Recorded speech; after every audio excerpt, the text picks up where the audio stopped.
you to my Google Hangouts this evening. What I'm going to be doing before we get started here is I'm going to get some other people added. People apparently have said they've had trouble getting added. And let me make sure I turn on my screensaver because I made the biggest mistake last time leaving it off for the longest time. So yeah, there, my full screen is now active.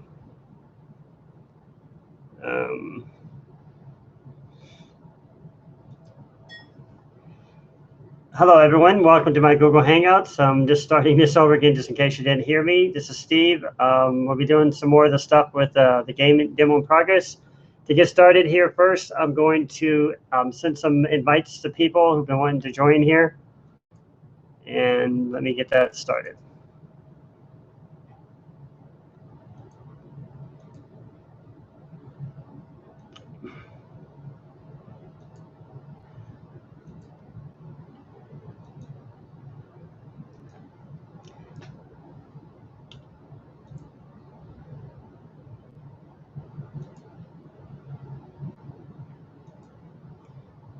Yep, Andrew, I'm definitely on. So let me send you a link here.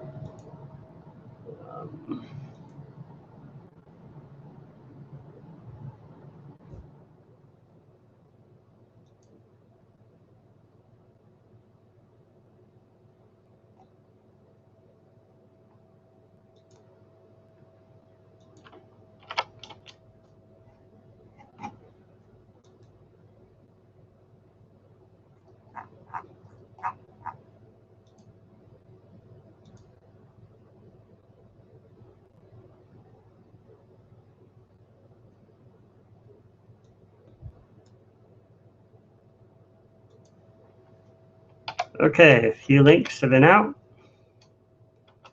I'm also going to, somebody's trying to hook me up with a chat. I have my own chat I'm going to try to add here too, as I get this sent here. About a year ago, somebody hooked me up with another chat here, and let me pull that up right now. I'm going to try to get them connected. I don't know how many people is going to be in this remote. We'll see.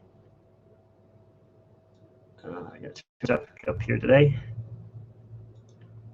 Let me know if you can all see my screen too. I appreciate that. Just trying to manage all this at one place here. Okay, so I shut this down. I think it's right here somewhere. Let's see. Yeah, right here. So to set up a nickname.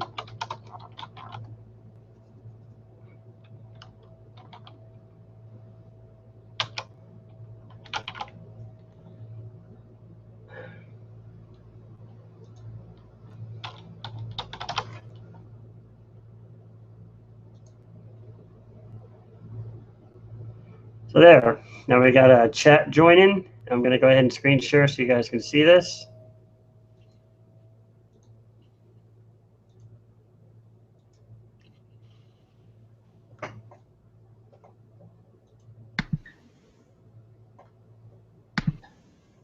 I hear typing.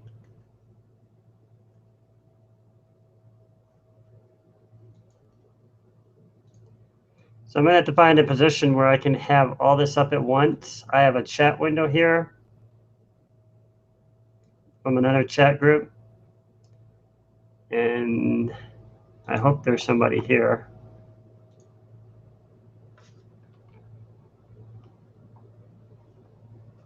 I don't know how to make that much bigger or smaller.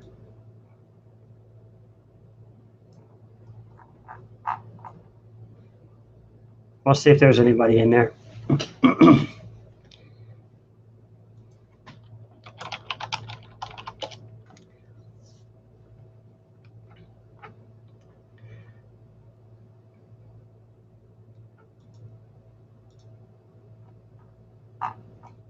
don't know if I did this right or not. Yeah, I do. I'm not sure if there's anybody in there. They usually come on later. It says current local users 2356. I don't see a single person now. Let me just see if I can type something.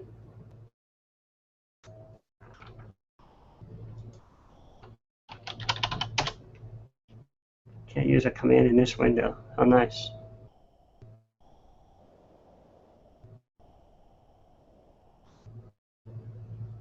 Network chat to your site.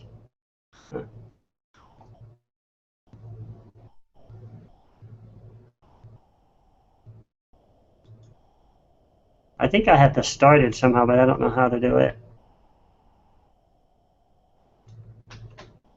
/J channel name. What do you mean? Oh, I just create one?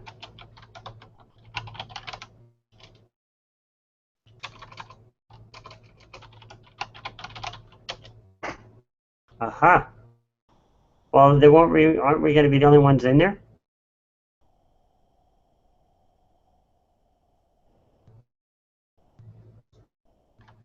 Can you zoom in?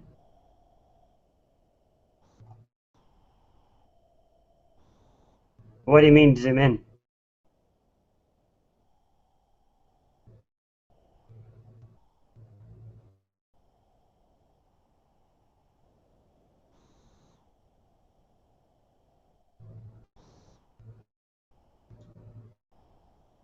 Yeah, see, I'm the only one in this room. Blurry?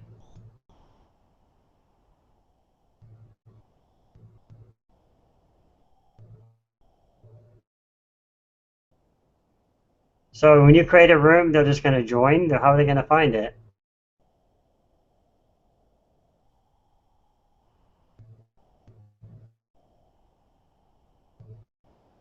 Is that what you're saying?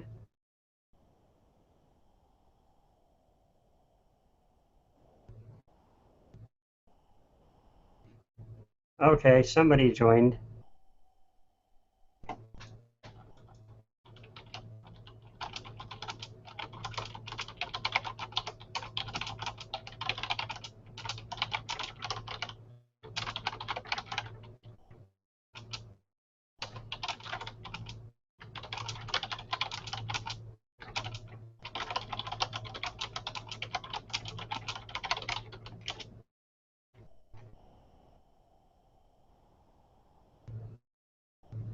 You came from there.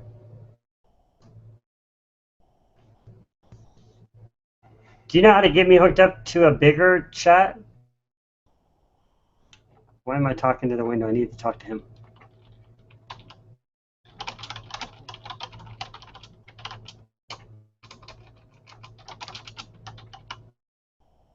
Oh, you joined it. Oh, okay. I didn't realize the name. Okay, got it. So how do I hook this up to a bigger chat then? Instead of just eMoney channel number C64 has all C64 topics. So how do I do it like that? How do I get to that? I'm not familiar with these services.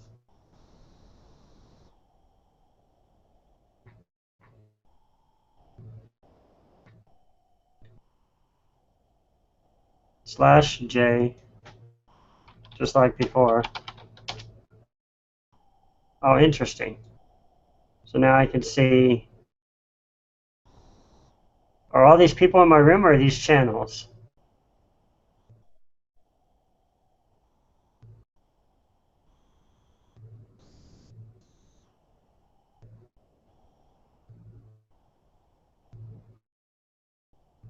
I don't see anybody talking.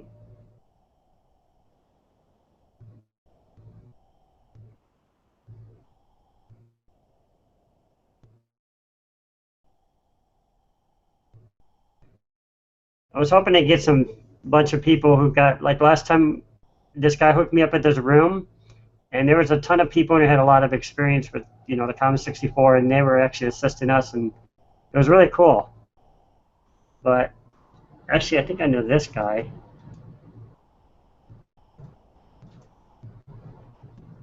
Oh, there we go.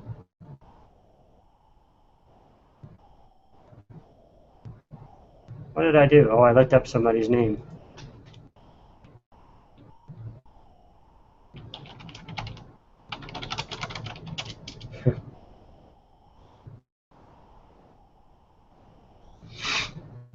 Can you anyway see my screen better, Andrew, now?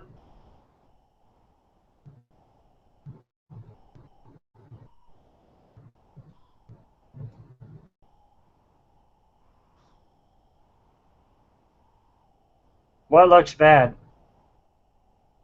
Well, I don't have anything pulled up yet. Can you see the chat?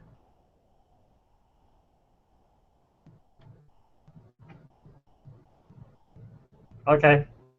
I guess I'll leave it like, is that good?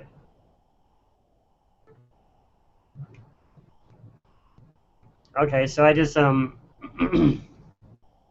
had to zoom in a little bit there. So how you guys doing?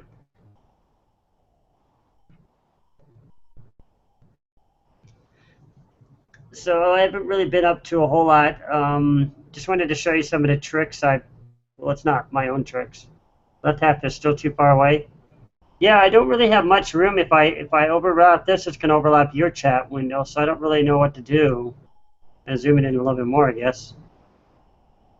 My monitor is like 24 inches, so I'm kind of limited here. If I do this, it's going to start overriding this other window, and then you're not going to be able to see that anymore. So get rid of it until I need it.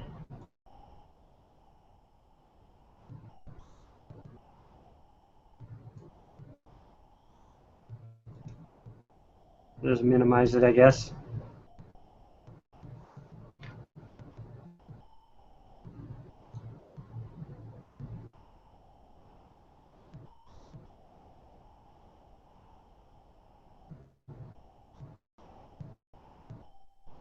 I don't know how to minimize this window. Do you have any better IRCs that I could use than this one? So it's kind of,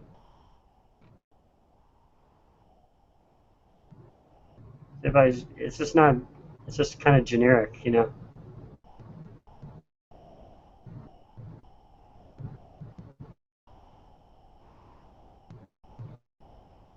In the meantime, let me see if anybody else has contacted me. I always got to keep track of who's messaging me and everything.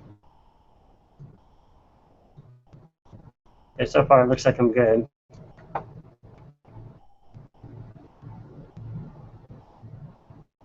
I don't know how to host my chat in there. I'm not very familiar with IRCs.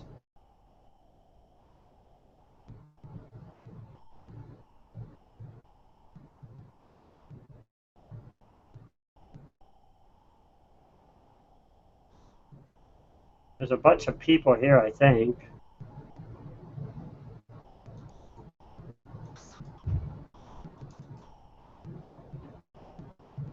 Anyways, I guess we'll go on and we'll just see if anybody responds or if we find out some more information about that. So what I wanted to show you is some of the stuff I've been doing here. I'm running into some problems already. I was wondering if you guys could give me a hand with this. I need to grab some code here real quick. I came across this routine online. It's supposed to play like music. As I mentioned, we were going to be doing music tonight. And when I add it, watch what happens. I add it right there. Let me close the window. It's open here somewhere.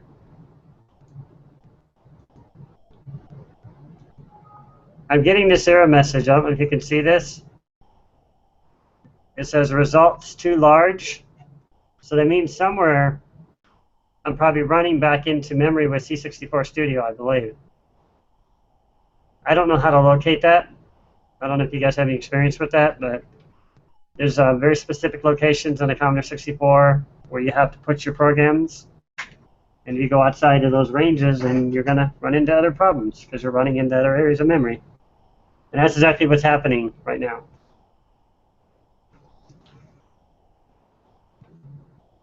I'm grabbing my reference manual here.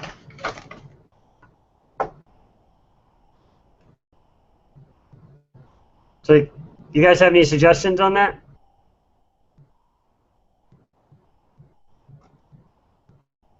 It says result too large, 16482 greater 16384. Like somewhere, I don't know if it means this memory somewhere is where it's crashing at.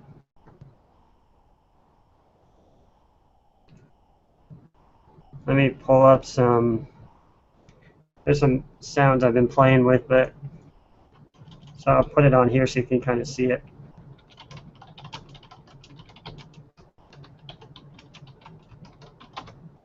That's what it says.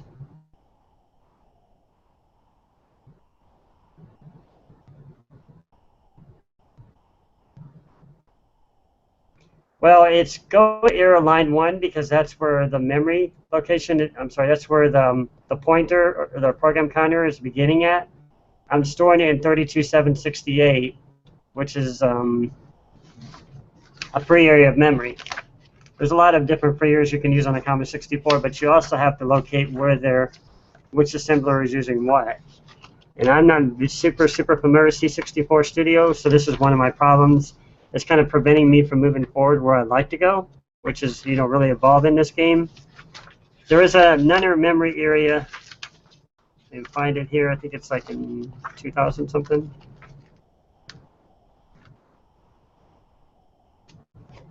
You can't?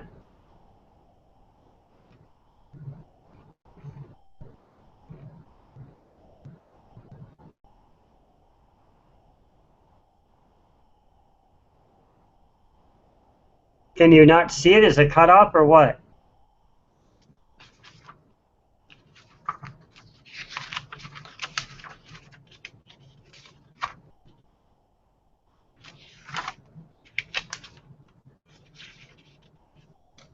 Is it chopped off, Andrew?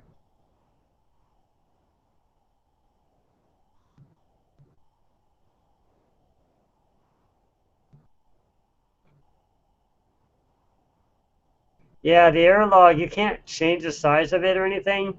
That's why I put it up in a little here. This is the message it says right here. I don't know if I can make this any bigger. I have to use Word. I just now realized I don't have Word on here. So much for that.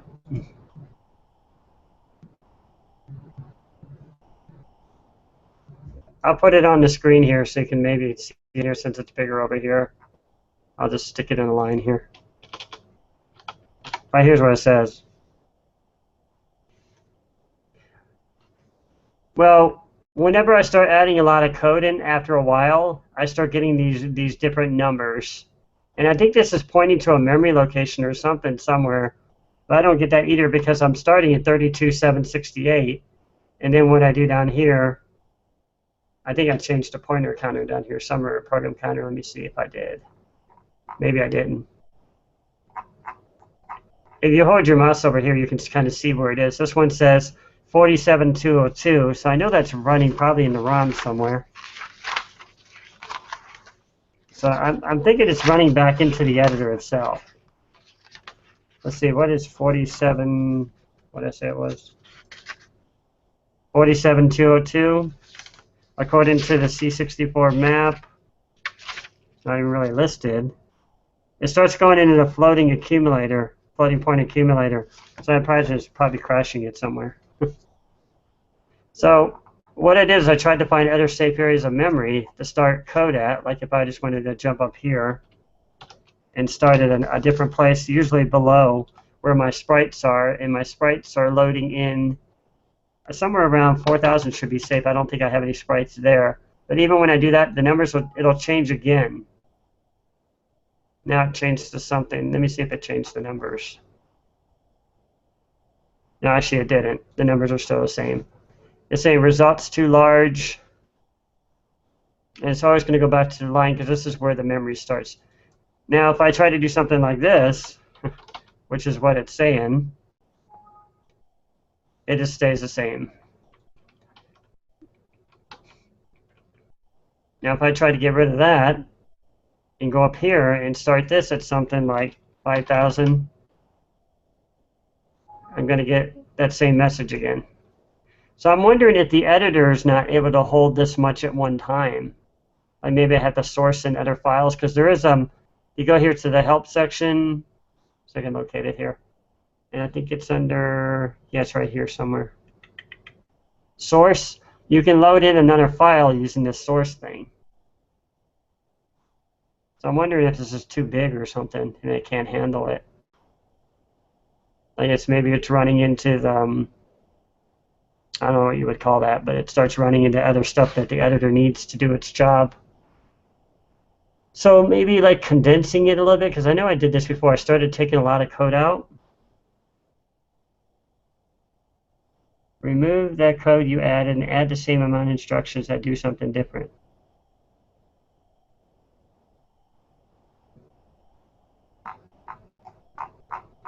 I'm not sure what you mean by that.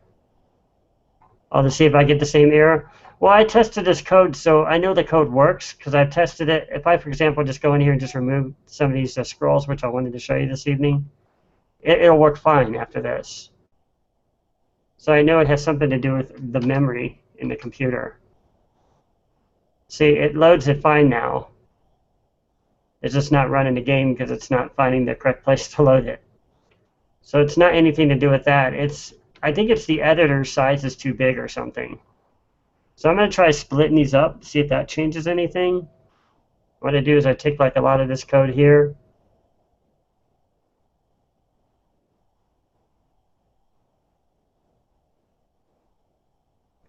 And we'll just start it right there. I guess that's a good place. Copy this. And then we have to go here and create a new ASM file. Guess I might as well call this ship demo 3 or something.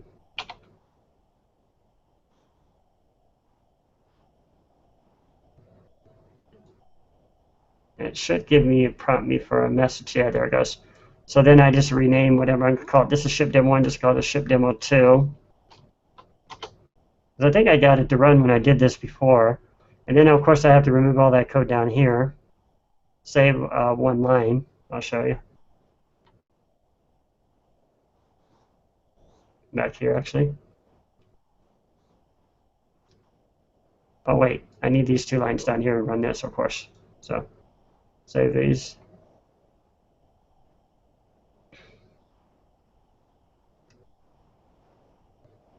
And take this out. And you use the source to locate the file. The ship demo ASM.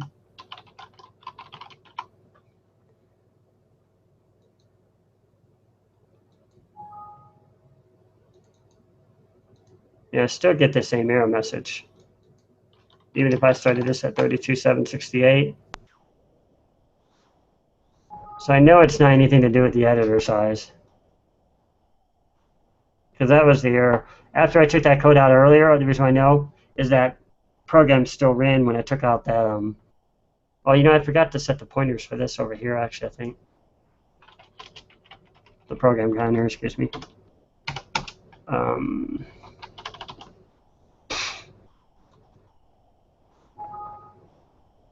Could not fill parameter PNT2. I probably don't need that one, I don't think.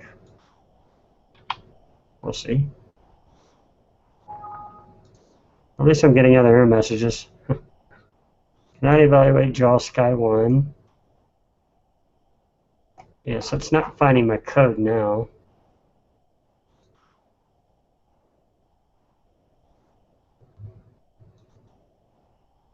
What did I call it? I called it shipdemo2.asm.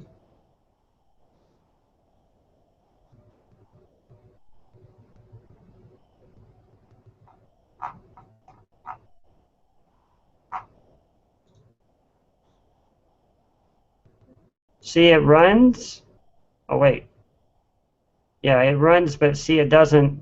You can't see the screen. It garbles the sprites. And you see me moving there? But it screws up memory for some reason. So it's like I have to relocate a safe place for the character set. And I've done that before, too. This is a threshold I really need to get across if I really want to advance this thing further. So we might need to explore this a little bit tonight. Like the character set, I know, for example, I have the character set running right here. That's where I've always safely stored my characters. And then down here, we could probably switch this over to that 5,000 and get rid of the other one. See, character set. I'd probably put all these in there, actually. And then switch this to the 5,000 and go over here and change this and out. Oops. I hate when it does that. And make sure to save everything. It still doesn't work.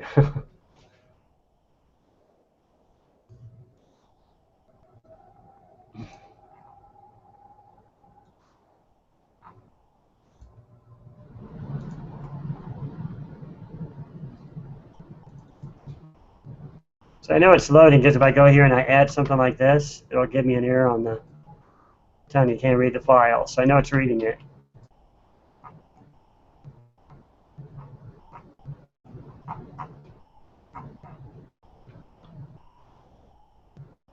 And I started this at 32,768.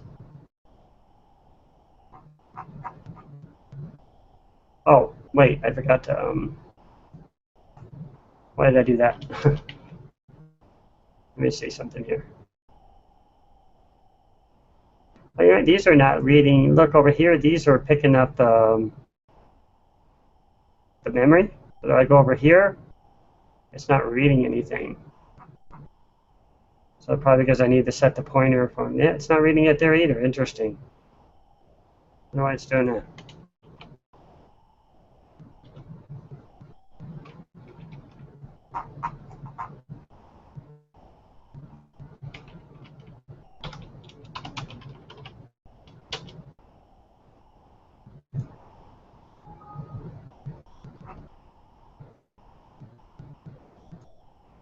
So it could not evaluate draw sky 1, so it's not able to read in this data now. Well, this is picking up the pointer program counter finally. It's crashing right here somewhere.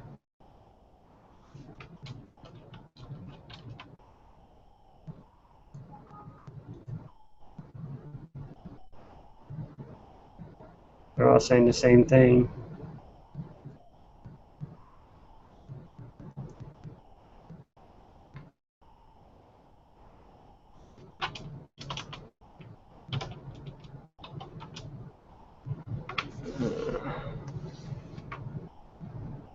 Let me see where this one ends at.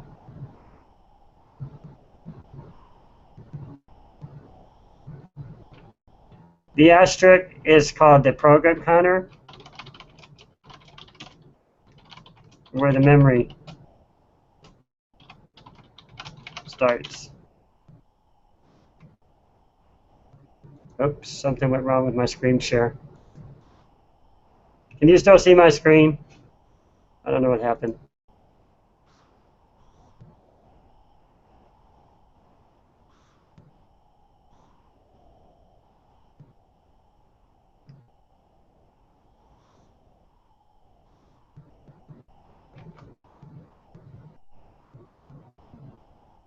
Can you see it now?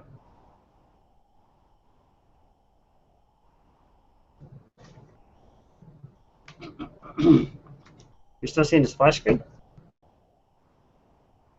Oh, because I had to present to everyone. So now can you see it?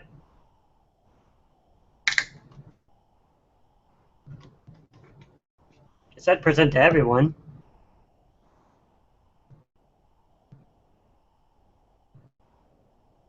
Can you see it now?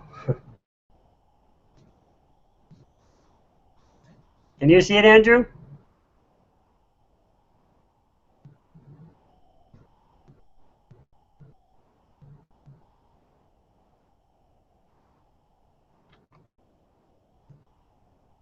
Well, it's because I shrunk the text.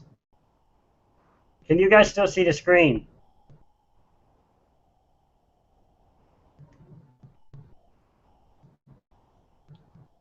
Eric says he only sees a splash screen.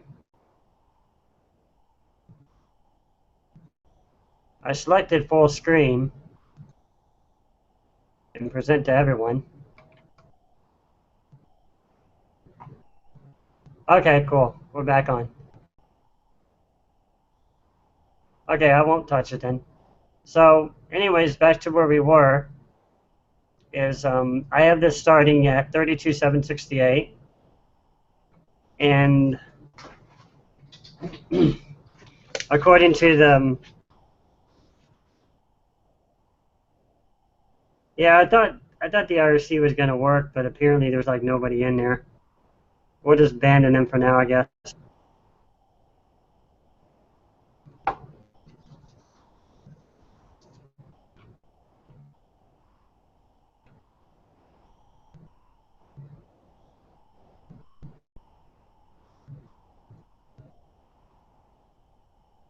Yeah, I checked that out, Andrew. I didn't know where to go with that. I checked out your link and everything.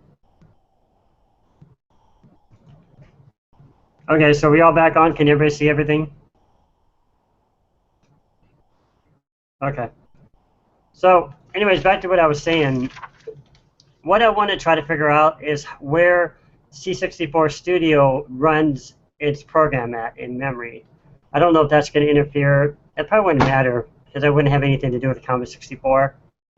It's probably more of, I don't know what it would be. Because according to the mapping to C64, you can use memory here. Of course, I'm using my sprites here, so if I use that, it's already going to clash in to a black screen. So I know, not basic, because basic wouldn't, well, that makes sense because we're using Vice. So where Vice would be running at? Does anybody have any clue where Vice runs at? I need to go back and change this one again, I guess. Just gonna leave this one off for now. Take this one off.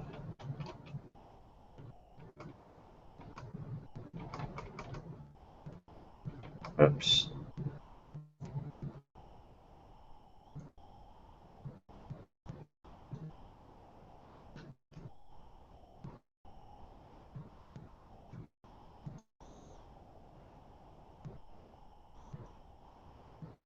So let's try this again.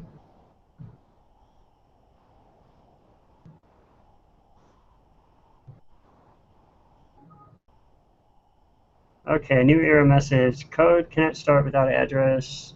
So apparently when you load in this source, it needs a new program counter. It can't figure out where it ends down here, I guess. So we'll probably need to make it figure out. Oh shoot, now how am I supposed to do this? Oh, I still got it running. Okay.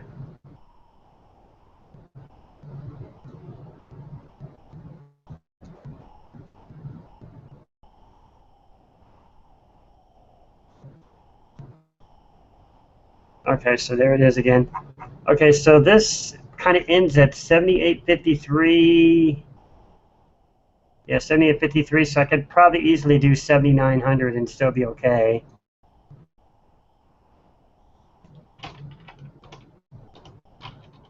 Follow?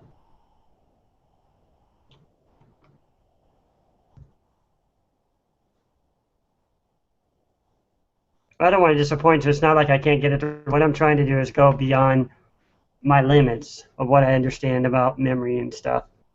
Because I can easily remove all those routines I just created, which aren't anything to do with anything tonight, and we could still get everything running. But I wanted to figure out why I'm getting all these error messages. Like right now, in the second file, it's saying it can't run. Code works because it's not finding it. I don't get it. Can you work?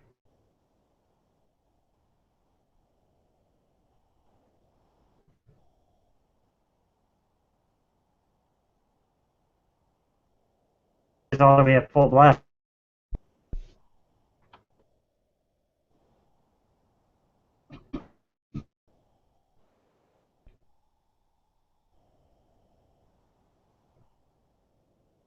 Uh,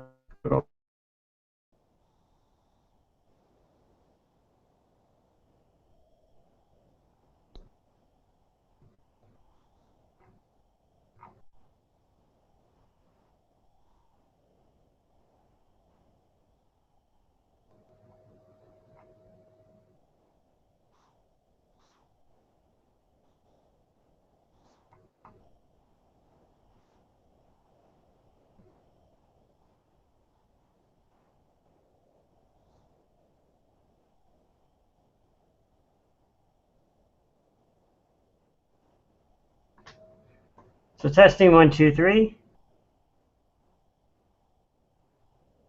Why don't I hear anything?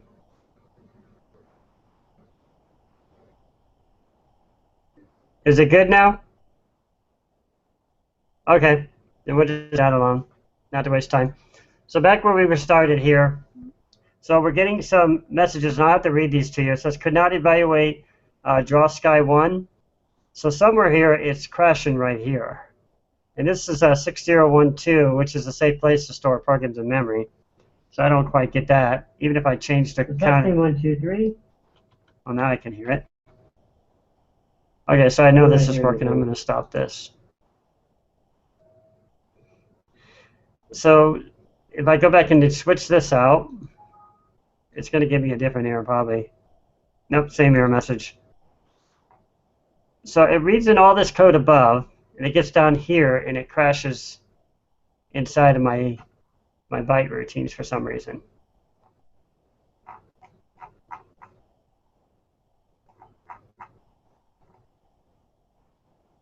Maybe if I need to take this out. But I need to use that for the characters. Oh, you know, it's probably crashing memory into each other. Let's see. Yeah, it probably is. I got this at 7,000. So let's switch this out.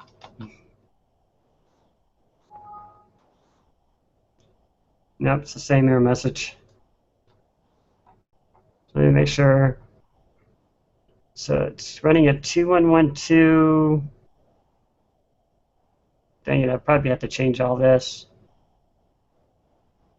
Let me see how long these things are. Let me just do some calculations here.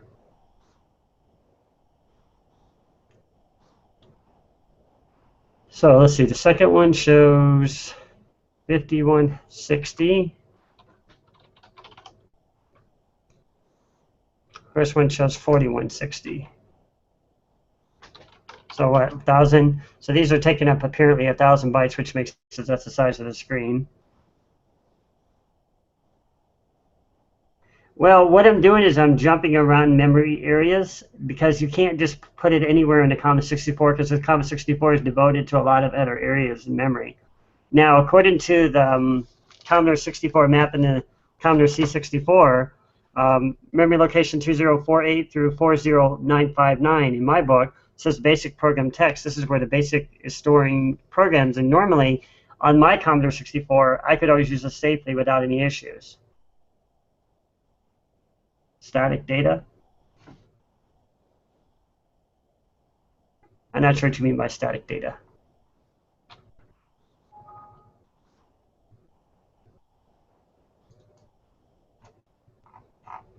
And we're only going to play around with this for a short time. I just wanted to see if I could get some feedback on it. If not, I'll do a little bit more research later on my own. The data that doesn't change goes. What do you mean by that?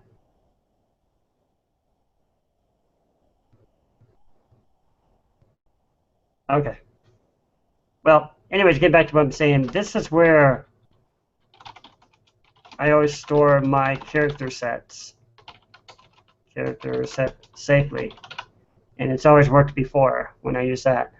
And memory, these are stored in 1,000 byte increments. So we got 1, 2, 3, 4, 5, 6. So there's 6,000 bytes of memory there, which I know there's plenty of memory here because here's how the book lists it.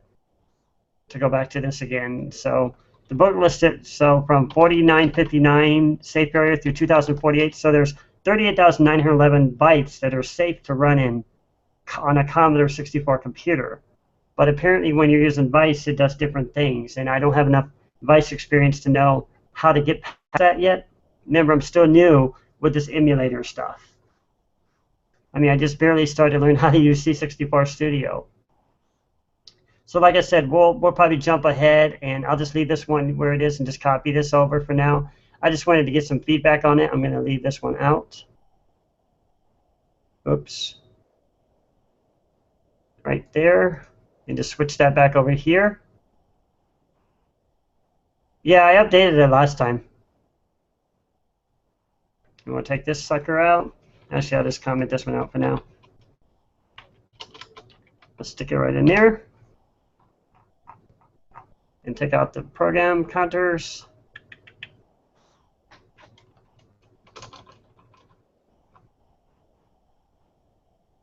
Could you send the address when you have a second? Yeah, yeah.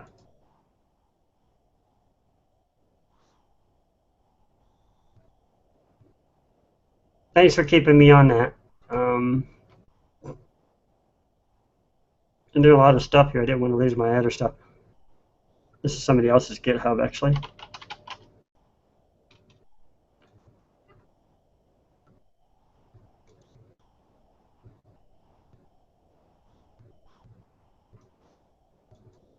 I was reading in the chat for now. And go back to fixing all this stuff. Won't take me 3 seconds to fix all this. I just need to get rid of the routines that's taking up too much room. And go back and change this program counter. The 2768. And get rid of the other code I added. You won't see all this code because I didn't update this in GitHub, but I was trying to add a music routine and a lot of different stuff here at the same time. So for now, I'm going to go ahead and take that puppy out.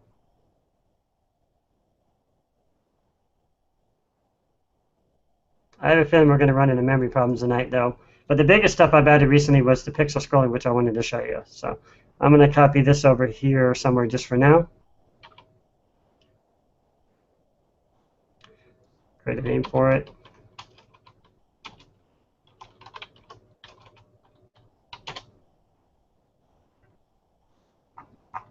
And I need to take it out.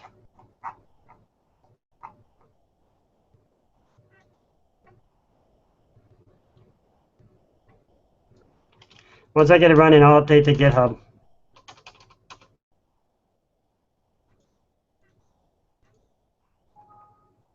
Okay, now we're back to normal. See, now it's reading everything normally again. It's saying it can't read main because we just took out that routine. So apparently I need to take this one out too, I guess. But the one I just took out? I think it was. Yeah, this is the other half of this is the actual interrupt that's reading that other music. The music doesn't work anyway, so I won't show it to you. It ran like a bunch of crap, so I don't know. I found it online.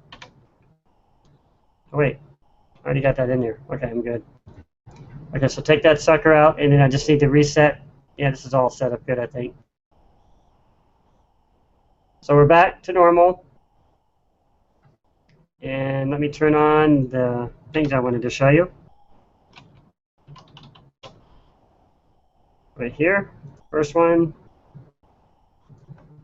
pixel scrolling. It's not a very good pixel scroller, but I wanted to show you.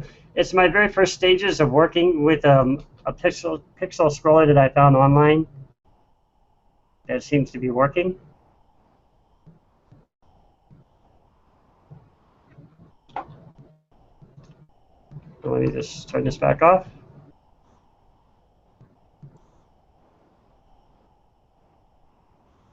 Let's see if I can get it working. Pay careful attention. See, pixel scrolling. But it doesn't capture the sides of the screen yet because I haven't programmed that in. And it's also very blocky, so it's only doing coarse scrolling, but it's a pixel scroller I found online. But at least it's the next best thing.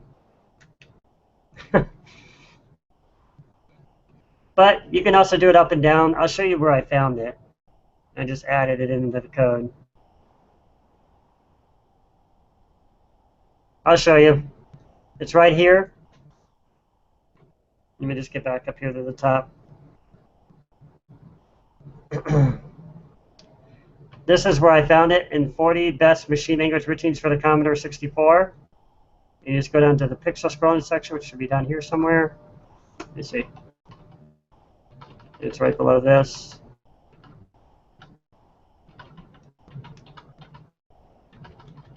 Here's where I found the organ.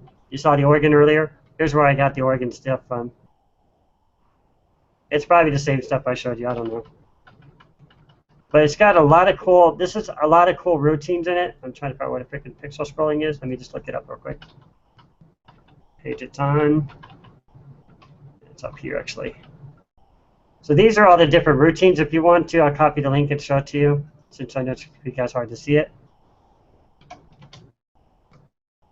Oh, why did it come out like that? I hope you can find it. Well, if you want to check it out, so it's on page 48. So I just need to go to page 48. So right here's where all the pixel scrolling begins. This is the scroll left I added right here, and I had to go and modify it to work for mine a little bit. And then this is the pixel scroll right. And what's really cool is it also has scroll up, it has all of it, and scroll down. So I could usually get the scrolling working off of this. The problem is, oh, it's not? Okay, well the problem is with this pixel scrolling is it's going to make my program too big and it's not going to work. Yeah, the book is awesome. It's just got all these routines. It's for somebody who's more advanced, somebody who's got a little bit more background. So I don't know, the other person asked me about the program counter might not be good for you. But I'd encourage you to read books on machine language. And if you want to get my opinion, based on what people have taught me, the best one is bombjack.com.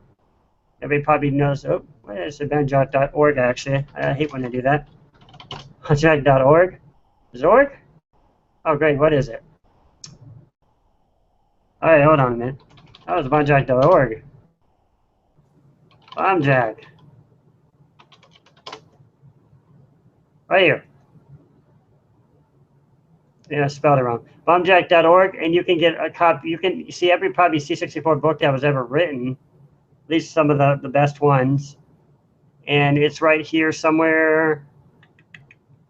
I don't know, it's here somewhere. Let's see, right there. So it's right there. You just click on that, and you can open it up as a PDF and save it to your computer. I have everything just saved on my computer, so I can easily go to the PDFs on. This one is really cool. I don't know if you can see this one. It allows you to see the ROM as it's going on in memory. Let me just open up my book because I don't want to have to go freaking nuts downloading stuff. Let's see if I have it loaded right here. I think I do. Yeah, it's right here. Oh, shoot. I forgot to put my PDF loader. But anyways, it loads in the screen.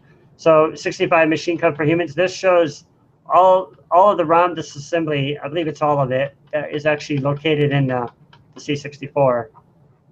And it breaks it down here after it gets past the introduction. Did I click on the right one? I might have clicked on the wrong one. This ain't it. I clicked on the wrong one. I'm pretty sure I clicked on it. Oh, it's the Commodore. It's the one above it. So right here.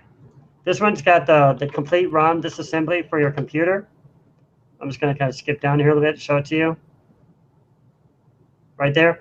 You're looking at live disassembly dump listings. So if you want to go to any memory location, you can just type something in here. I think I can just type interrupt. It should take you there. And it picks up where my interrupt might be located. I already know some of these by heart. So EA31. This shows you like where a lot of the interrupt vectors are happening at. And you can see the actual dump of code, so you don't have to sit there and go get a monitor and kind of, scan through it. This book has been awesome. So anyways. But yeah, check out any of the books here. It'll probably take you a long time to go through a lot of them. I'm just kind of skimming through them, kind of picking up stuff. This one looks interesting too. I don't know if I saved this one. Let me see. What's it called? Machine language routines. I think I did.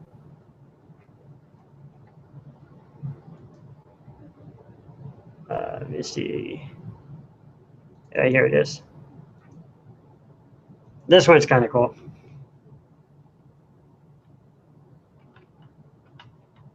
Is that the same stuff?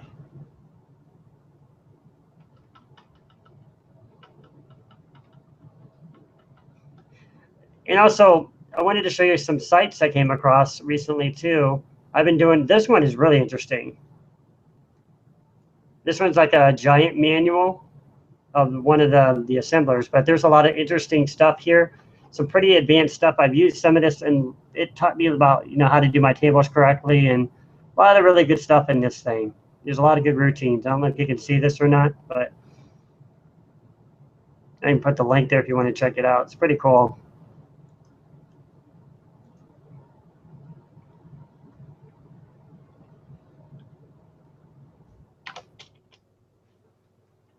Yep. So Turbo Assembler is, I think I used to use Turbo Assembler before I started all this. And then here's, of course, our favorite Lemon store. I've been scanning through Lemon a lot too, just trying to, read some of the forums. And here's where I was trying to learn about like some of the sound routines. I'll show it to you in a minute, but I do have a sound routine already working, but it's kind of crap, but it's working at least. Wanted to show you all the other ones I found. I think the other ones are inside of this little IRC, so now I'm going to have to pull it out. Sneak it over here, and where'd it go? Oh, it's over there.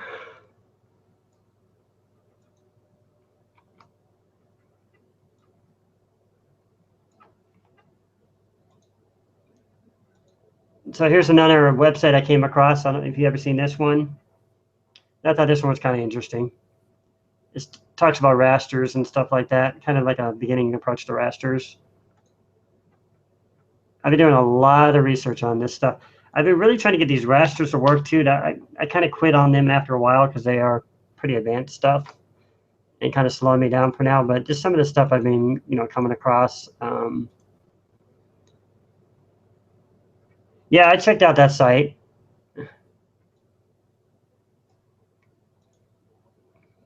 I bookmarked it somewhere. Here's another one for rasters. This one's kind of interesting. A lot of good information here about rasters. Let's see. And of course, when you go to Lemon Store, you can just, one of the things I like to do here is go down here. And I already got it open here, but the scene section here, this is for developers apparently. A lot of good information in here too. I've been using this one. I even advertised my Google Hangouts on here somewhere. I don't know if they saw it or not, but it's in here somewhere. A lot of good stuff there. Yeah, they are very hard to use. What I'm trying to do in my demo is try to set up a raster to, I'll show you when I pull it up here. Oh, got too many things running here. And we'll shut down this other one here. So anyways, what I'm trying to do here is I'm trying to set up a raster at the bottom here. So it switches the character set back to memory location 53272, which is where the data pointers, or what they call that, data pointers, whatever, stored for the character set. I don't know the exact name without looking it up. I don't have it memorized, but the VIC chip memory control register, where it changes the character sets. And I want to switch it back to the default character set so we can see the text. Why? Because the character here, when it loads in these screens, you have to create your own characters. It overwrites them at the very beginning, so it overwrites all of the alphabet characters, numbers, and all that stuff, unless you pre-program them. And then I haven't really spent time doing it. I could, but I haven't spent a lot of time. So I wanted to, anyways, the screen so I can see the default character set and then have my own running in the top here. So it'd be kind of cool. I like that scrolling once I get that thing going.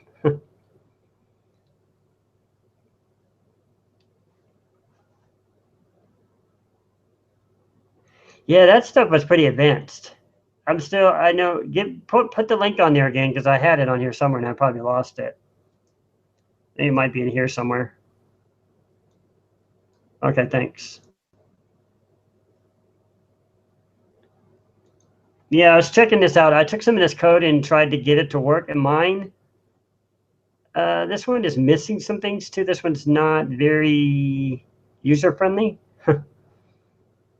You also, it doesn't tell you that you need to set the interrupts in this section. I don't know if this is the start of it or not, but that's why I've used those, because they actually give you live actual code. And I had some of my own here. I was going to pull them back up here. These are a lot of the ones I found, so I just started saving all these links. I'll show you them. Probably other stuff I found. This one's probably on the sound. This one's really interesting. I think this is the one.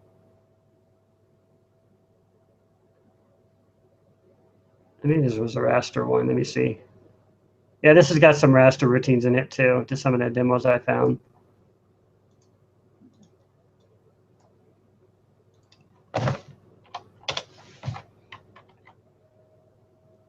And let me show you the other ones.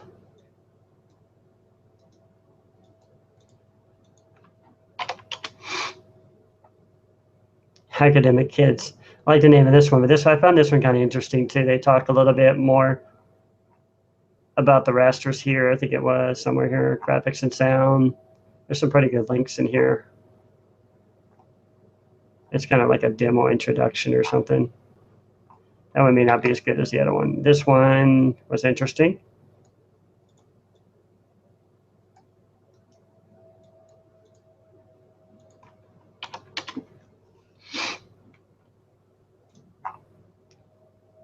This one's got a lot of good links for people working on other projects. I'll put that one in there.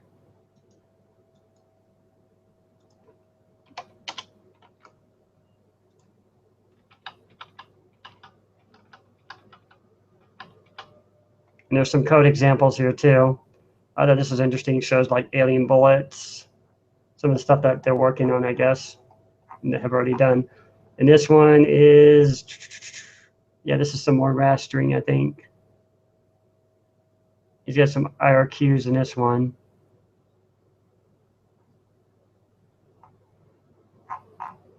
This one's using an example of Vice. You can see all these stuff that they did. So I thought this was a pretty cool page. I mean, they got live examples right here, so you can see everything that's going on with their stuff. And the next, I'm not sure what this one was all about. This one had some interesting information in. I'll put it up there anyway. And this was more for the PC, but it talked about some interesting stuff here about graphics and design and stuff like that. I found it kind of interesting in parallel to the C64.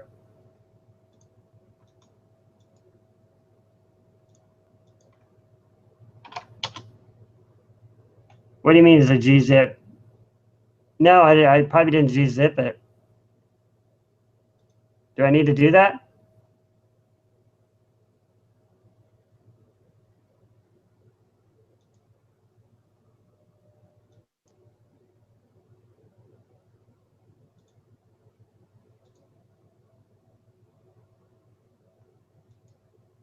I have no idea. Like, I'm very new to GitHub too.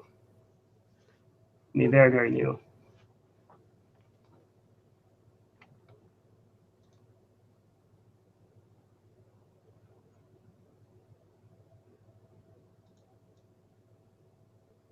Did we lose Eric?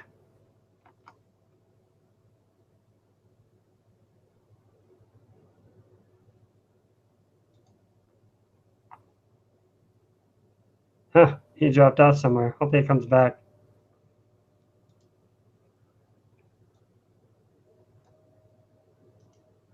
I'll show you this one.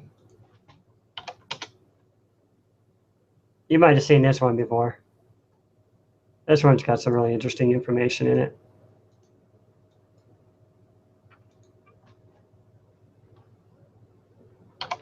Okay, well, that's kind of cool.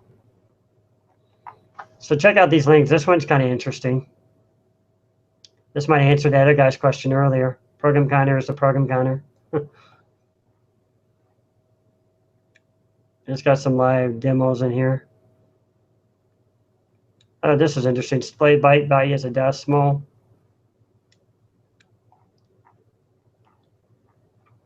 So you can find different, examples on their site here. I don't know if they're doing. That one like Commodore 64. I don't know what that is. I think it does all kinds of stuff.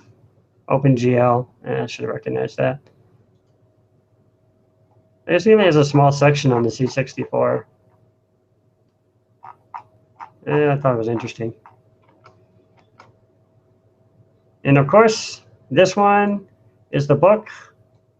It might already be bomb jacked, but I was looking at it. I came across it last night. I actually own this book, but mine's already been damaged. This is a really interesting book, if you've ever seen it. Have you ever seen this book?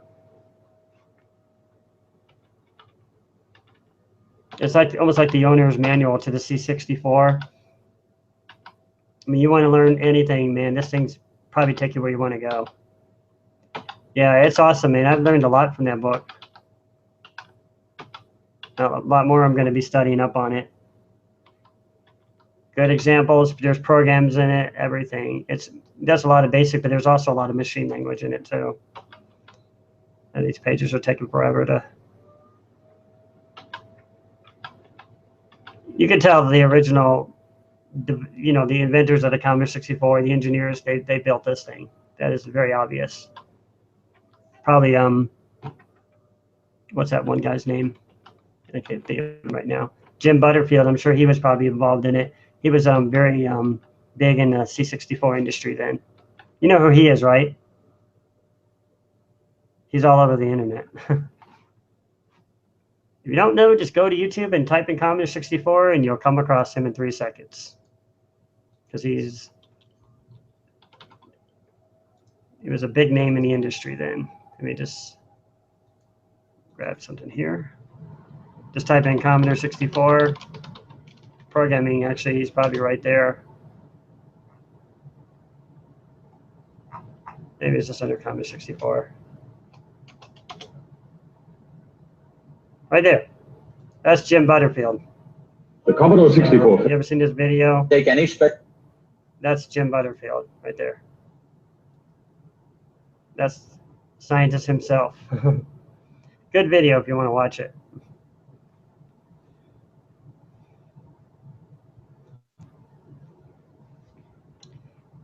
So getting back to where we were here, I'll show you the sound routine I have in here for now. Let's see if I got mine hooked up. Oh, let me turn off the pixel scrolling again.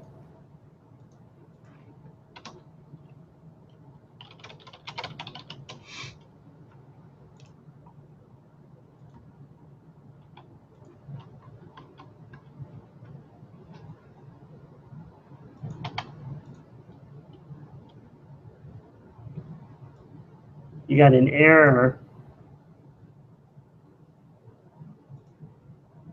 Did you try to put it in C64 Studio?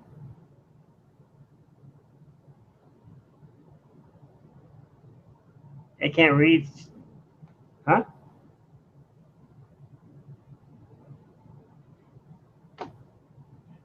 Well, I think don't I need to upload those files? Because what that's saying is it's trying to read these character files, and I don't have them uploaded anywhere. I don't know, where do I upload those at? Can I upload those to GitHub?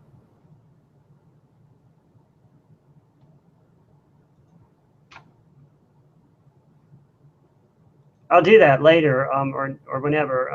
I wanted to show you the sound routine. It's kind of stupid, but yeah, I'll have to do that. So I go over here, and you press the fire button. That's kind of stupid sound it makes right now. Can you hear that? And to get the sound working, this was a little tricky. I didn't realize that you have to set this to default settings first for some reason. And then you have to go back here and you have to set the sound playback on. For some reason, mine's shutting it off every time. So if I try to run it now, actually I probably crashed it. Let me just rerun it and show it. And that screen size irritates me. I wish there was a way to really keep it default size every time, but still learning. So if you go here and you try to press the fire button now, actually it's already on. You can turn it off with this. See, now you don't hear it. And for the longest time, I was like, what's wrong with my sound? So I'd go back and look at the code over and over again, and I couldn't figure out what was wrong. Finally, I came across it. I was like, there's a freaking sound activation. And there it was. Yeah, it shoots. I don't really have it all pre-programmed yet, because I'm running those memory limitation issues. But if you go back here to this guy who's just standing here. Oh, actually, I already shot it, so it already thought he was dead earlier. I didn't reset it. Let me do it again. No, it's about the same. I haven't really done anything else with it. Just the video I uploaded. Right here, you just go here and press your button. Oh, what the heck? I must have done something wrong. I don't know. Yeah, I did. I put that video up. I don't know if you saw it, where I updated the latest graphics in the game, and I set it to like a 3-dimensional look. And these are all running by tables now, so I was able to understand tables more advanced. Yeah, it was a pretty good video. A few people didn't see it, I noticed. And I'm switching out the character sets for those who are just not watching. I guess I could explain this. So the same routine you see this guy walking down here, I'm using the exact same routine, and I'm switching out a table, and I just repositioned the alien down at the bottom. That video explains it, though. So if you want to look it up, it's on the YouTube there somewhere. Mr. Butterfield, let's get back here.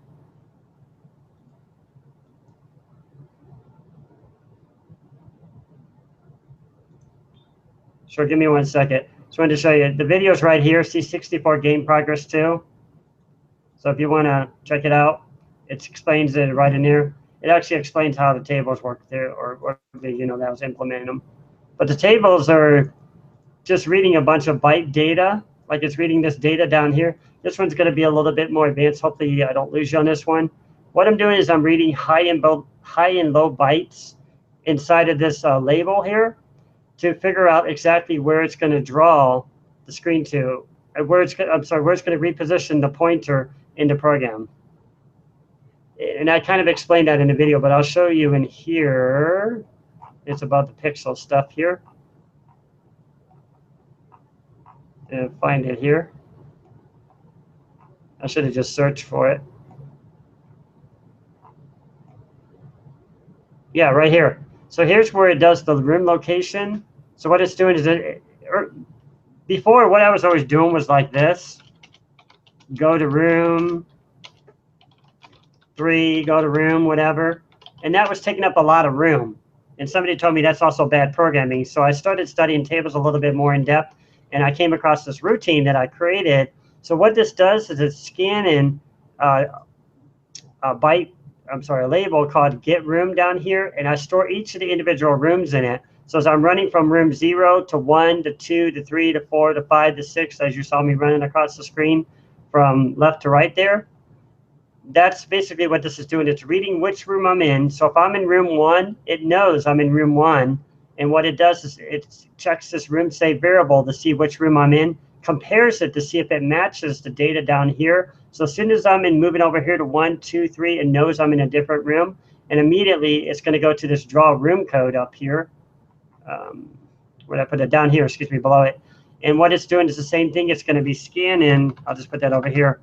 It's going to be searching rooms 0, 1, 2, 3, 4, 5, 6, and so on, or whatever. And it's going to use these high and low bytes to reposition high and low bytes in memory, so it knows where this is going to be sectionalized in memory. I'm probably doing a bad example explaining this, but what it's doing an indirect jump to where I'm storing the high and the low bytes in 0 page. And what this does here is this figures out what's inside of each of these, and it jumps to my routine that's stored in draw room and draw room highs after getting the high and the low bytes extracted off of it, of course. So let me go down there. And down here is where it's doing its searching, and it knows that there's a high and a low byte here in page 251 and 252. And because I have them stored down here, it's going, this is going to be kind of silly, but what it's doing is it's going to the same room. And I'll show you why I put that in there multiple times. Let me just get past this. Go to the routine right here. Now, originally what I did is I created a bunch. Do you remember my code where I created a bunch of draw sky 1, draw sky 2, draw sky 3, blah, blah, blah? Well, I've cut all that out, and I've only got it in one routine now that takes care of all of my rooms. And what it does is it stores these into those variables that you saw earlier, pretty much. Yeah, especially because of my memory issues. And then what it's doing is it's sectionalized in these areas in memory. And 253, if you look up here, 252, 0 plus 1. I might need to explain this to some people watching so we don't lose them. So if you go to 0 plus 4 times 256, you got 1024. So this is basically saying byte 251 is 0. And then byte 252 is 4. I can get the equals on there. But that's what this is doing. It's locating where the memory start of screen memory begins, And then what it's doing is it's figuring out which room are you in. So I'll put that over here. Which room, 0, 1, 2, 3, 4, 5, 6, and so on, as I add them. And it's comparing this areas in memory where you saw that draw sky 1, blah, blah, blah, going all the way across the screen. And it's figuring out which room I'm in based on this changing counter. So as this changes to 1, 2, it immediately moves this into the next high byte in memory, and it locates the area where it needs to go. Hopefully that isn't too complicated, but something I came up with.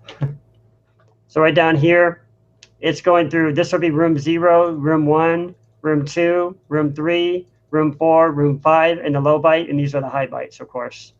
So what it's essentially doing is it's moving these down here to figure out which room to draw.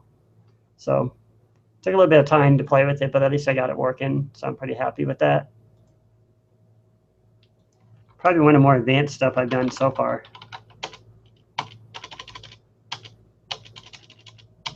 So I think you probably have a better idea what tables are. Those are what tables do. They store areas in memory where you can do different stuff with them. And of course, this is just reading in a bunch of sprites from labels, alien sprite plus 64. Alien sprite is where I'm loading. I already explained this before, but alien sprite is where I'm actually loading the character pad stuff right here. So this is just loading in this raw data. It's just loading in this stuff right here from Charpad. It's just loading in all these screens here. And I need to put those in GitHub, of course, but that's essentially what I'm doing in a nutshell. And this, if you've ever used this before, this means low, this little slash, and this is the high byte. So this just figures out which value to run into that memory area. I'm not going to go in and explain that to a bunch of people because I'll probably lose a lot of people, but you know how zero page works, right? How to do high and low bytes and all that. That's essentially what I'm doing.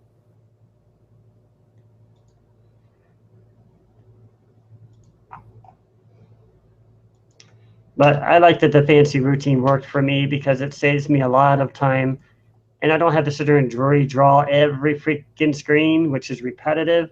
So I explained that in the video too, so you'll be able to watch it and get some more information. Then down here, of course, I'm just redrawing the screen memory or the color memory. So anyways, we got off a little bit of track here. What I was trying to do was move on to like some of the sound stuff tonight. That's where I really wanted to explore.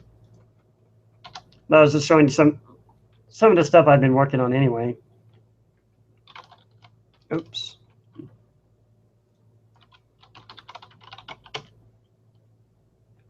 So this is that laser sound you heard earlier. You know, I forgot to comment all this stuff. Had quite the busy week.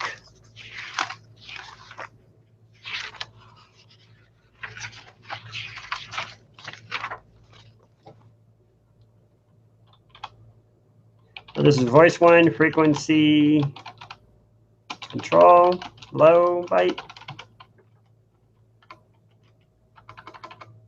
And this one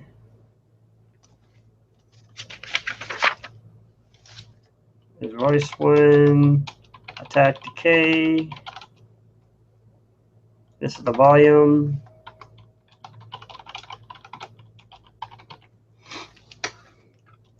And here's where I was getting that funny sound. I was actually trying to implement it inside of these. I think I'm using, yeah, these are the voices. This is where it gets the changing of the voice. I'll show you in a minute.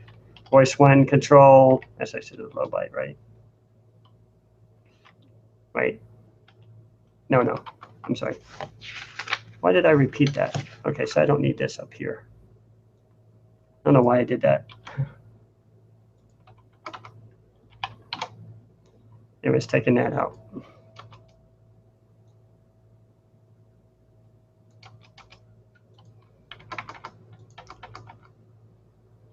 Yeah, I repeated both of these. Okay, I don't know why I did that. Take that bad programming here. I think I was working with one and then I was trying to experiment and I left the other code in there. So I'll go ahead and take that back out.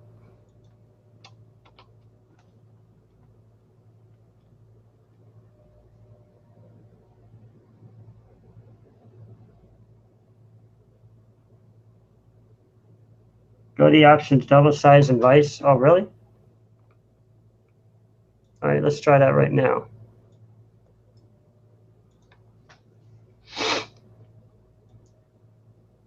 So that'll keep it that size all the time. That's cool. I might expand it a little bit, but let's see if it works. Mine went back to small again. I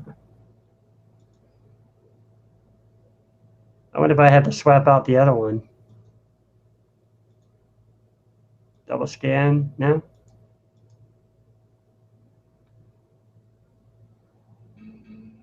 Save options on exit, okay. Do I have to do that every time? Are you talking about the snapshot? Settings under option. Save current settings? Save settings on exit, I see it. Okay. So that should get that annoying thing. Yeah, that's much better. Okay, that saves a lot of time right there. Hopefully that makes it easier to see it. So back to where we were. So these are setting the voice one controls. Do you know how sound works?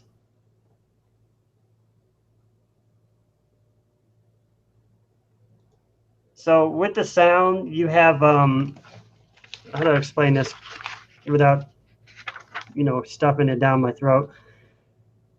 So the C64 has 3 different types of voices. I know I'm going to get kicked here if I say the wrong thing. It might be 4 voices, but I think it's 3 different voices. And each of these voices has specific controls from, I'm trying to look it up here right now. I know one is, here they are, they're ring modulation. There's one called sync escalator. Here they are, triangle, sawtooth, pulse, and random noise. So I can instantly, and this is stored in this 53276 down here. You have to change the bits, of course, to know where it's going to be reading. And so right now I have it set to, what is that? That's bit 7 and bit 0. So bit 0 and 7. So I have the start attack decay on, and I have the random noise waypoint one, which is why you're hearing that weird noise. So what we do is we go in here, right here, and we change this. Now, some of these I already have memorized here, and I've already, because I've used this before with another person. There's a triangle is 17 and sawtooth is 33. So if I can go in here and change this, I can activate those instantly just by changing one thing and rerunning.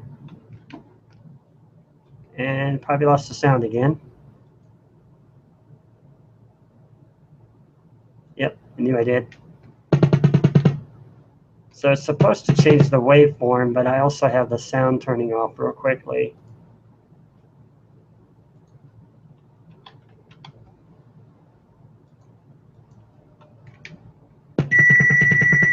Right there, is that sawtooth or triangle? And here it fades out. That's because of bit 0. Okay, so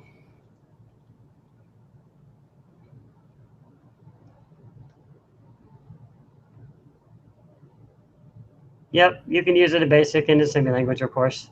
So I wanted to use the 33, which is the sawtooth, and see what that sounds like.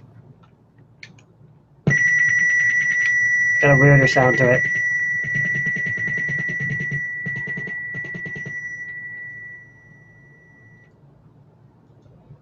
And then, of course, there's other ones here, like a ring modulation. That's bit 2, which is 4.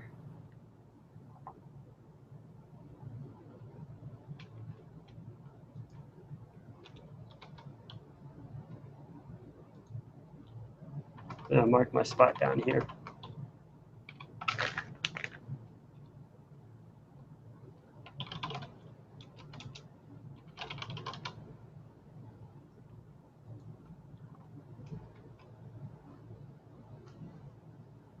Get rid of this one.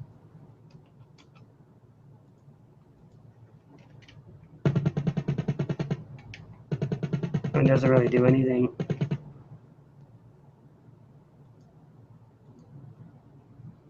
If you don't set the bits right, you won't even hear the sound, because that's how the C64 is recognizing it, because of the way the binary bits.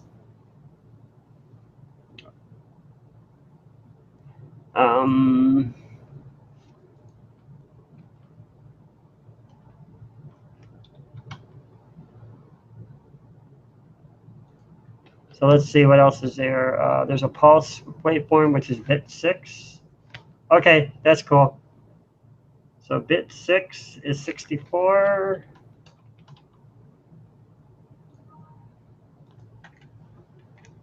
I don't think it's going to do anything.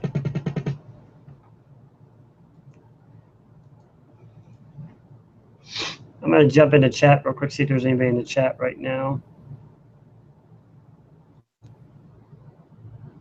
As I can find it.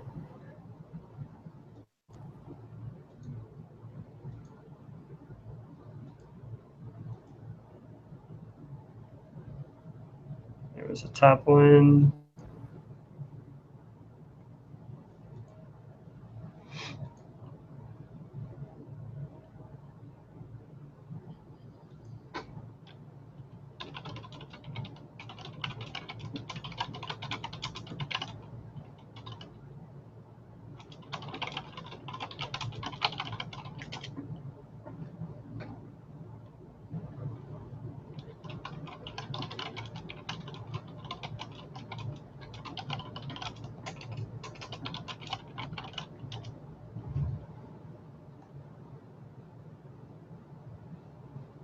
Let's see what they say.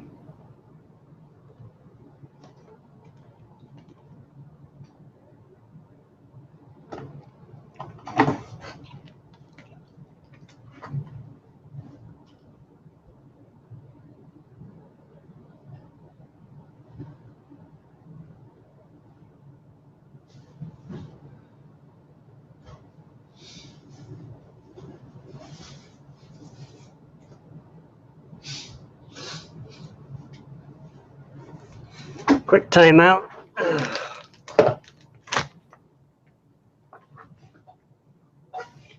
Wait to see if Andrew comes back here. I don't know what happened there. I hope he comes back. And let me just quickly check to see if anybody else is trying to join.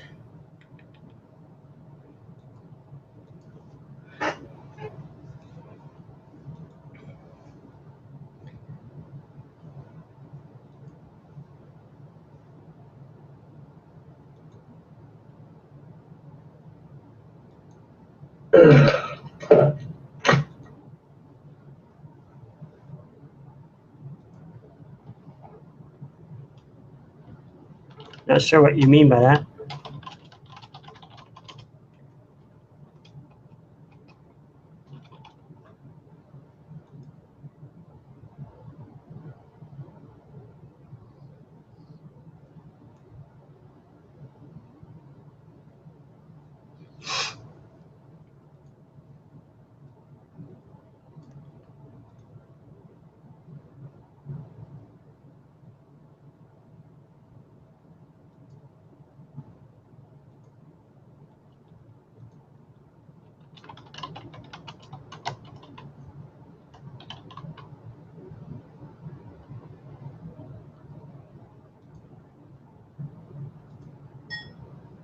There, come and join us.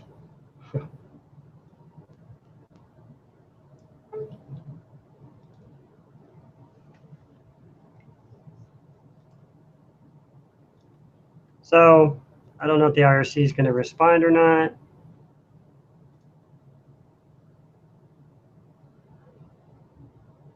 Too bad it wasn't sounds like when somebody was contacting. That'd be kind of cool. But anyways, let's go back to the sound for now, I guess. So what I was doing is I was changing waypoints. So I was going to turn off the volume.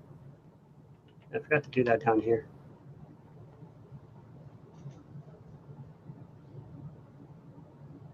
Oh, okay, that's all cool. I mean, you're still here.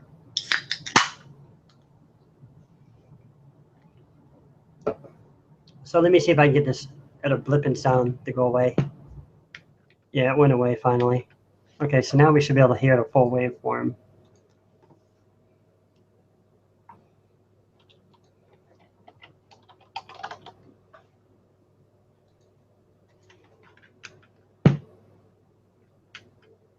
It's killing itself now. So see, I got the volume set. Also got some repetitive code going on here. So I can get rid of this. Oh wait, why am I going down here? Oh, I don't even have this code on and I'm already playing with this code down here. So that's why I had it up here. Okay, so let me just move this up here. That's why I wasn't hearing anything. I was like, what the heck's going on here? Okay. So just stick this up here somewhere. I don't know, doesn't matter where. And turn it on. Just double check, make sure I'm not repeating myself again here. Oh, I stored it up here is what I did. Okay, so we'll just take this out of here then anyway. And we'll just switch it up here. I should have left this outside of this. I don't need this in here.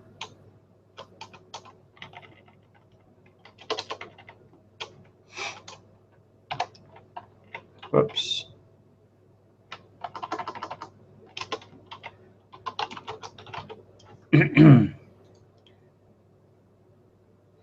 Let's make sure I'm not repeating any of these numbers. I don't have them in any order, special order. Here's one frequency, 73, 73.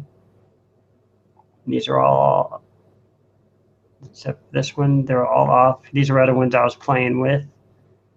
So yeah, I think we're good this time.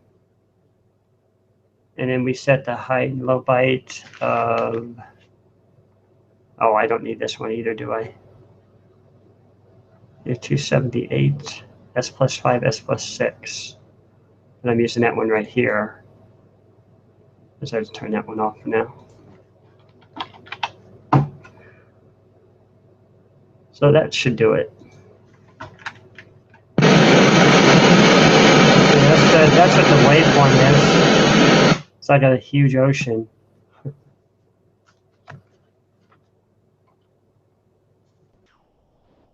Hey, John. I saw you in a video there.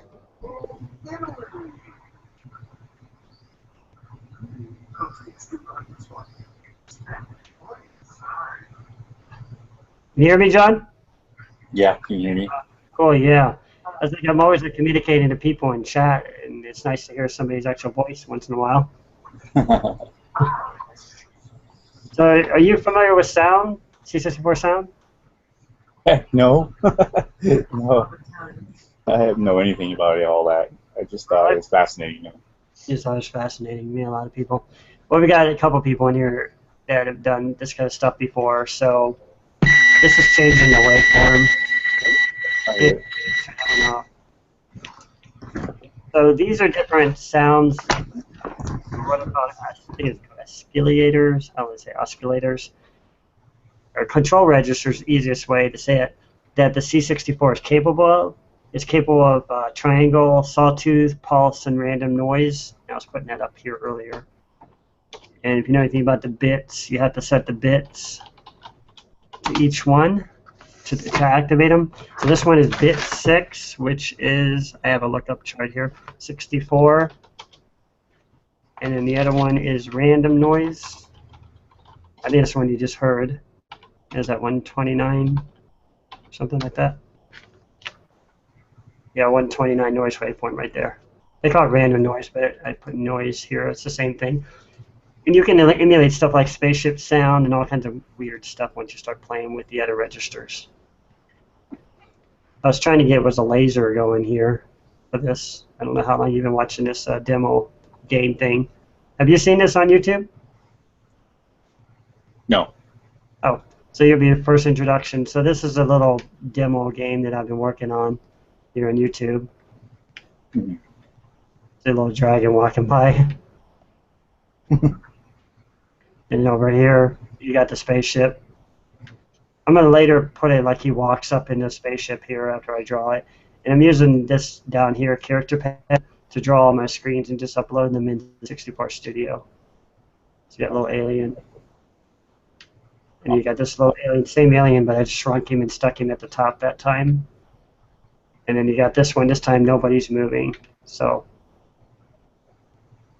that's as far as I got in it so far. Do you have a name for it? Yeah, it's called Spaced Out. And it's modeled after a game in the 80s called Space Quest. Because it was like the first real video game I ever came across that I loved so much. Wow. As a kid, when I was in junior high, I did take just basic programming. But this was back when, you know, they did have like the Commodore 64 stuff and also the Apple IIe and all. So we learned the basics of DOS, you know, basically. And I can barely remember any of it now. But mostly though, I used to go over there after school and play play video games on it. Like there's a game called Load Runner. I used to love playing. Load Runner. Yeah, Load Runner was a great game. You couldn't put it down. Yeah, it's addicting. It was very addictive. I had to literally almost hide that cartridge one day because I couldn't do any other work. I couldn't even do schoolwork. It was just so addictive. Why did I ever invent that game? I always wanted to beat it, see how far I could get, and never could get very far. I'd always start all over again, and yeah, those were the days. I try to look for it online, and I just can't seem to find it. I would love to play it. I don't know if they just go to YouTube and type in Load Runner or something. Yeah. There. But since you're joining us, Character Pad, if you've ever seen Character Pad, this is where you can actually access a live map here. You can draw directly on this map here. So if I wanted to, I could draw on this map here. Okay. With these tiles here at the side. And that's how I'm creating my game, basically. And you can also go up here. It comes defaulted with its own, I don't know, they call this Darko or whatever. You can load in their stuff here.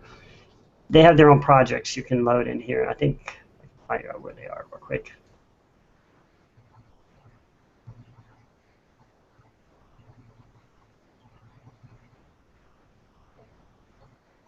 Character Pad right here.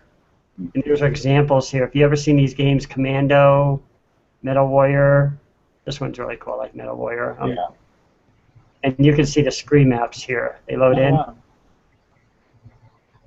And you can actually go in here. These are 8x8 tiles, so this is a little bit more advanced. I haven't figured out how to do 8x8 tiles yet, because each Commodore 64 doesn't position them correctly. You have to actually set the bits correctly to get it located. But anyways, yeah, you can load in your own little maps, and you can manipulate them, and then you can actually upload them into the game.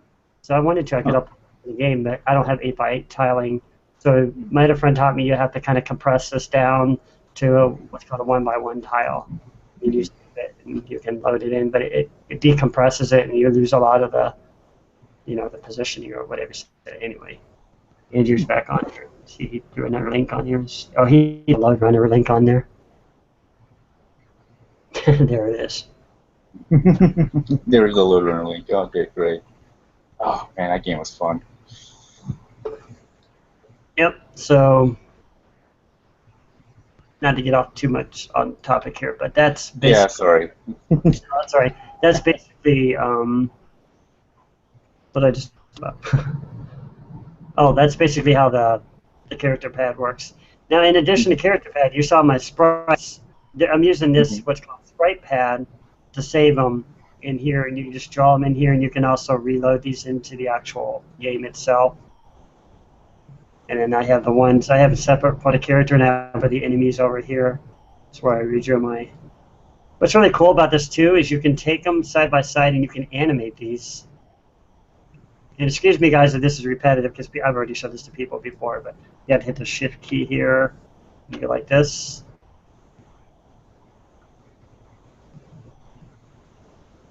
And I always do is I set this thing down to 60 hertz so it kind of slows it down. And just press this, and you see it animating there. And that's to see if your animation looks good or bad or whatever. So that's great. it's pretty cool. I love this editor. And I like this one when I did the gun. I was like playing with this gun. I was doing a shooting gun here, which still is flawed. It's still not working correctly, but you can shoot in the gun there. There you go. Yeah. Yeah.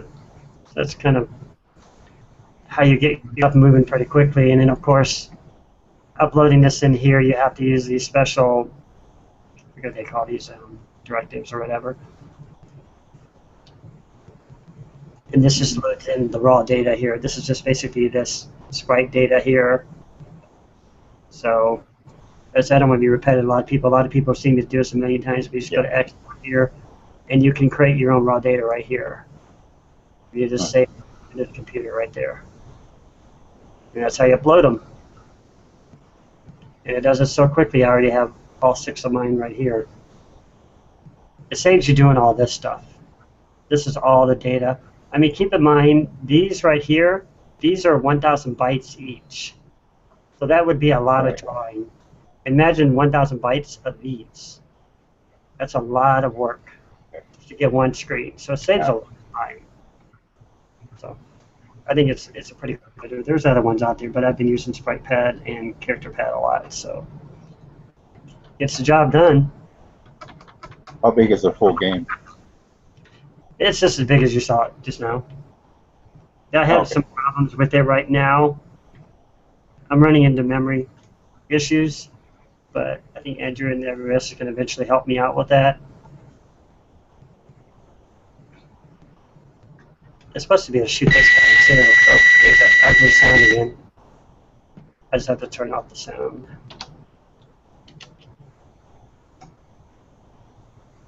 I turned it on so we could hear the waveform earlier because it was spitting out. This cuts off the volume right here. Actually, I think I have it up here. Let me see. Oh, you know what? I probably need to set the TAC decay for this. Andrew. That's an Atari sound you got there. Yeah. Yeah, it's the noise waveform. That's an Atari sound. Oh, no, that wasn't waveform. I'm sorry, that was the, what is it? It's the sawtooth. It sounds like a saw cutting, doesn't it? And then this is the triangle. So what you have to do is you have to cut out the decay, which is in 54.277. So I probably need to change this one. And there's a book that's called Map in the Commodore 64 is where I'm looking all this up at. And you can set it based on certain bits to a duration of 0 to 15. You set it by milliseconds is what it says here. They were sustained release control register. Oh, I have to set the sustained release control register too. So 54.278. Do I even have that in there? I don't think I have it even in there. Let's see. Again, I have to look up the bits and see what they're stored at. So 0 to 3. I'll probably need to do a little math here. 4 to 7, sustained control volume level.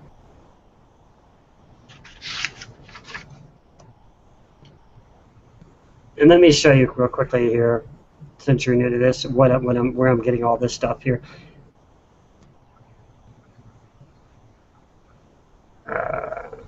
Just going to switch over to object.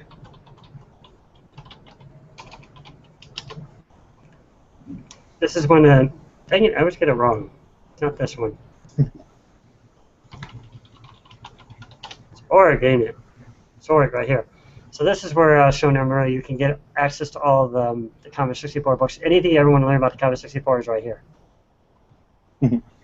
So in here somewhere is the map. I'm going to have to look it up. I don't know where it is. Right here. This is the book I'm using right here. Map in the Commodore 64 and 64C. So I don't think I have one stored here. But I'll show you all the memory locations in your Commodore 64. Let's see if I have it stored on my drive anywhere because it takes forever to load this thing. It's called Map in the Commodore 64. Yeah, I never store mine because I always have my book. So it's going to take a while to upload that sucker. Let's see if I have the other one. Map in the Commodore 64. I don't have any of them here. These are all the PDFs I pulled from this site off of my Oh, what page? I'm on page 162.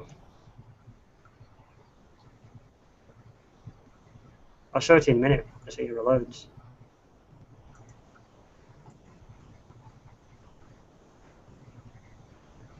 That's a huge PDF.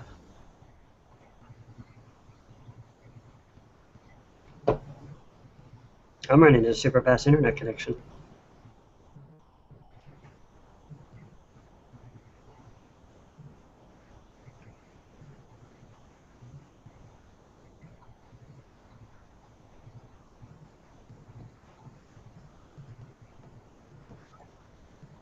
Nine seconds.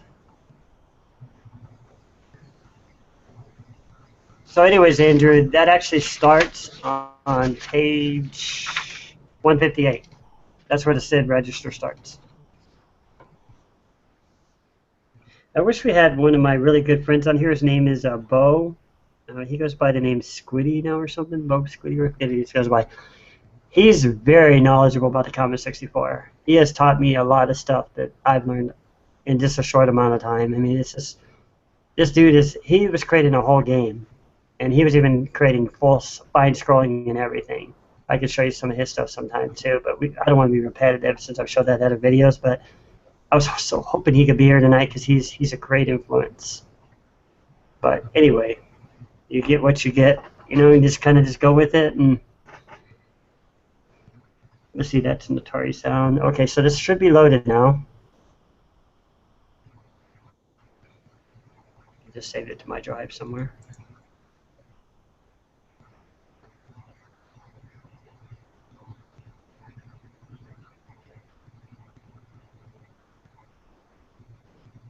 I think this is it. I don't know what that is. I already have this on here. Why is it doing that?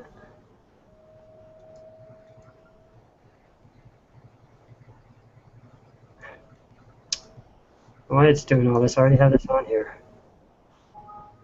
Okay, let's just get out the screen.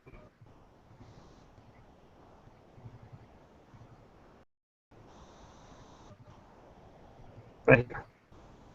And nothing.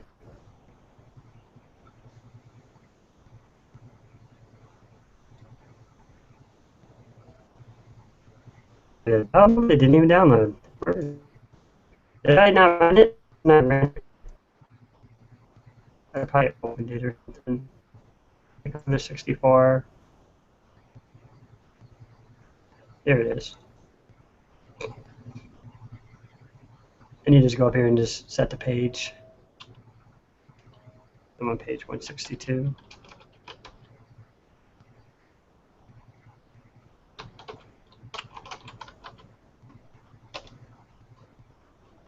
So this is where the, actually this is on, it's not exactly, it's kind of close, but it's not exactly in sync to what the book has here, so I need to go back a little bit. Starts right there, 53,272. This is where it all starts. It's a little bit different than my book. Wait a minute. Hold on. Yeah, this does not look right.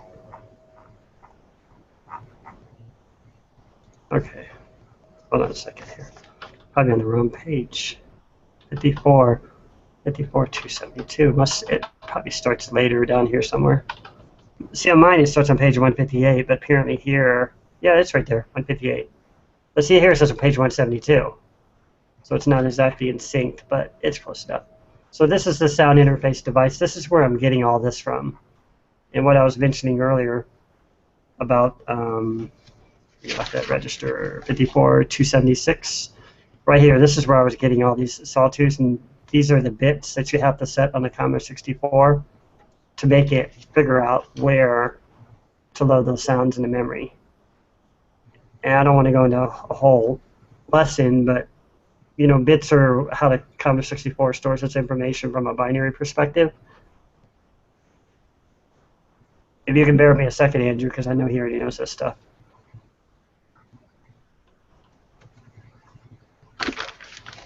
So you got 8 bits. Let me count them.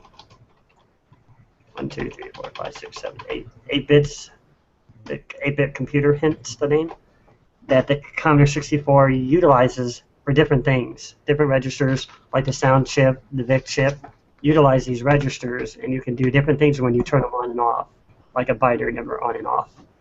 So what this book is saying here is it's saying you need to set these bits for this to be active. So if you want to set this location 54276 to the triangle waveform, you have to set bit 4, which is actually, I'm going to translate these. I always do it this way. This is how the computer sees them. These are the numbers, how it registers them by powers of 2. You got that? And then I think 4 is backward. Let's see, this is 0. So this is 8, and it starts right here. 1, 2, 3, 4. So this bit right here is the bit we want to make this work. So we just look here, 1, 2, 3, 4. Let me see here. Make sure I got the right bit. Select triangle waveform bit 4. 0, 1, 2, 3, 4. So it starts at 0. So this is 0, 1, 2, 3, 4. Whatever. 0, 1, 2, 3, 4. Right there. So that would be 4, 5, 6, 7. Because it goes 0 to 7. Like that. Mm-hmm. Does that make sense? 0, 1, yeah. 2, 3, 4. I vaguely remember this. So, you did? Okay. Yeah, vaguely. So we look at 0, 1, 2, 3. Where's that? 0, 1, 2, 3, 4. So it's 16 is the register that is set in that triangle waveform. Something doesn't seem right here. Let me just look over here real quick. Mind you, I'm trying to remember back in 1987. It's 16. Yeah. Oh, okay. I had put the wrong one. I put on 17. It's supposed to be 16. I wonder if it's going to change anything. All right, have an error message. Where do I got an error message on? Cannot evaluate. I probably left some code out. Yeah, I was trying to add something else in here.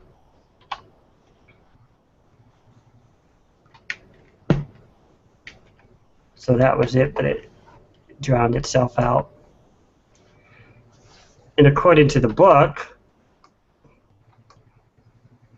yeah, tried to sweat back and forth between books and all that. It's tough. Right here is where I'm getting all this. So this, you just have to set bit 4 for triangle, bit 5 for sawtooth, bit 6 for pulse, random noise, and so on. So if we set bit 7, which is 128, that's where you heard that tarry sound earlier. But you can also, in addition to setting the voices, you can set the pulses. This stuff's a little bit more advanced, so it's over my head right now. Don't worry about it. But I'm new to the sound. I just started learning about it last year. Bo Gorin, that's his name. He's taught me so much, so again, credits to him.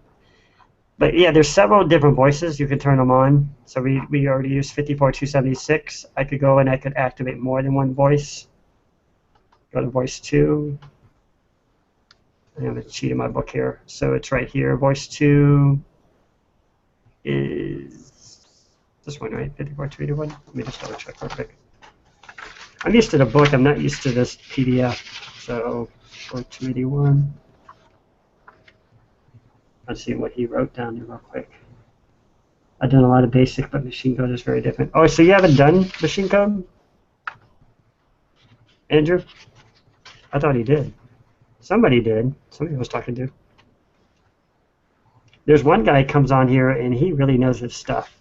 I'm not surprised. And he says he's working on a game, but I never see the game he's working on. But he could probably build a game in a second. I mean, he's always critiquing my stuff constantly. And he's like, you need to learn this, you need to do this.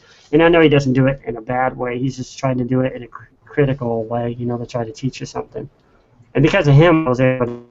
Yeah. But first, it kind of bothered me. I didn't know what he was trying to say. I was used as the kid, my laser, but I Commodore 64, it's not for the light of heart, you know. I mean, especially when you get into a language programming, it just depends whether you want to do it or not, whether you really want to make the effort to learn it. Which is probably why this video and this channel is so hard to get off the ground, because a lot of people come on here and they get confused. And I can't make you guys experts. You guys just have to go out there and you have to do it yourself. I can try to show you some of the stuff I've learned from it and some of the experiences I've had. So anyways, getting back here. So voice 2 control register is what I'm looking for. So it's 54283 right here, actually. It was right below it. So these are the second. We could turn on the second voice with this one, probably. 54283. Let's see.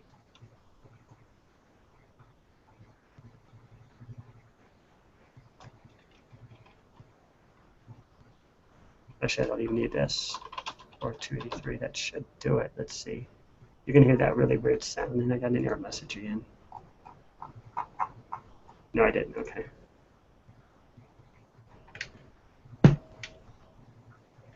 It's drowning out somewhere again. Probably because I'm turning off the voice again somewhere.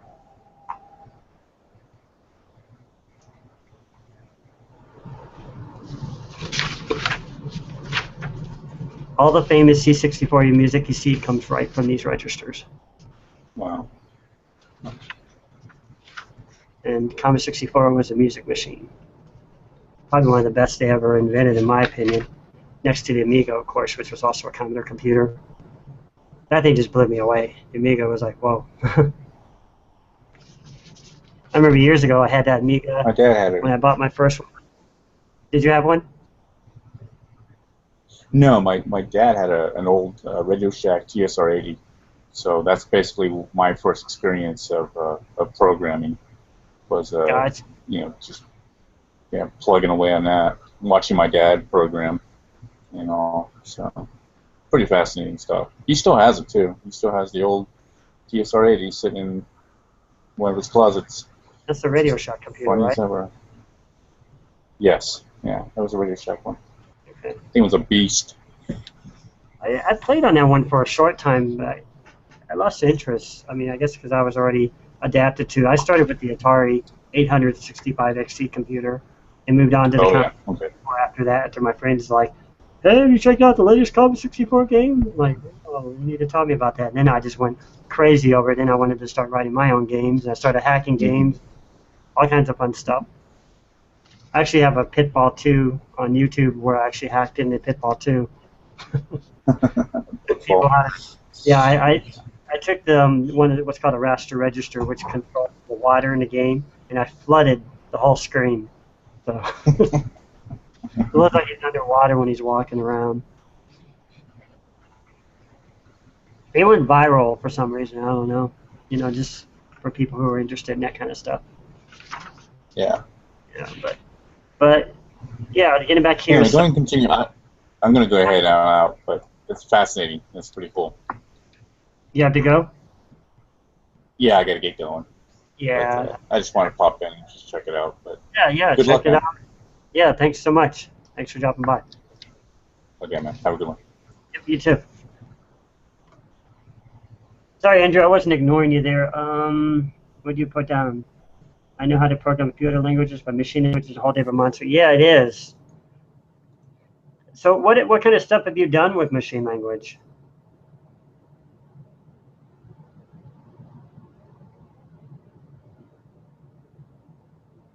I think you dropped out.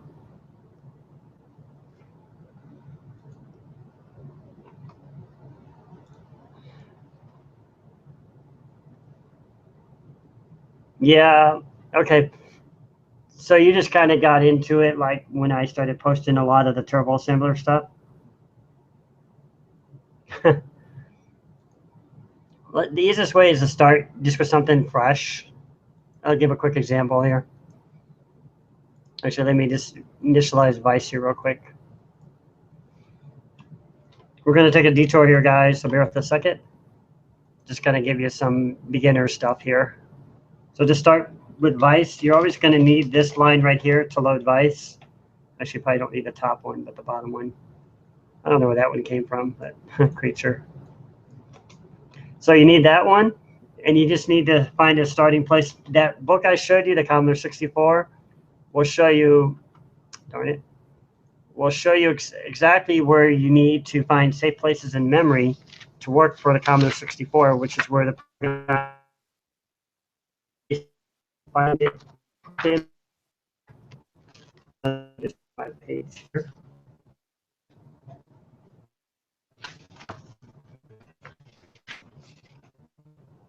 It's on page 84, so let's. I have a feeling it's going to be like page 95. This is a guess. Pretty close. It's almost right. So right here, say place where you can store basic or like virus programs, but if you get too big after a while, it starts overriding your sprites because well, it depends on where you relocate the sprites. I have my sprites located in 2000, and you also, oh, sound's cutting again.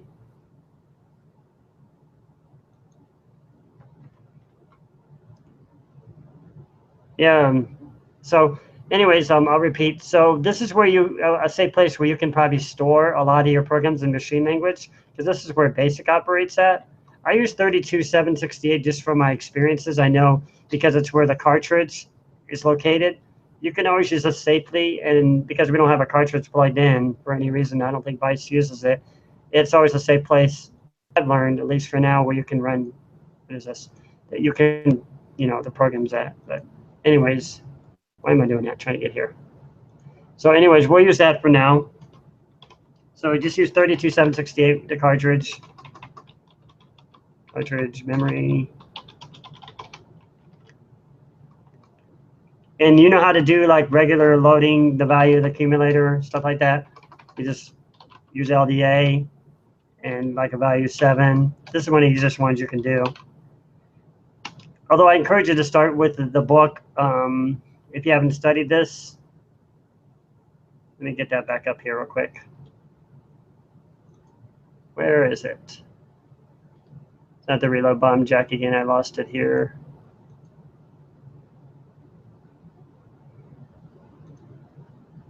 Let me just do this one. I think it was probably right here.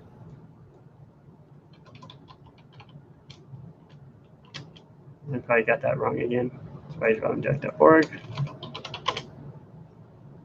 Darn it, where is this thing?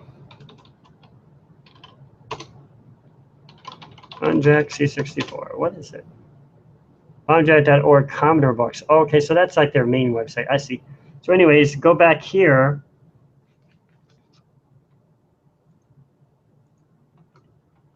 And I totally forgot what I was going to tell you now. Oh, the machine language. So a good book that I like to use, it's on here. Let me see.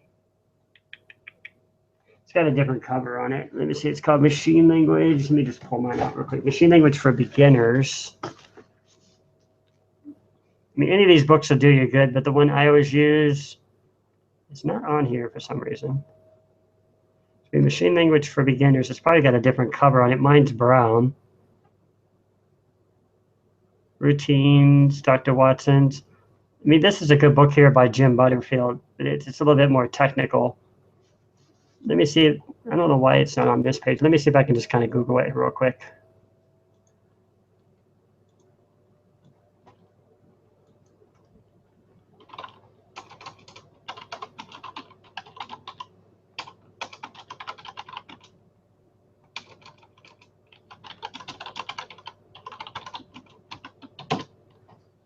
Should be right here. I'll probably open up the PDF. That's not it. Give me a second. Mansfield. This is the book right here. This is the one I'm looking at right now. It's a great resource. Even for somebody like him that was on earlier, John, he could learn it too because it teaches you from any 8-bit perspective from the Apple to the Atari, Commodore 64, Tandy, and so on. So I used it, thought it was a great resource since it was kind of universal, the word is, right here. Try to find a freaking PDF for it. It might be right here. It's not exactly a PDF, but you can read through here. It's the same book. This is probably the close as you're going to get to reading it. Yeah, it's a very beginner book. Very, very beginner. Matter of fact, my website, if you want to get a peek into something, I did create a page where I tried to break this down a little bit more easier for people to understand it. And let me see if I can get that up here real quick. Somebody's contacting me again.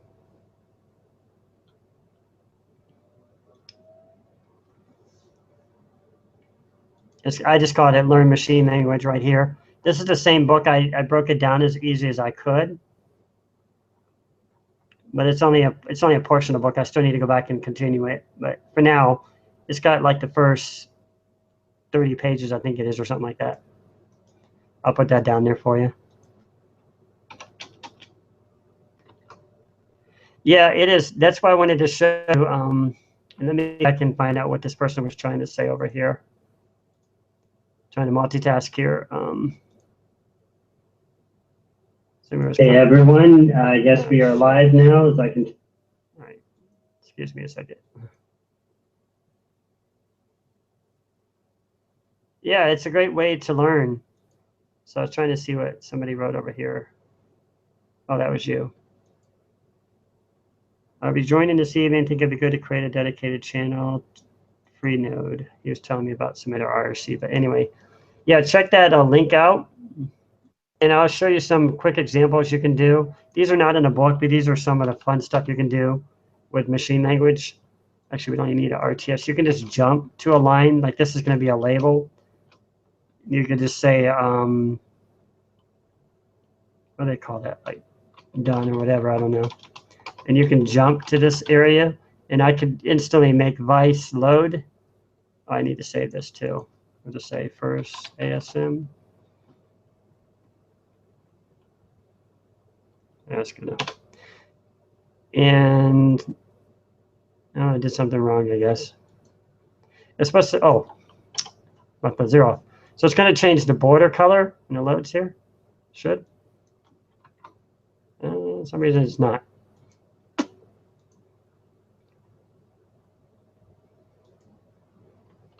I don't think I need RTS in there. Maybe I do. Well, for some reason it's not changing the border color.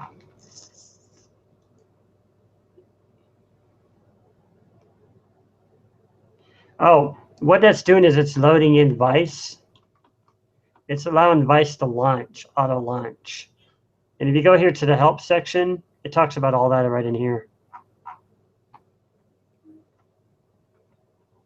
You got to read about it in here, right here.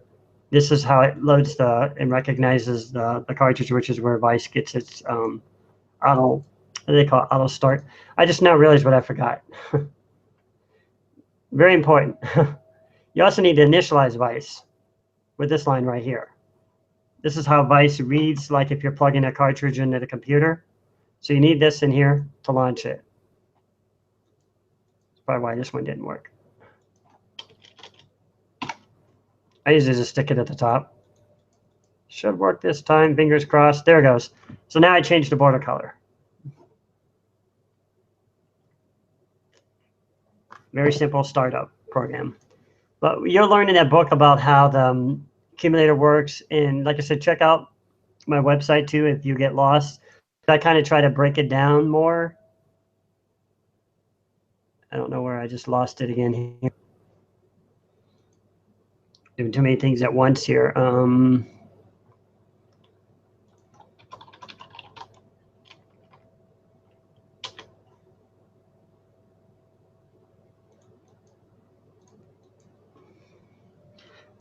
So it talks about, I talk and explain about the book and how the book breaks it down, powers of numbers, how binary works. I give an example here, ASCII, and it talks about, I did some screenshots of the code here to explain the hexadecimal system, which I know I don't use a lot.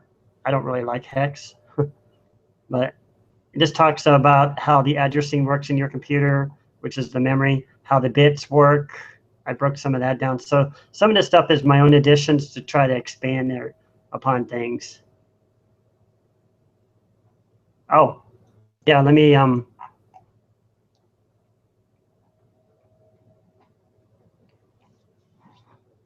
I could GitHub it if you want.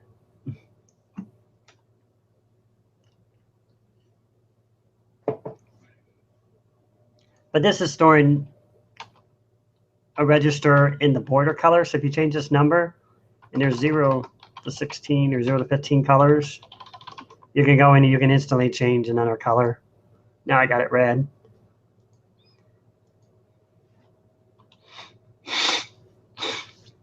You want to cycle through the colors, we can do that. Now we need a loop to do that. Okay, loop 1.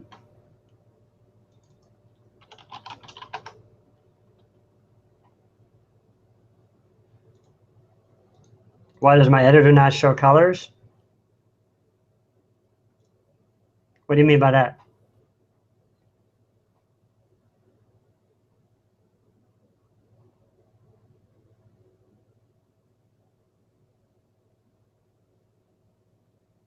What did you mean by what editor you're? My code is colored and it throws an error. What error? What error are you getting?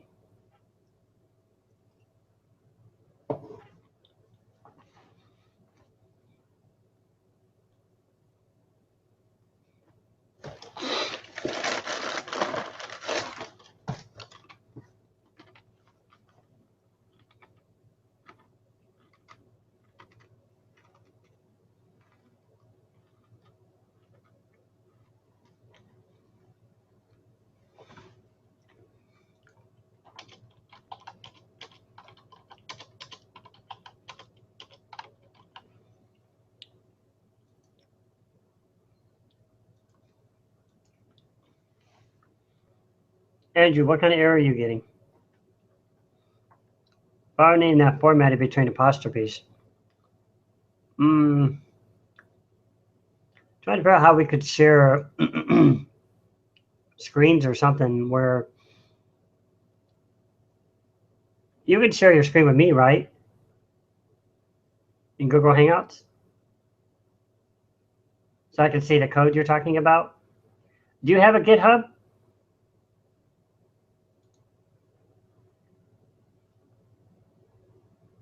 Oh, if you could create a GitHub, I could see the code. It's kind of hard to see what you're talking about without looking at your actual code.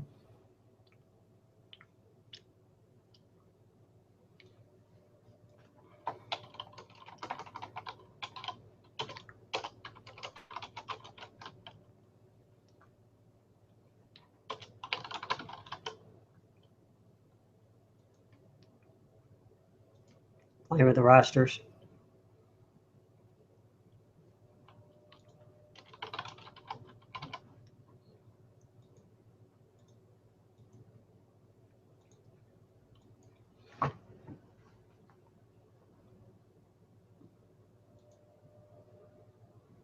So you need to have a way where I can see your actual code. So we might need to come up with something where we can share each other's code. So if you can create a GitHub, that'd be so helpful. Then I could see what you're looking at. Do you know how to create a GitHub?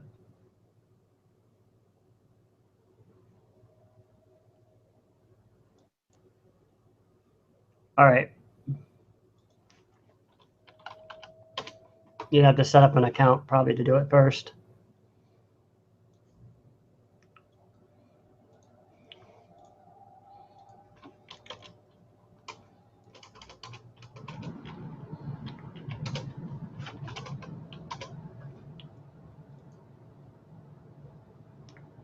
Just having some fun here.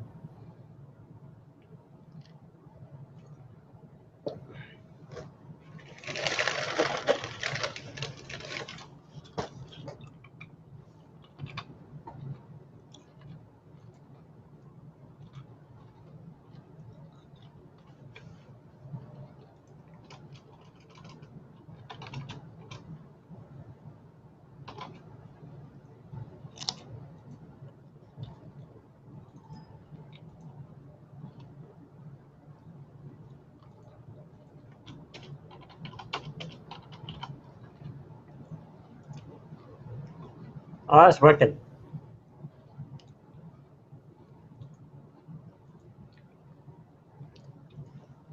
playing with these raster lines.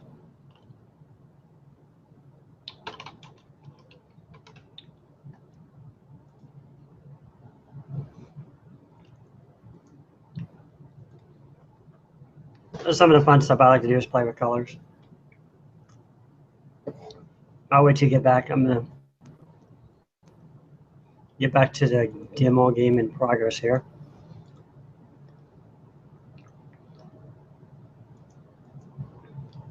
Oops. Why is it doing that?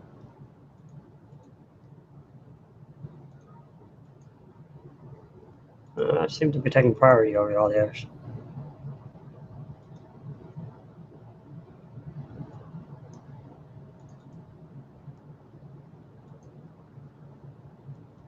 You're gonna have to create a separate area for it.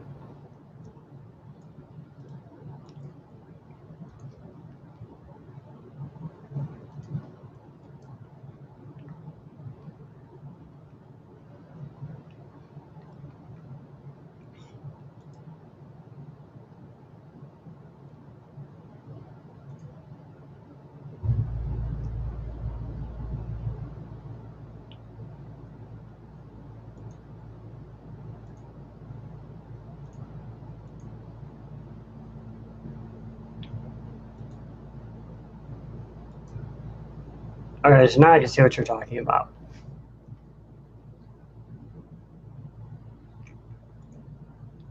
Yeah, because mine's not running either.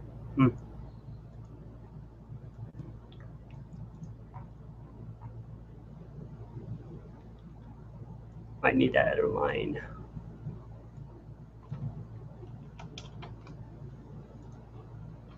Not sure why we need that line.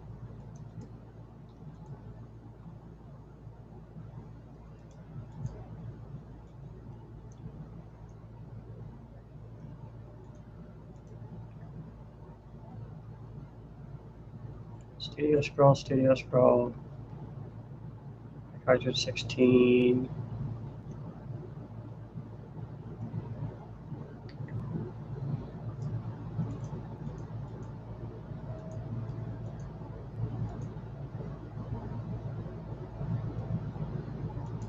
It launch right off of Vice somehow.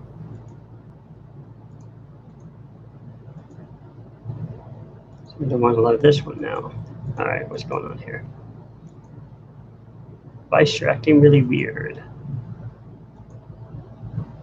I'm going to shut this down. For some reason, it's loading in here somewhere.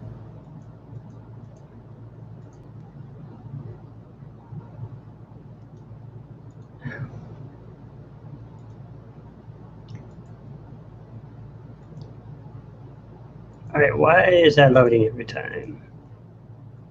It's like it saved it in the project somewhere.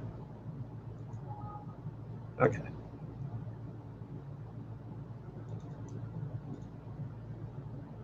Okay, so we're back.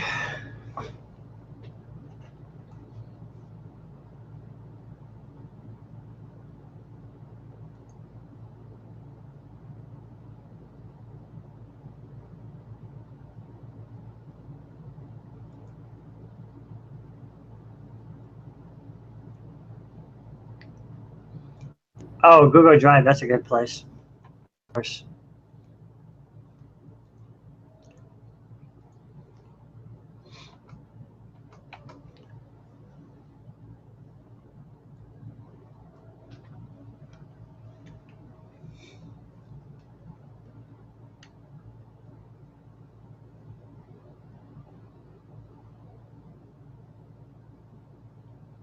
Yep, that's fine. I mean, just you can see the rest on, the Hangout. I don't know how much longer I'm going to be on here, but just kind of see that there's really nobody watching tonight, so that I can see.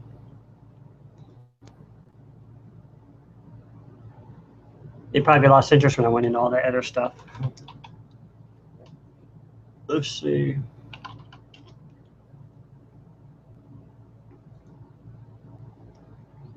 Yeah, but check it out. There's a lot of good stuff.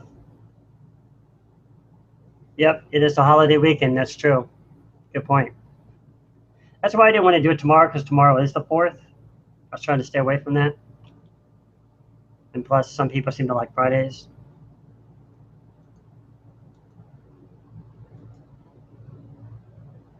Well, thanks for coming.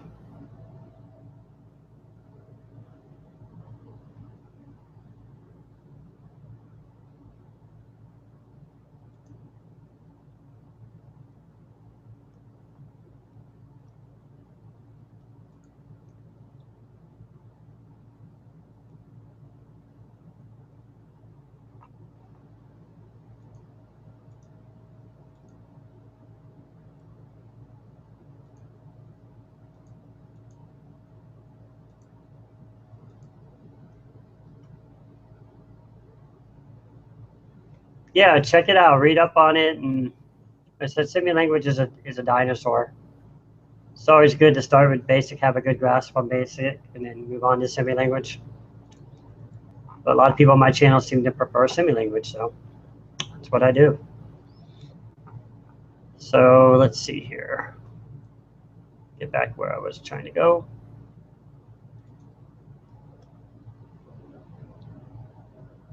Where's my video at? Yep, you too. Enjoy the 4th.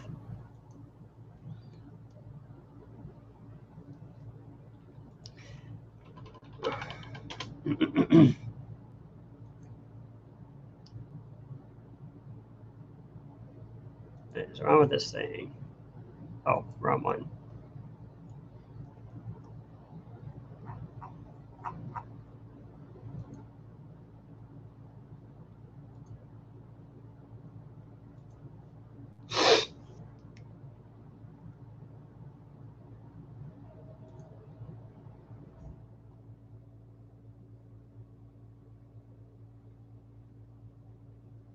I was just trying to see if anybody else was watching. What's wrong with this thing? Oh, wrong one.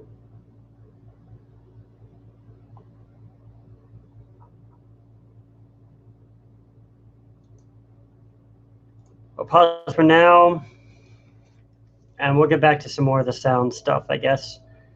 Yeah, sorry if I threw you guys a curveball there, but someone came in. I just wanted to kind of, welcome them in and show stuff that we're doing. So what we're doing, obviously, we're still working with the sound here. I'll go back, I guess, to the VIC stuff so I don't lose people again. The VIC stuff, I mean the SID stuff. Let me just shut this one down to find where I put it.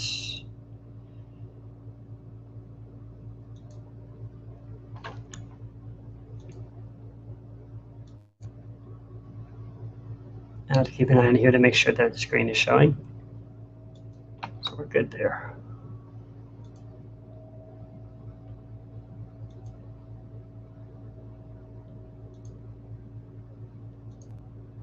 So here's where we were earlier.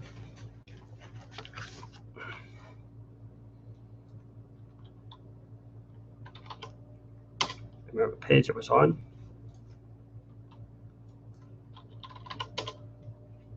Somewhere around it, too far.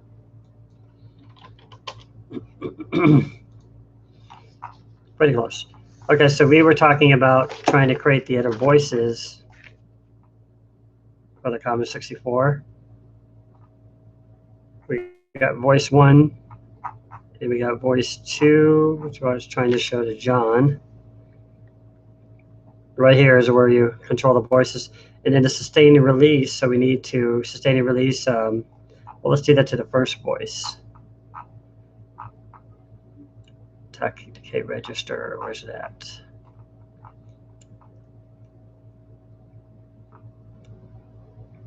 Let's see, frequency, pulse. I think they're in order. There's the envelope. I think it's right there, voice 1, envelope control.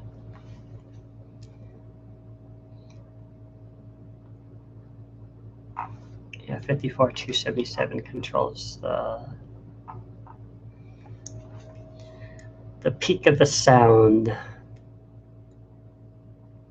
It's indicated by the low level of the attack decay register.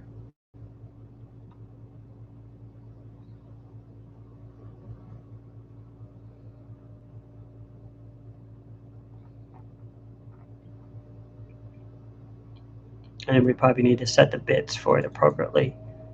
Select decay, cycle duration, and tax cycle duration.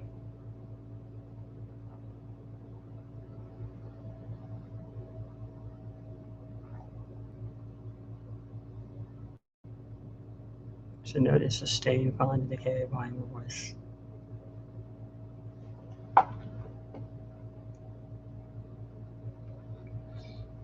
Let's go back to the demo in progress. I'm going to shut this one down so we don't get distracted by all that other new stuff. I was just showing that to Andrew. So getting back to where we were here.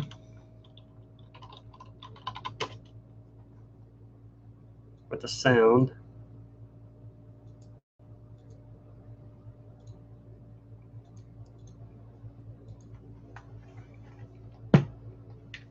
So I was cutting out the sound. So you guys can model this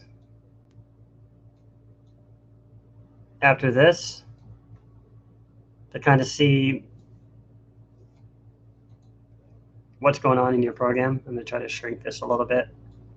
People say they can't see it when I move it over there, but I'd like to see it side by side. I have the book in front of me, but this is probably a better way for me. So 54273 here, for those who want to see what I'm doing, is the voice control frequency high byte. You have to set the low and the high bytes on this. Apparently right now, I'm so new at this, I really can't get into all this right now. I could set high and low bytes if I wanted to, but you have to set them according to what the bits are showing, which is all explained right in here actually. And here's how it's calculated if you guys want to read about this. Let me see if I can get anybody back in IRC chat real quick here.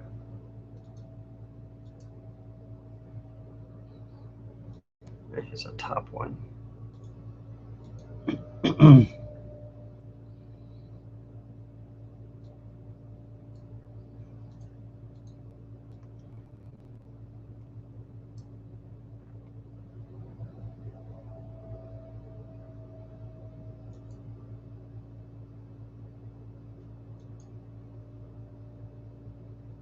Set intro.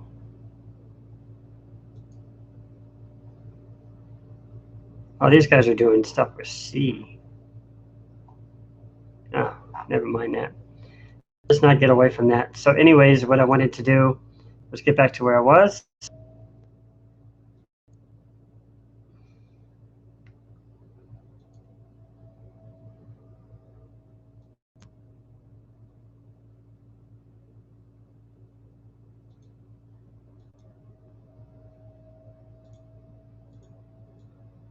I'm going to close some of these other ones.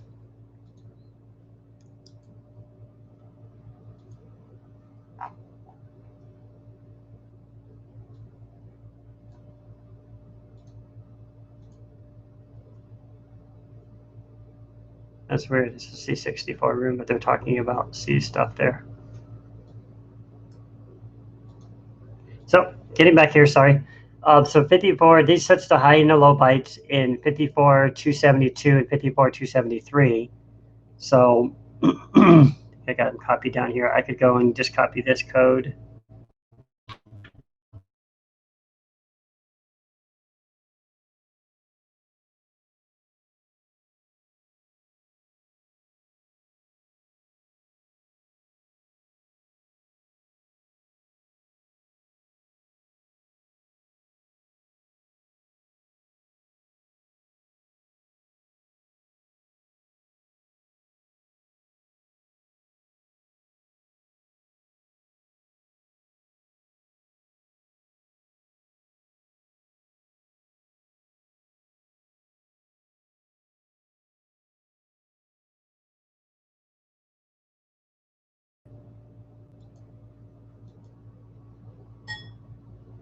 Network connection, experiencing difficulties. Dang, I hate when this happens.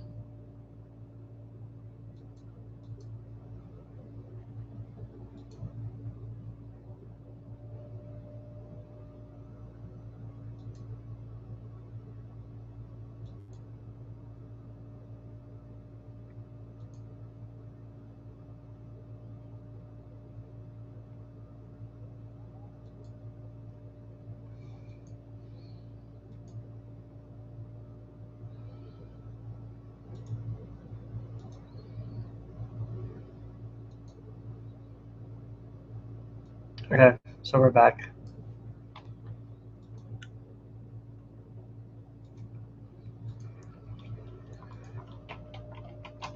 Man, I gotta keep checking myself here, so that's when I check my make sure this still looks good.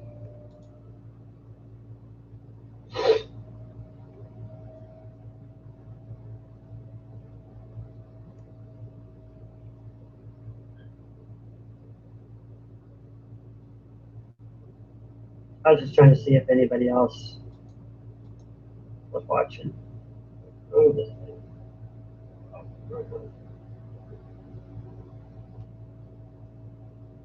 Be just one moment. I'll pause for now, and we'll get back to some more of the sound stuff, I guess. Yeah, sorry if I threw you guys a curveball there, but stuff received. Oh, never mind that. Else was watching. Oh, this.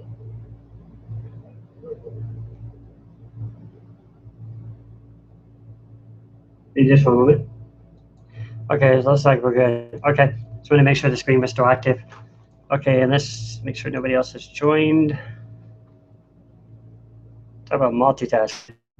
But anyways, without any, try to explain instructions here.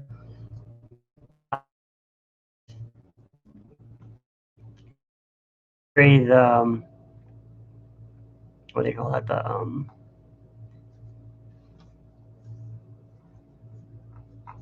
they kind of break it down here. I'm sorry, guys. Where was it again?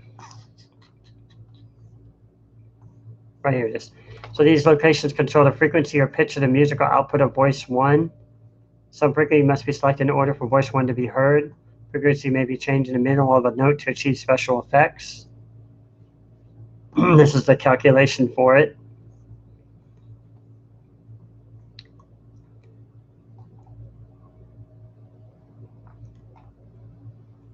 Let's see, frequency equals register. In just a minute here, I'll show you some sound examples. I'm just going to pull up the website here so I don't distract myself.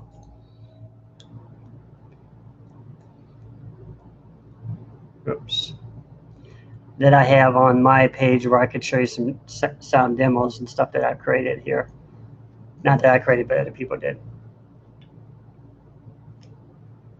Just to kind of keep this channel moving along.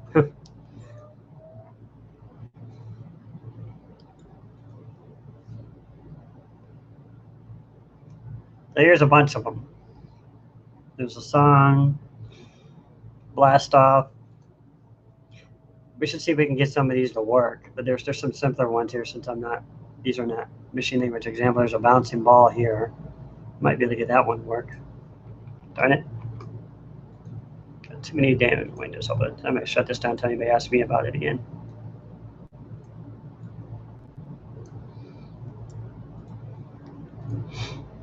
Let me just move these over here.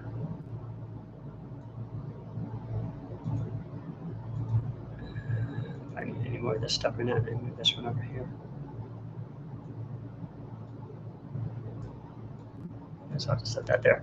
Okay, so getting back here, so this is a bouncing ball. I know it had anything to do with our program, but we could probably implement that in there.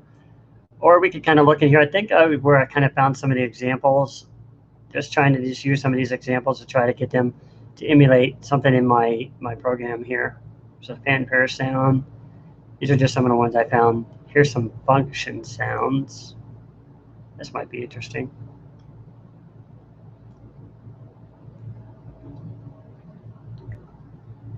$54,274. Let's go over there, see what that is real quick.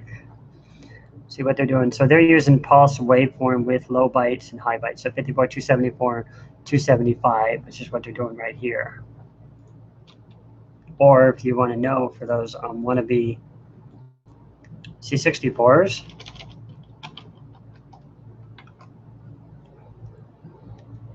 let me just clear the screen.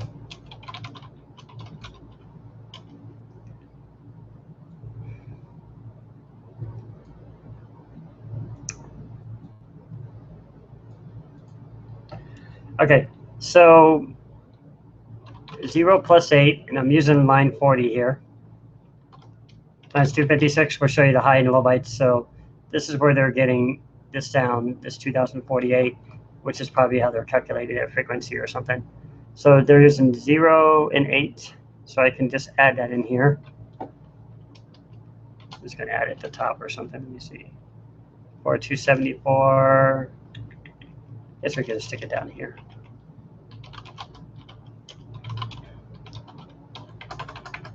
That was a low byte, was it? Let me grab my book again. So 54274 is the voice wind pulse width waveform.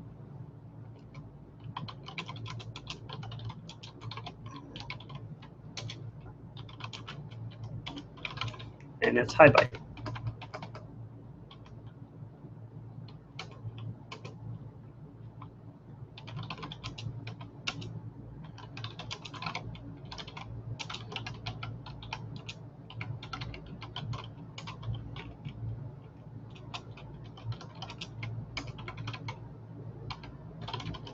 High and it's low nibble.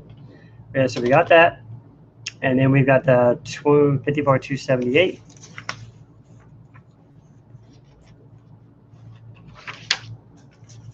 Which is this one. And again, we're just referring to this. Voice one sustained control register. Guess I might as well just leave this open instead of cheating my book over here all the time, because you guys can't see what I'm doing. So I also got to keep the dang program open, so this is going to be kind of a lot of multitasking here.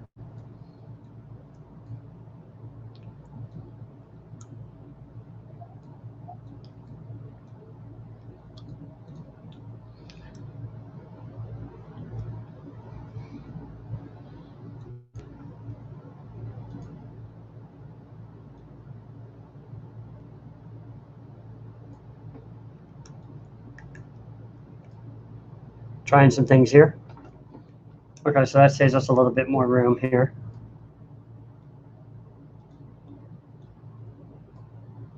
Just squish this over here, far down as I can get it. Hopefully it doesn't cut up where you guys can't see it.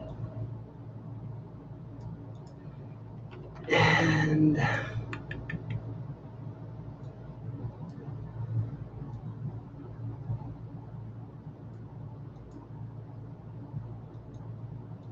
I'm going to make this smaller or not.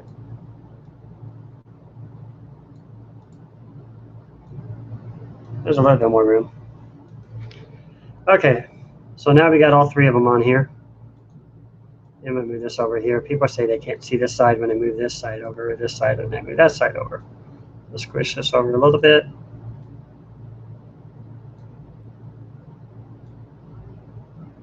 And cross over that one, that should be good.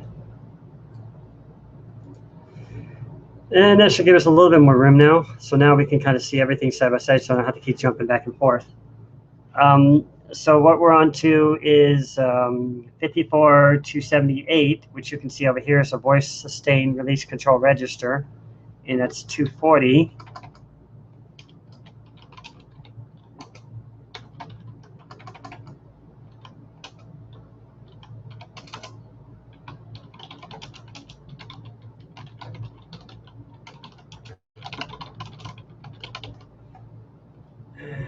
I need to keep Google Chat up here too, so I can still see that too, in case somebody joins.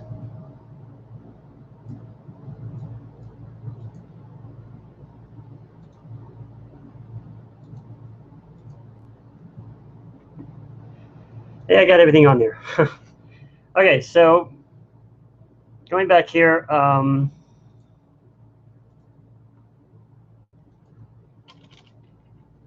we're just working with these lines, so we got that. And next you can see we got 54296. This is just a volume control register. I already have this down here. You just set it to 15, which is the max of the volume. So just reuse that one. And what's next? 54277. Make sure I didn't set it up here somewhere. I did. Okay. So we got here. Register. We're just studying this. Here, bit 0 is the K duration. Or 277. Which is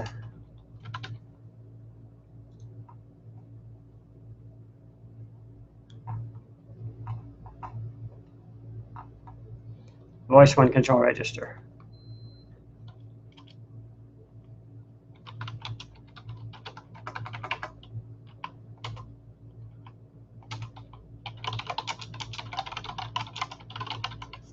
So hopefully we can emulate this.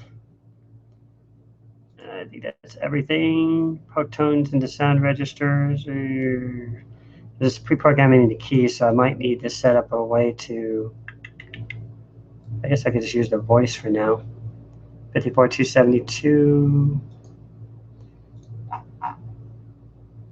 Voice 1 frequency control. So they're just using one here, and they're changing them with the keys. The function keys is what they're actually doing. So let's see if that gives me a sound, at least for now.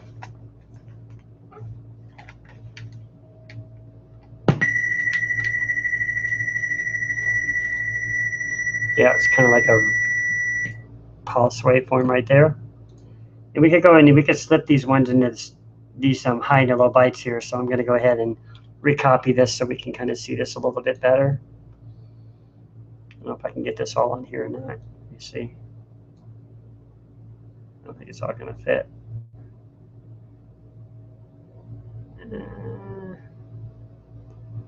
That's close as I'm going to get it.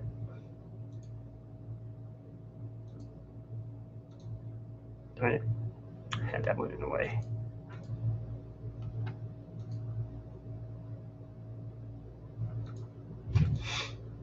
Shoot.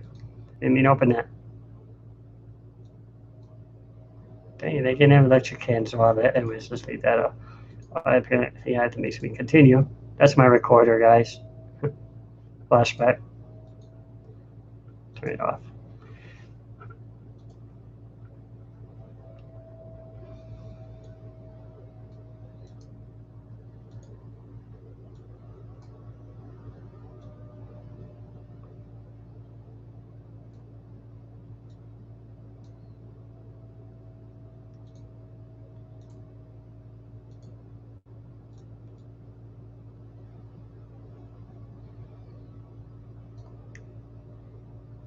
So now we can see it. So we can go in here, we can swap out the high and the low bytes and see what the other tones are going to sound like.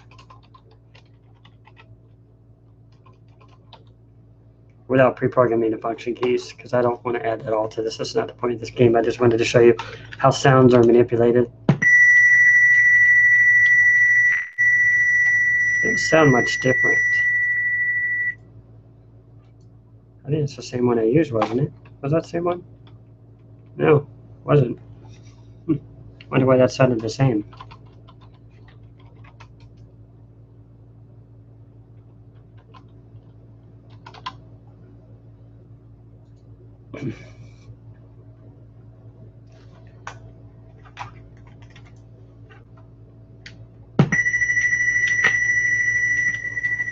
Well, they all sound the same to me. Let's see, maybe I missed something here. Go back and double check.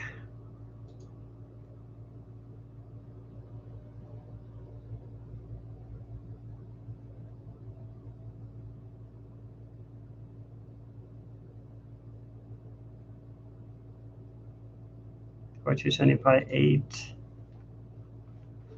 4278 is 240, right? 296 volume, 277 0, and 65. Yep, that's what I have. Probably because it has a loop in here somewhere. Go to 90, let's see. I don't see a loop. See if anybody's joined the chat yet.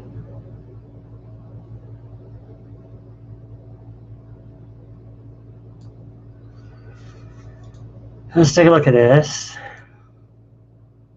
Great, now it's getting garbled.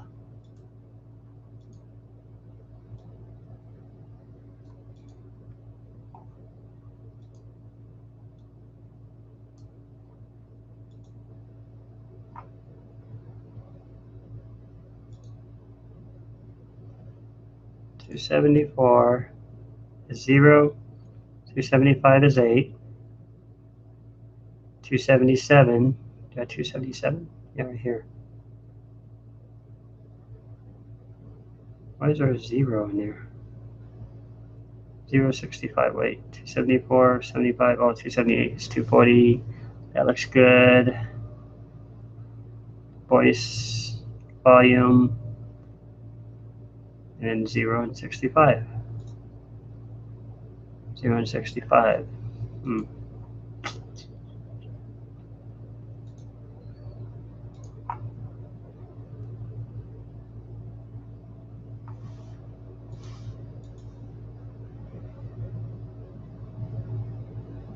Oh, I had 97.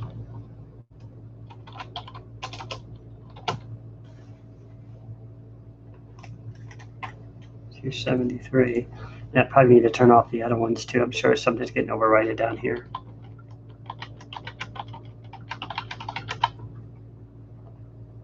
Don't want to forget that.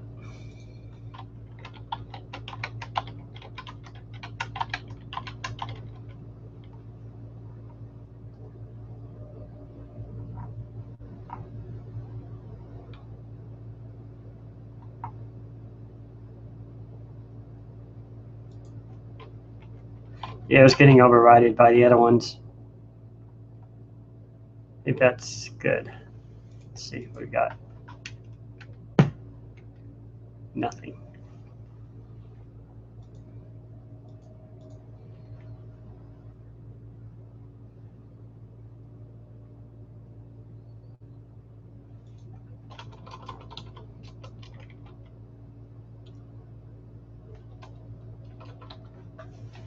I think we're going to need that delay in there.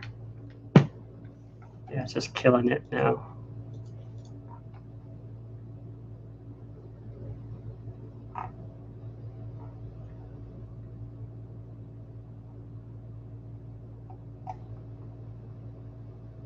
This is a delay I have in here.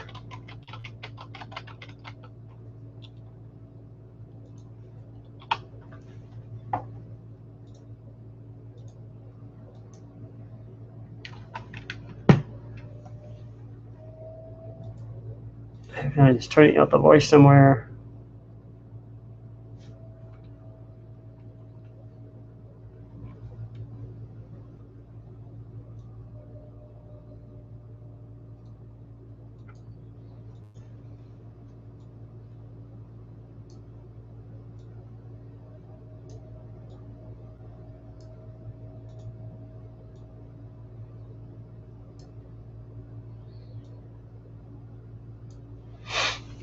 All right, let's take a look here.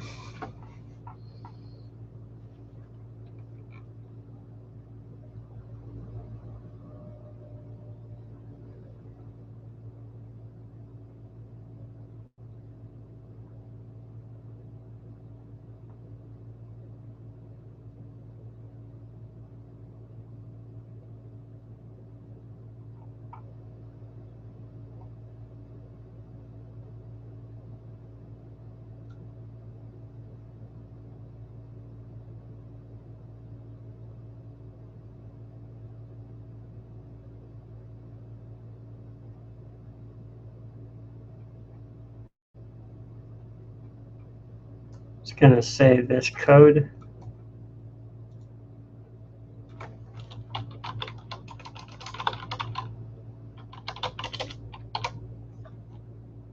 And start deleting some of this. Why do I have an interrupt in there?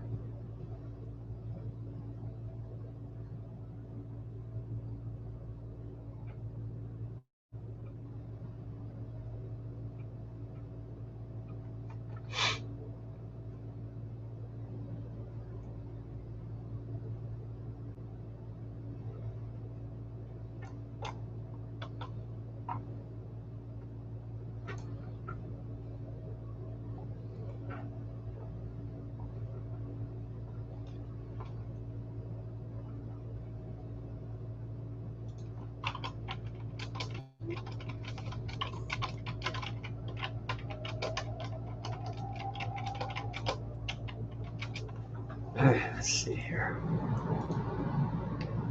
Just going to set up a delay here. We're not going to alter these right now. We're just going to set a delay. See if anybody else shows up.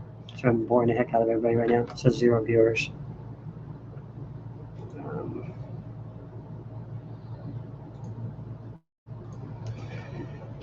So set the delay. Should probably kill the sound afterward, but or 277. I can take this one out.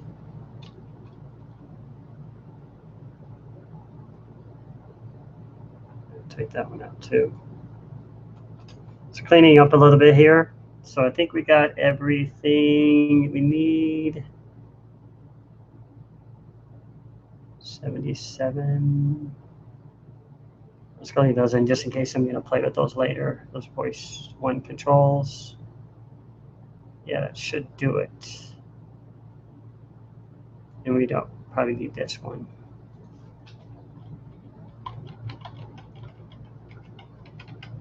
Just in case, I don't want to have to type it again.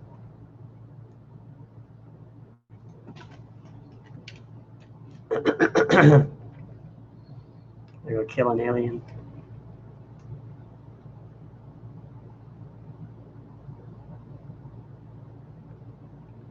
Die, sucker.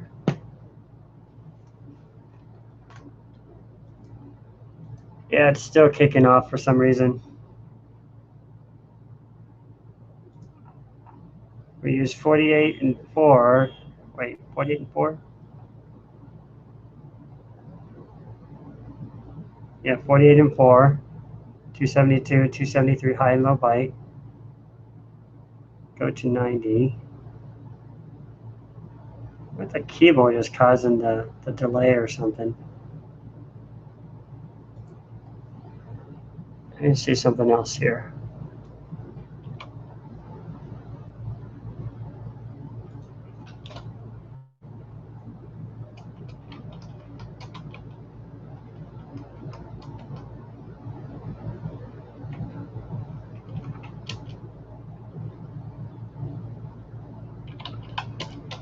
Some cycle delays between this. So we can get some weird sounds out of it. I don't know. Maybe cycle through them. Yeah, it's still killing itself.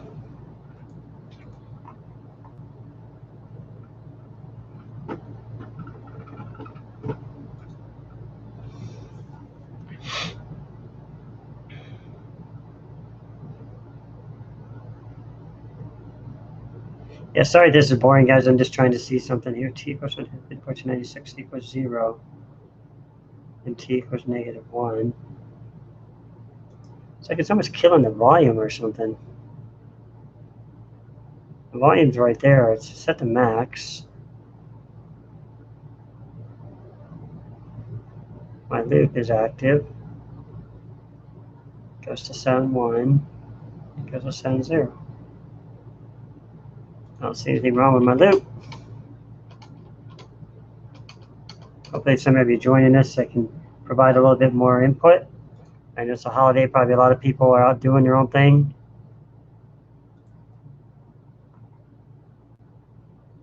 All right, I'm going to try another demo. Let's see if we can get a different one here. Here's a horse. Here's an input frequency. Let's check this one out.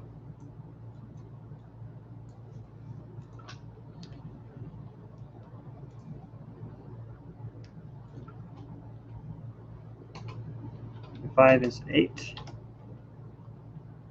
296 is 15. Then they got 54,282. Just kind of keeping these in order here. Or 8, 54,282.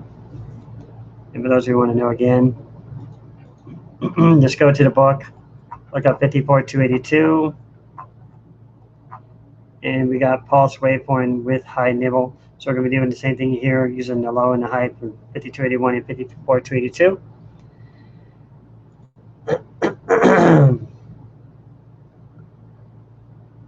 Oh, they actually calculated here too. Interesting. they show it on the screen. I'd like to be able to type that in Vice. Might be a good idea. So let's see, 50 bar 282, and then 50 bar 278 is up here. Got that as 240, yeah, 50 bar 276.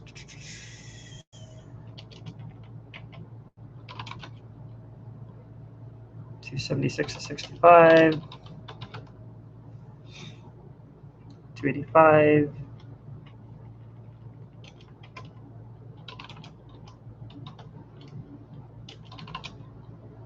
285, and then we got 283. It's the high byte. 65.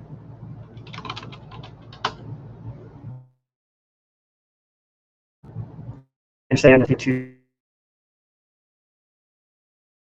Right down here, actually. Let me just move this one in case I need it. Set it down here somewhere.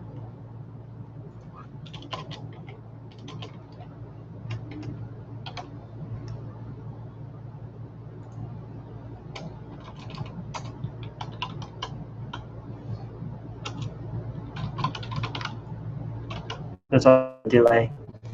So 70. Sure you have.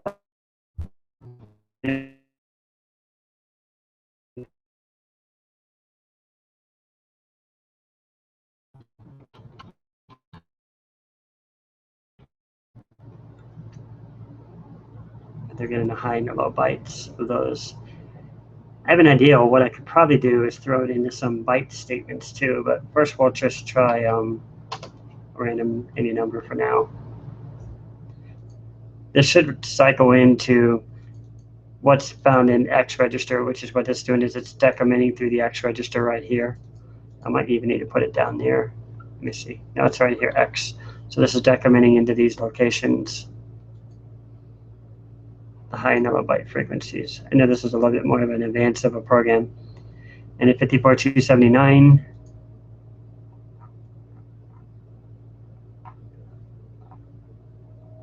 is the voice to frequency control.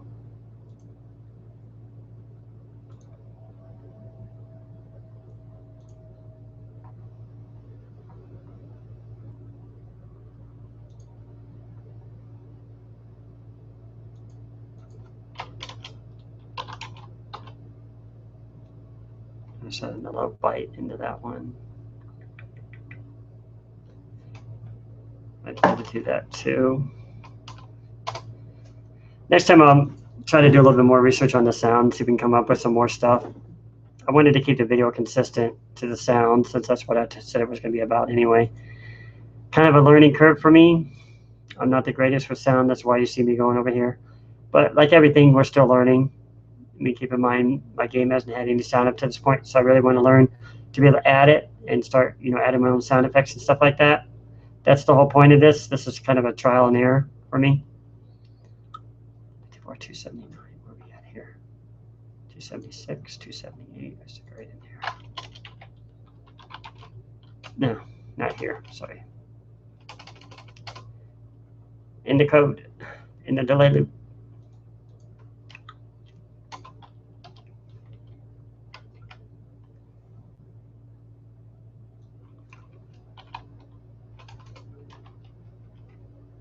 Or store it in the Y register.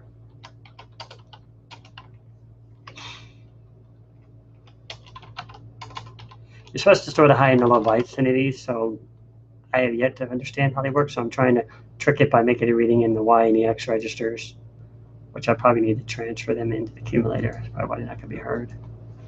Let's see what happens. There we go. Oh, that sounds weird. That was weird. Then we'll cut out the voice at the end so it doesn't, remain like that. You just set this to 0. At least we finally got something going. I'm happy enough for now.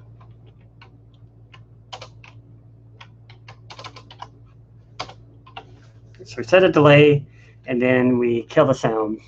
See if we can get that gun to fire normally here. There it goes. Not bad. Not like a freaking duck. Quack, quack. So that's how the high and the low byte. So what this is doing is basically reading real quickly through the looping and the setting. It's kind of cheating here.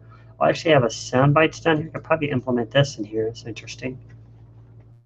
So what I wanted to do is load in some anonymous values. You just store, oh, I got these in the wrong area. Up here. And store these into the high and the low bytes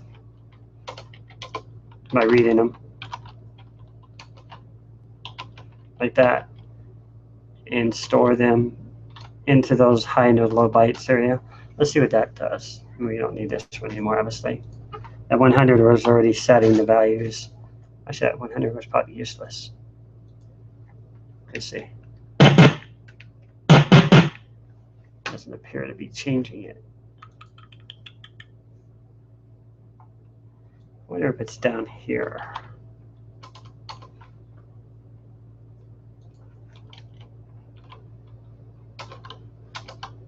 Read it in from Y. Well, I think I know why, but anyway.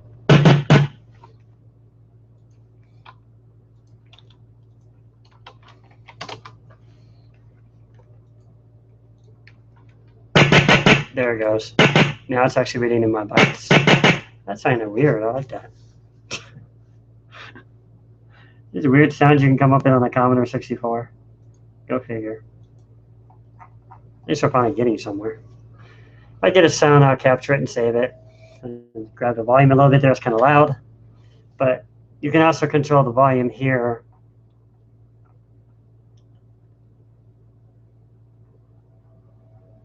Right here, sound volume. Probably like half this one. And I'll drop the volume down.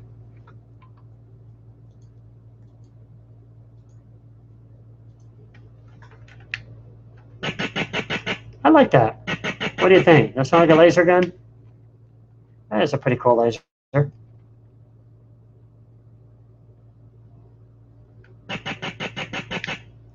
doesn't sound bad, actually.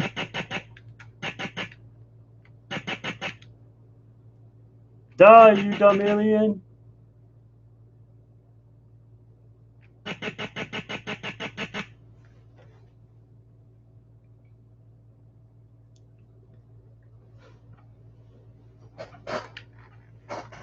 Get ya! So anyway, yeah, I like the sound. I'm gonna save this. I'm gonna upload this to GitHub if you guys want to see it. If you're watching, if you're not already up, drinking a beer or whatever.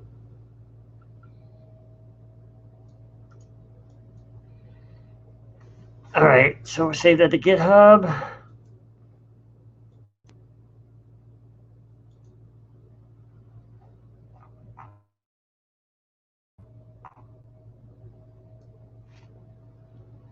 I don't want to lose that page either. Let's do it right here, I guess.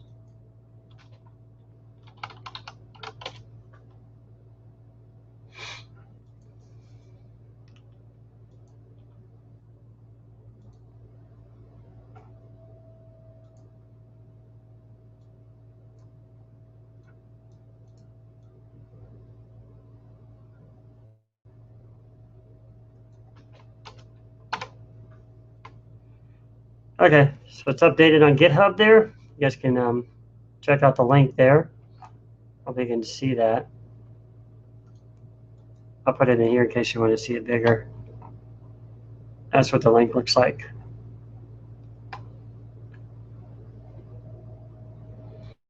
And I want to go ahead and save this myself.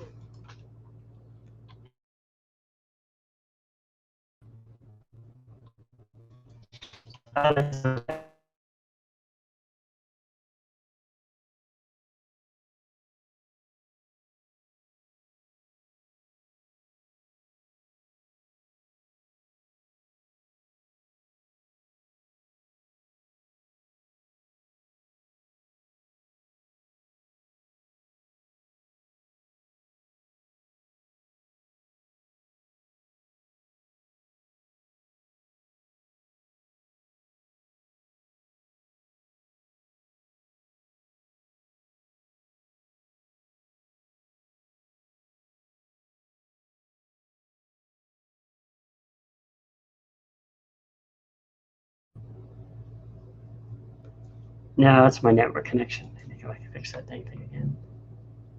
Network connection experience difficulty. Dang on this thing.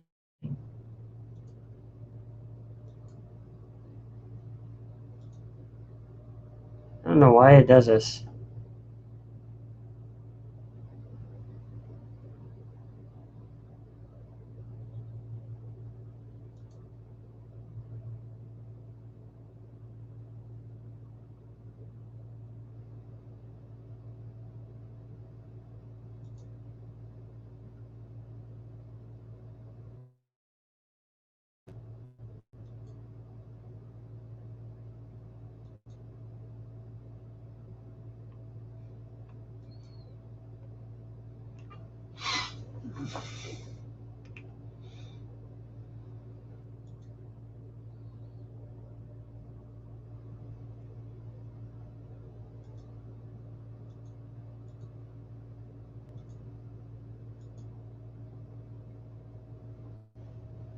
Okay, we're back.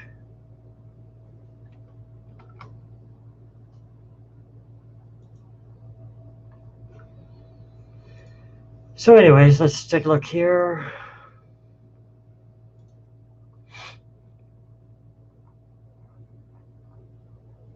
I'm going to save this. I'll lose this.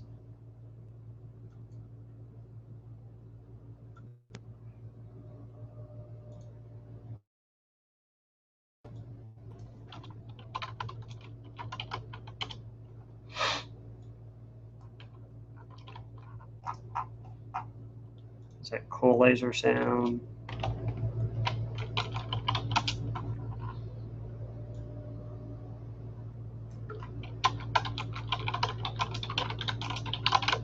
think I'll dedicate a folder for this.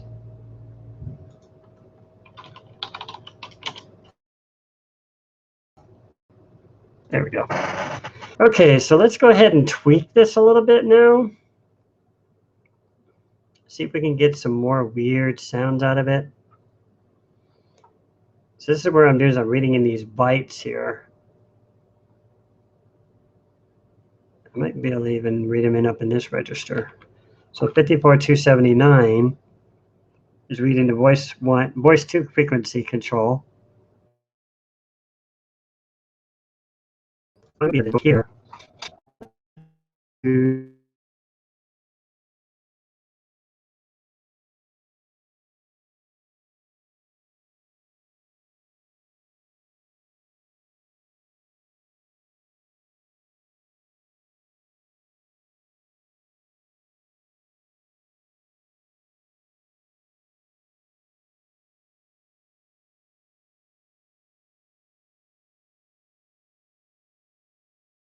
Connection again.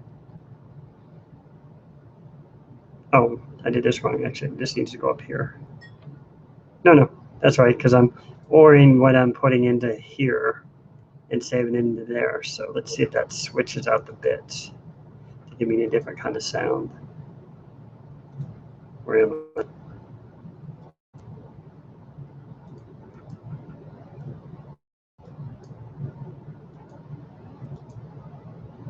Got an error message? Oh, I got an X. Let's see what happens. I like it changed a little bit. Can't tell, my tone of the ear's not so great. Let's do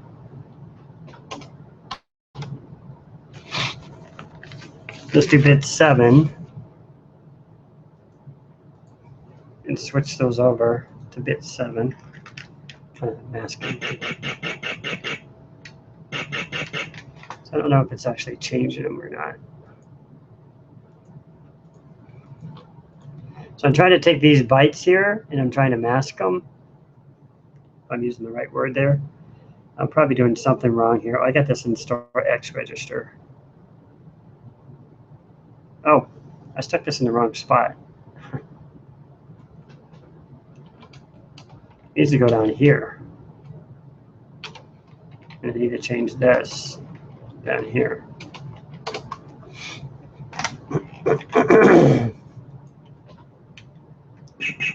There it goes. I changed it. It's like a lower pitch now. So that's what we're doing is we're changing it with that bit. Let me see if I can change it and swipe it out to another bit and see if it changes it. Bit 4, I don't know. Let's see what that sounds like. Oh, that's awesome. I love changing the bits. That's like a... That's awesome. It's fun switching out these bits and seeing what they're going to do. And it's masking against these values here, exclusive OR and against them. So it's setting bits. This would be a little bit more if you wanted to see it. I could show it to you. I'm going to do the best attempt at this real quick. What's really going on behind the scenes. Remember, your bits are from 0 .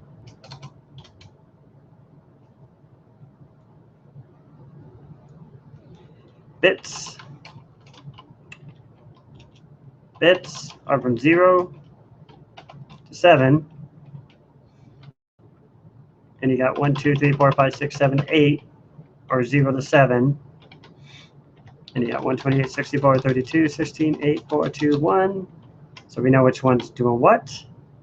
And I'm going to, I think this has a decimal converter. Let me see. I'm sure it does. Yeah, it does right here. So I can easily convert them over here. So I can go over here and just type in the decimal number and get the binary equivalent here. I'll have to do it over here actually. 1, 1, 1, 1, 0, 0, 0. And that's for 0, 0, 0. Let's put it over here. That's for 120. And then we're doing masking it, because if we look back here, remember, we're taking the first bit here, and this right here is masking it into these locations. This 4 is taking 0, 1, 2, 3, 4. So it's taking the 16, and it's masking it against what's already in the accumulator. So we already loaded that. Now, what we're going to do is we're going to mask it. Let's put down here. I'm even using the right word, or orient it against the 4, which is our bit 4, was it?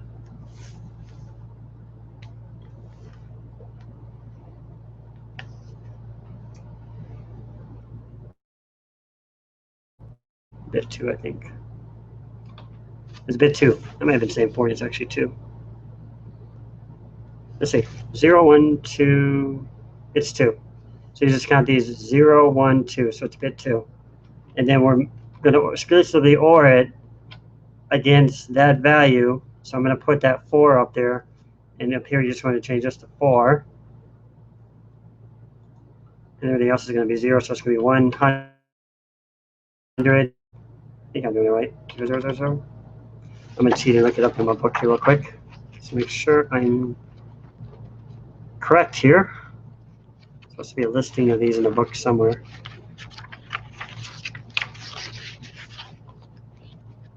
I saw it somewhere. There they are, binary.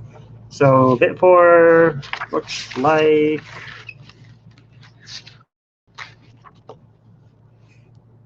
nope, that's not it. It's actually at the end.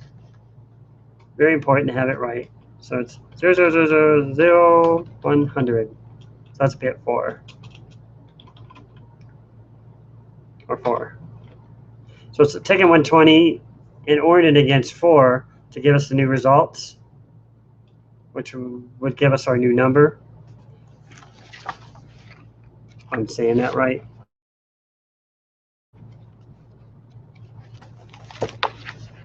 Let me check something here real quick.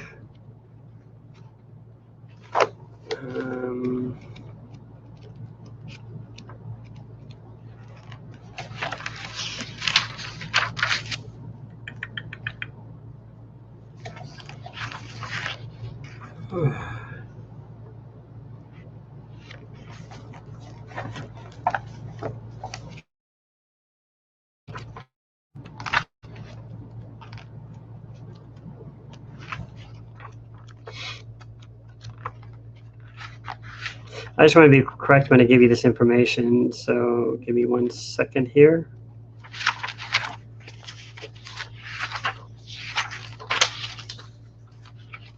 Where is that at?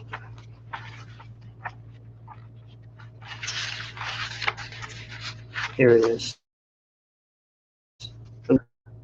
Logical chart, so I can make sure I understand I'm explaining this right. So it's ORing against what's in the accumulator, which means it's turning on the bits.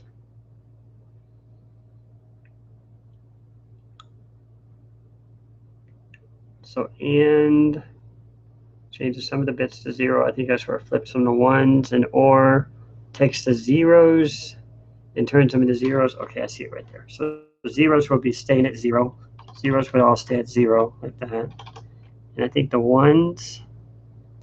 Oh, I gotta look at both bits. I'm sorry.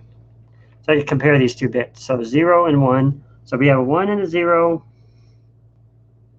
Yeah. Or 1 or 0. I think it's a 1. Let me see. 1 and 0. If I did that right, 1 and 0 is a 1. I could probably just do it. Let's see. 4 or was it 100? 120. Maybe that might be it.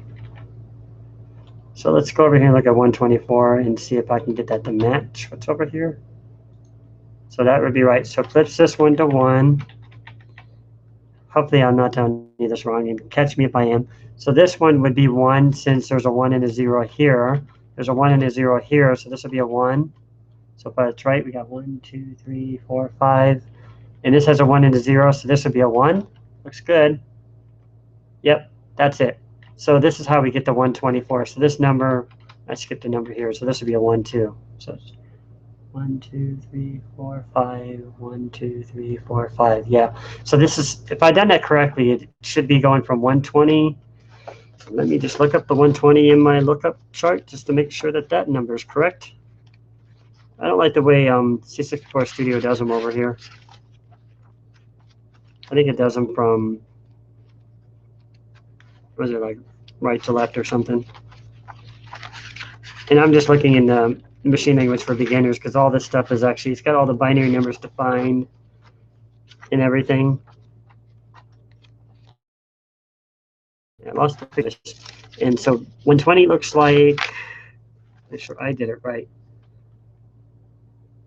120 is wrong. Good thing I looked it up. So why did it look different over here? It has a 1 in front of it. But here it has a 0 in the book. Wait. Am I looking at decimal? Decimal. Yeah, it has a 0 in front of it. So if this one actually has a 0, how weird. So it has, according to this book, 0, 1, 1, 1, 1, 0, 0, 0. Am I missing some bytes here? 0, 1, 2, 3, 4, 5, 6. I'm missing some bytes, no wonder. Okay, let's do this right. Seem to be truncating them over here in C64 Studio. So 0 or 4 is 0, 0, 0, 0, 0, 100. So that's what it's supposed to look like. And I should stick it over here. 0, 1, 2, 3, 4, 5, 6, 7. Okay, so they're all there this time. Sorry about that, guys. Backtrack there a little bit. So remember, 0s are 1s. 0s remain 0s. I think that's always going to be the truth.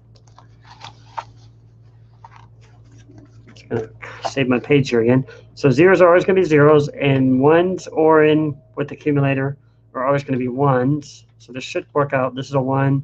This is a 0. Oh, why am I doing it down here? Darn it.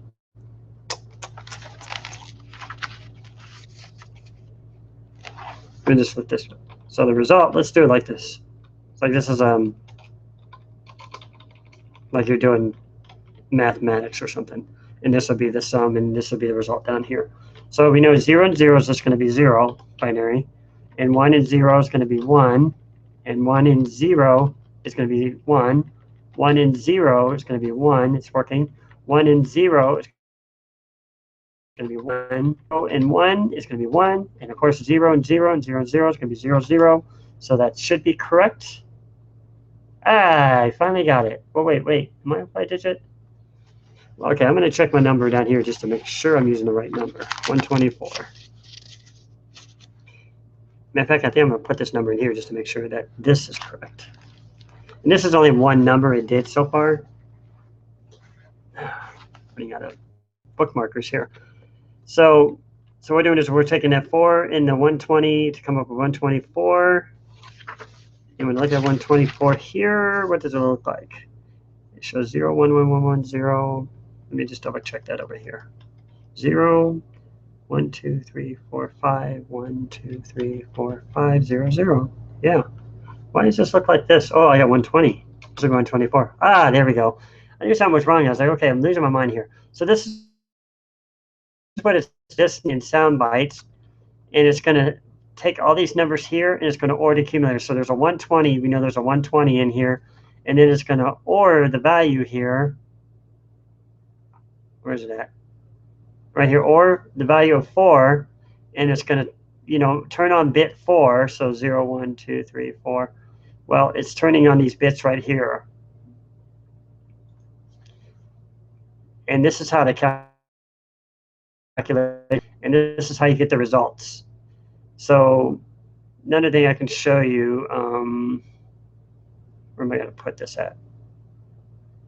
Yes, I could just stick it over here somewhere.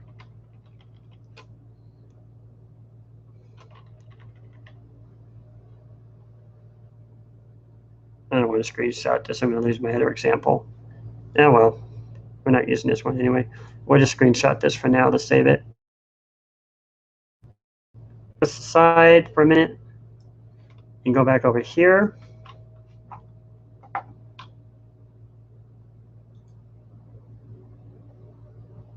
Quick snap.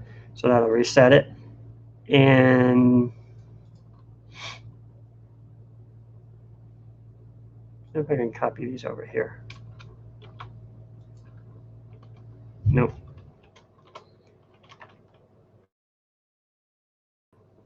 Guess you can't. Yeah, I copied them. That's kind of weird, but there they are. So now we see the values there. So it's taking each of those values and it's masking them against each one of these. So it's flipping this 120. I wanted to show you this. This 120 is this number right here. Whatever the 120 is, we already did that one. Then the next one's going to be 140. So when you look up the value here, 40 over here.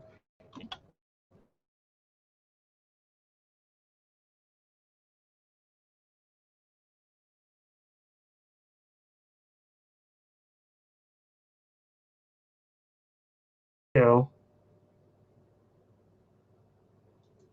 keep losing my screens here. It's right here. I'm going to move this back over here. Instead of doing bit 2, we could now do a different bit. We could switch it out and try. I guess we'll just start with 1 and see what that sounds like. Let's just do 1 for now. See if that changes the sound any way, any form. I think it dropped it or something. It may be hard to see it because 1 is a very low down on the list there. It doesn't really do a whole lot of altering. We could do 2.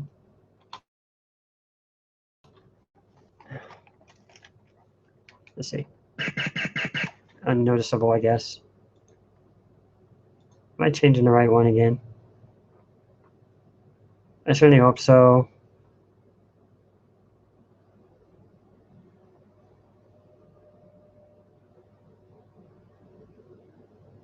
Yeah, I am. So this is storing, loading these, and ordering these. Okay. So 2, and then we could just do 4.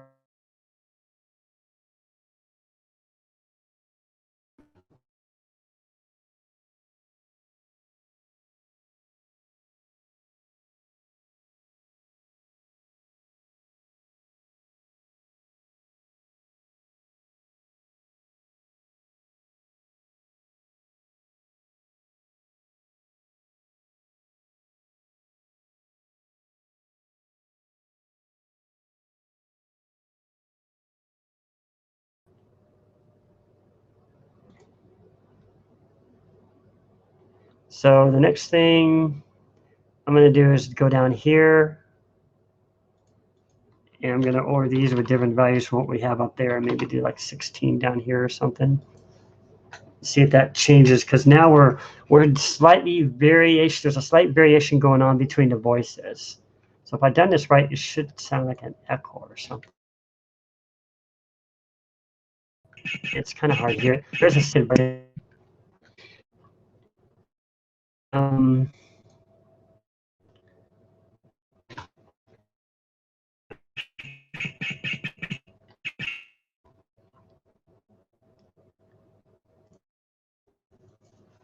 I think I'm going to change the waveform.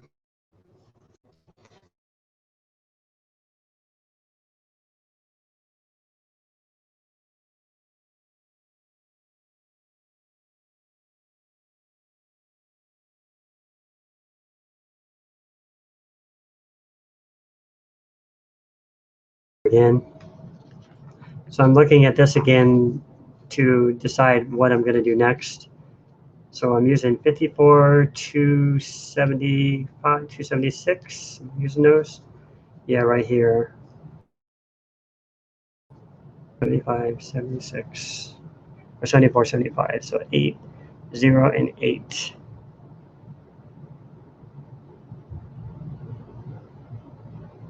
Let me see if I'm not using those. I'm not. I'll throw those.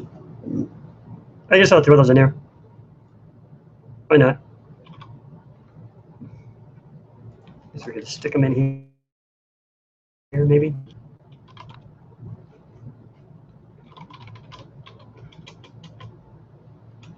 Oops. Take this one out. Don't need this. And we don't need this. But we're going to mask again. Let's see. Let's just try 64. It's kind of a variation between 128 and 64 there. So make it so. Or an error message. And that ding X one again. Okay, let's see. There it goes. So now we got 0, 1, 2, if I'm not mistaken. The voices all running. So you can hear kind of the whoosh background. So it's slightly variation between those waveforms or those voices. Interesting. If we really want to get creative, we could even stretch out the loop more here. Let's see what that does.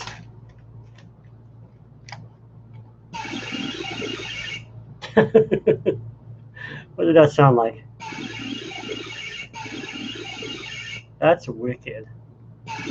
I like that. It sounds like a drinking water or something. I'm going to say that one. That's awesome. It just gives me so many creative ideas when I hear stuff like that. It's like that could be like a brainwashing of your comrades, because you're supposed to save them from their alien untimely demise, because the aliens are going to try to turn them into robots, just like the Space Quest game. Those who've seen that in the 80s by Syria Online. So, oh yeah, one.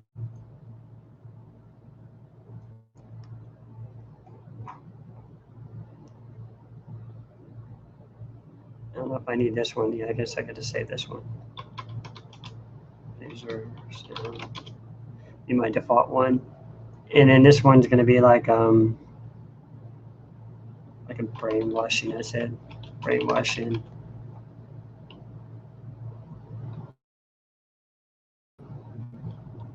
The what do you call those?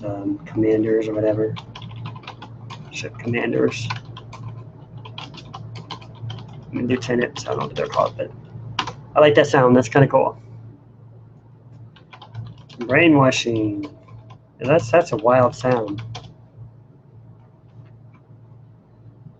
I like that sound. And what I was going to do is I was going to change the pulse. I think I already did that. Let's go back before we do. Let's go back and play with some of the delays again and see what other kind of sounds we can get. I'm kind of curious now. It's going to change how it's stretched out, how the decay is being reached and stuff like that. So let's turn this back off and just rerun it. See what happens. It's about the same up or kind of thing, like aliens beaming somebody up.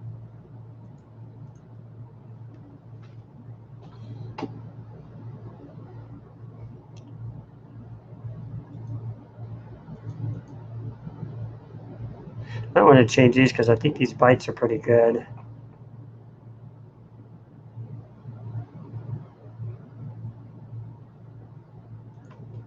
Let's stretch out the delay.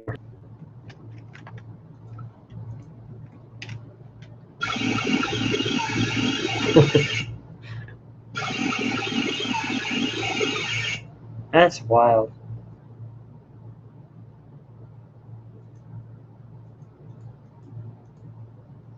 Okay, I want to add in the next voice. For those who are wanting to keep up again, just go back to the map, COM64 map, and I'll just need to put that in here so I can explain what I'm doing. Go to 279. And we already have voice 2 in there. So voice 2, frequency control, low byte. And then voice 2, pretty byte.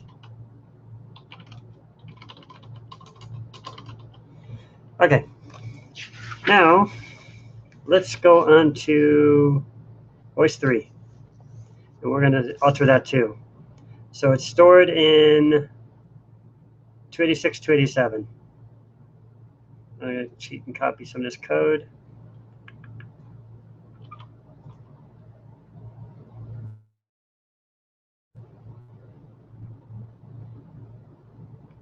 We could do it here or there, it doesn't really matter. I guess we could try to flip it, but I think I'll do it down here since I've already been playing with the X register, just to see what kind of effects we get when we play with it down here.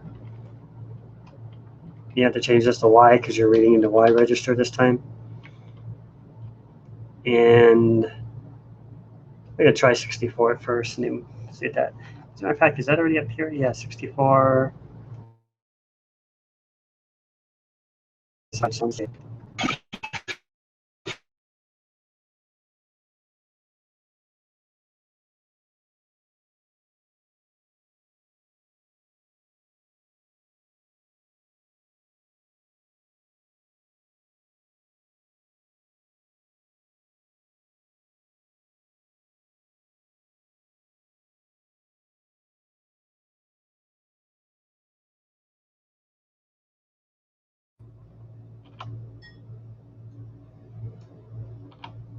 Frequency control.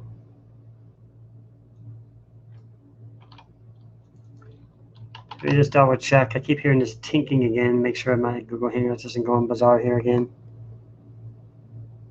Bear with me on that a second.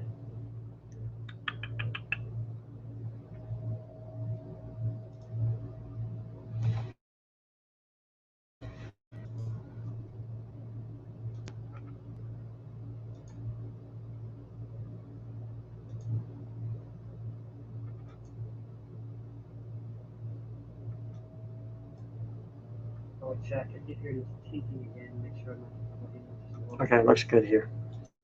All right, so now I've got the voices in here, so we should be able to hear the new voice now. Hopefully, fingers crossed. There's so much noise; it's hard to hear it. So I guess I'm going to alter it again.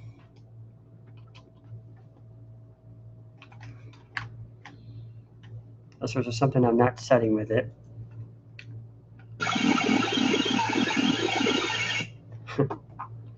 All right, let's see.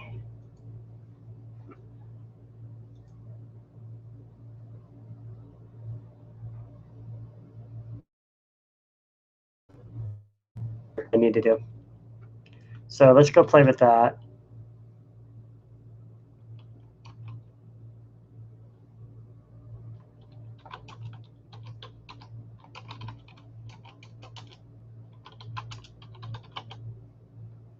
See if that adds anything different.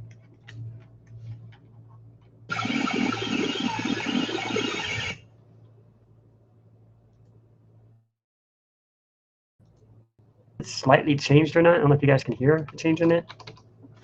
It's going to do like, there's that triangle. Sawtooth.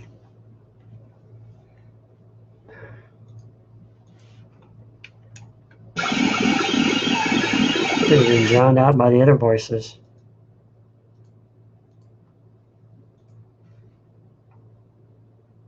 There's a delay. I could do that too, I guess. Store the live register with the detect K.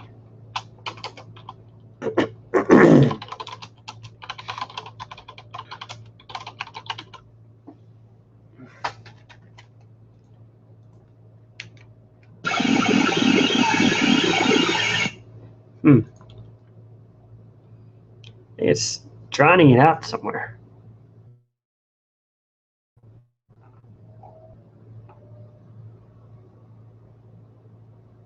Filter the output of voice 1. So we can filter the voices here.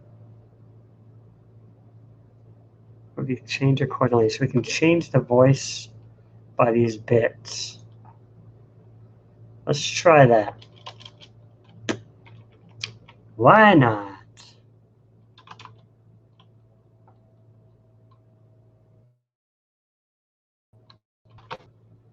And it's bit 2, which we knew to be bit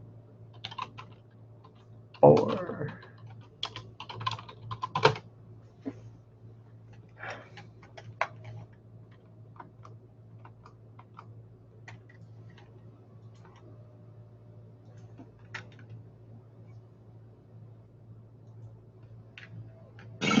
Yeah.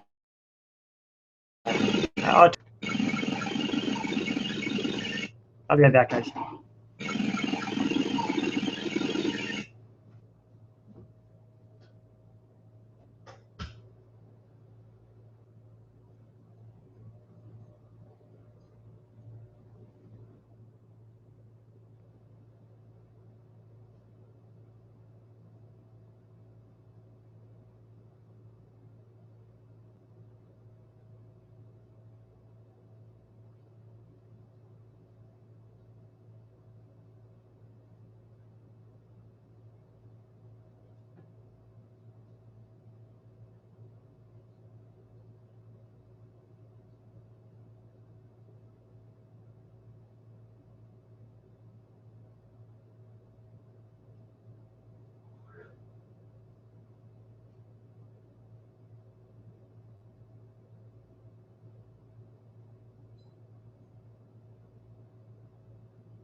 Okay, let's have some more fun here. John, are you still with us? I saw you move in. You left. So anyways, we are resuming with some weird sounds.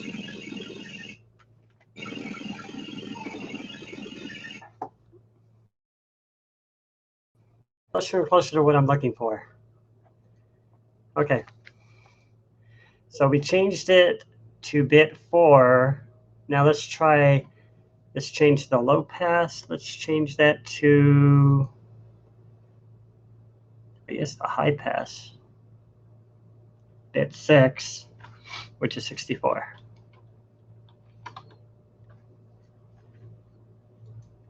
See what happens. Can't tell much of a difference. Sounds the same to me. It's like hard to tell when you change the bit. They sound slightly different, but not really. Disconnect output of voice 3. We don't want to disconnect it. Let's see what else we got going on here. I think that's it. Oh, there's a random number generator. This ought to be interesting. Let's soup this up a little bit. That should be the upper 8 bits of the waveform output of oscillator 3.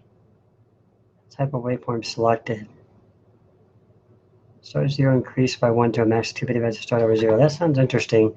So let's see if we could throw that in as a curveball here somewhere.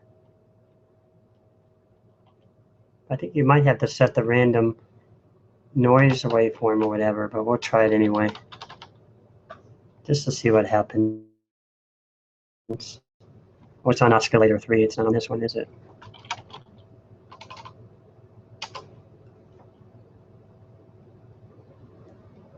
Doesn't really matter where I put it.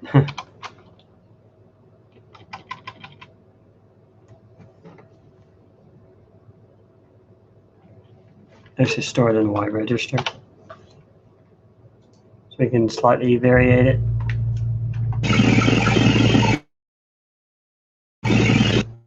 All right.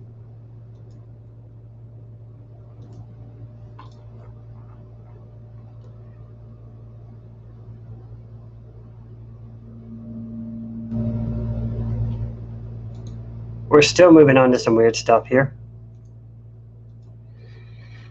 Let's read the output of voice 3 envelope register generator, much same as preceding register. Let's read. I probably have to set the envelope generator for this to work.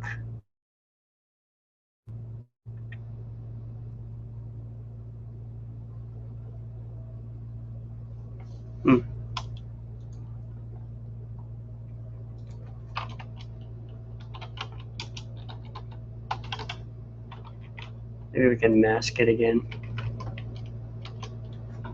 Or we masked it. So we turned on bit 64. Let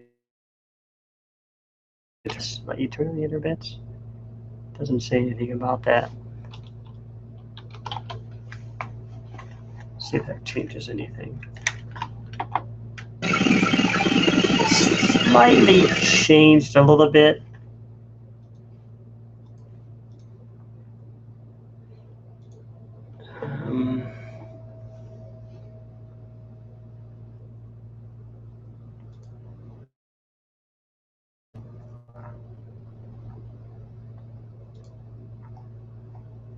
Then I just get into screen memory after that, color memory.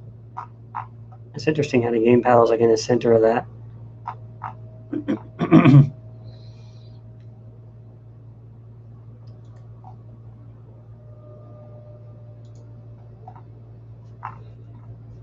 I'm not super advanced at this, guys, and I'm trying to, at least we got some sound going and we can play with. Like you, I'm still learning stuff. What in the world am I looking for?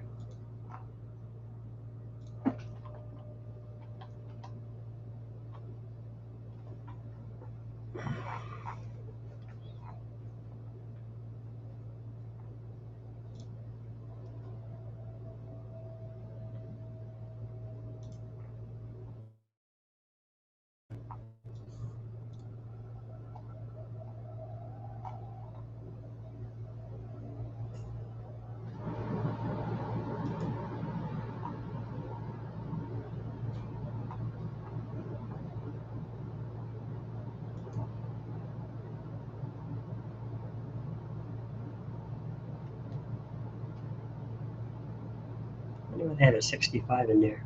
Oh. That's weird. 70.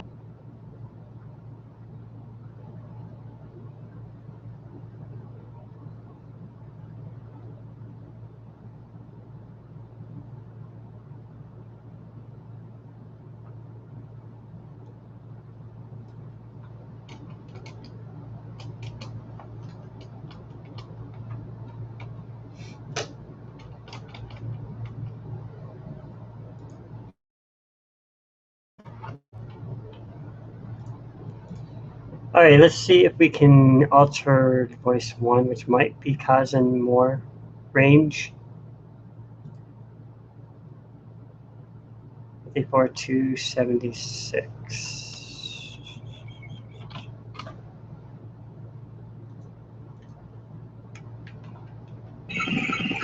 There we go. Now we flooded out that noise we heard.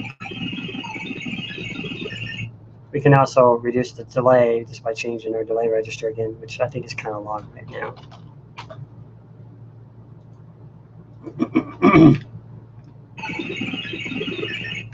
It's a little bit shorter now. He also gets frozen when he fires. You can't move. We'll have to fix that later in an interrupt, of course. A little bit more.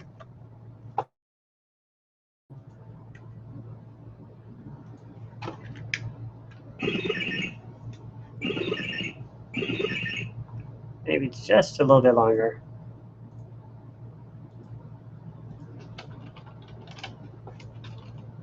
Maybe it'll probably be good. That's not bad. Okay, so we got that going on. And just alter it somehow. There, I did it. I can hear it. Hear that noise? That's the second voice we just altered. Yeah, right in the center there.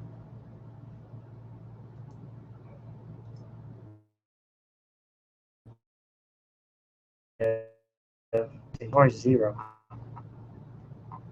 Maybe this says voice 1. I guess there is no voice 0. It just starts at 1. So it goes 1, 2, 3. So it has 3 voices. So, right, so we got voice 1, voice 2, voice 3. So we got all the voices in there.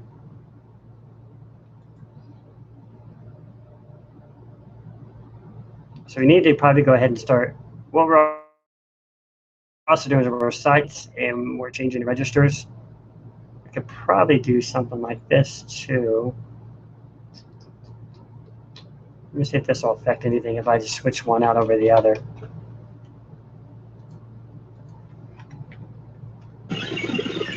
You can barely hear it. It's like right at the end, it's like that noise. Hear it? That's it. I can hear it. So altering that, incrementing what's in X and storing it into here. So whatever's in X, which starts at 255, 453, 252. If I've done that correct, that is. To be exactly sure, I'm going to transfer it just to make sure.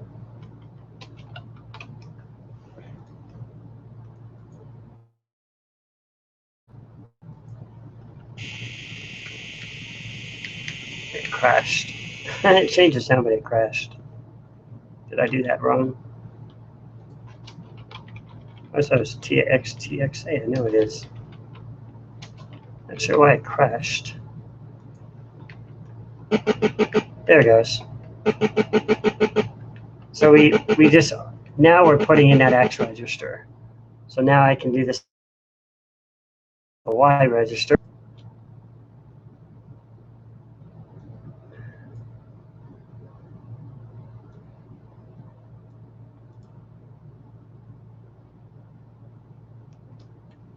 Let me see if I want to keep that sound first of all, because if I get one, I'm going to be. I think I want to save this sound too. I like it.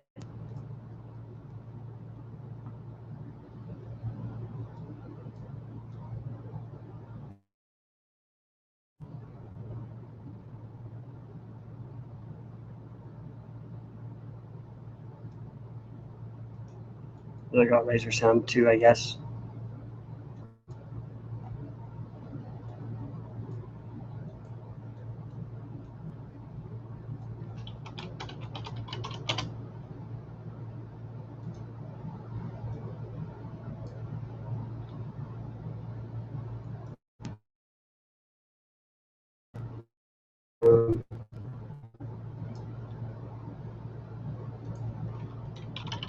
Laser sound too.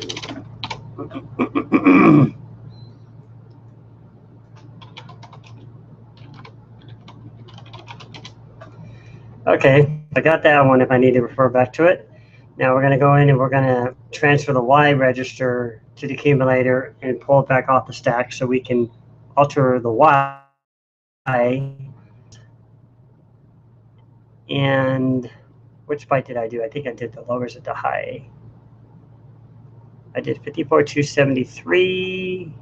So I did the high, which makes sense. I guess we could do the high down here somewhere. Doesn't matter which one, I guess.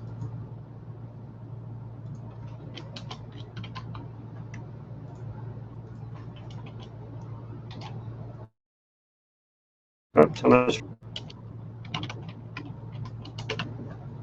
Let's see if we can alter it again. It's a fun experimenting with sound, isn't it? There's like so much you can do.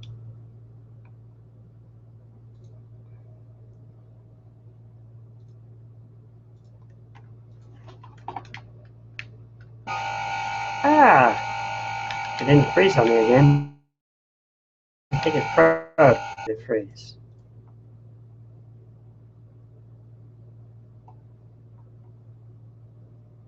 I have no idea why it froze.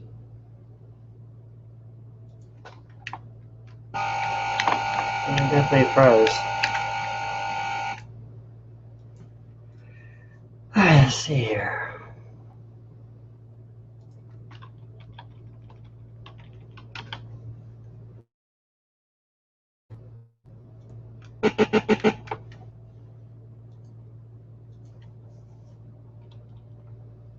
I'm not sure why it did that.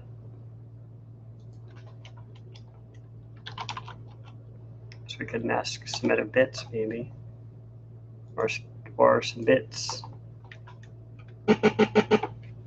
Let's take out some bits. Just curious. Yeah, it's not gonna do anything. Probably because it's not affecting the register, it's affecting the Y.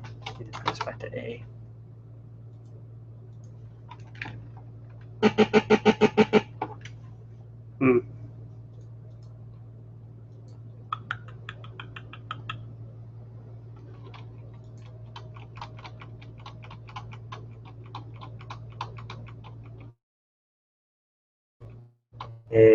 I want to do something different here.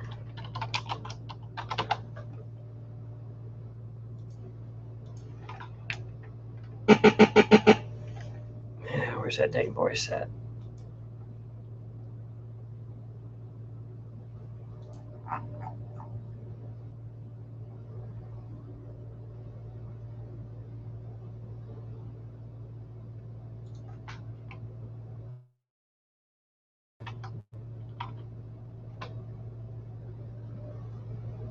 $289 is the high.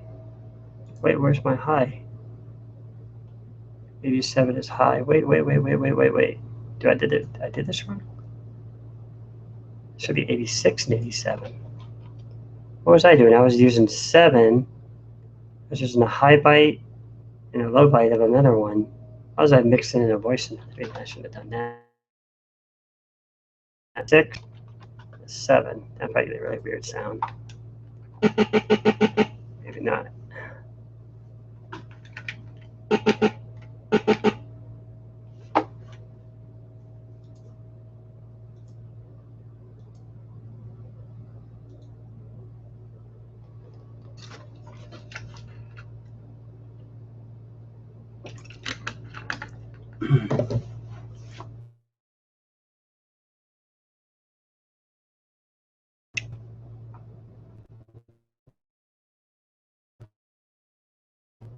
Low byte 288.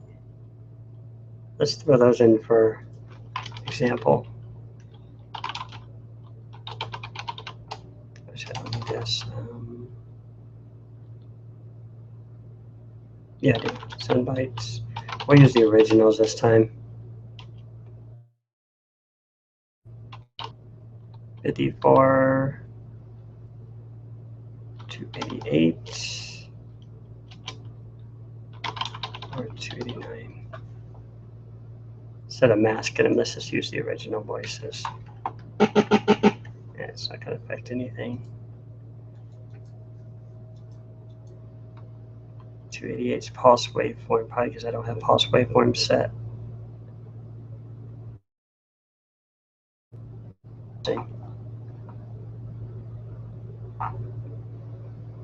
Using sawtooth.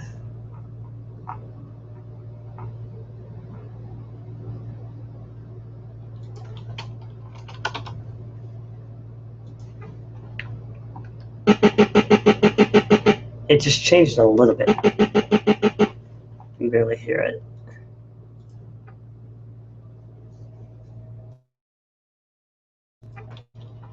What was the noise waveform? 129. We did that one already. 33. Did I do triangle? It's too hard to hear it. Okay, screw that. It says 54,285. That's what I use down here, right?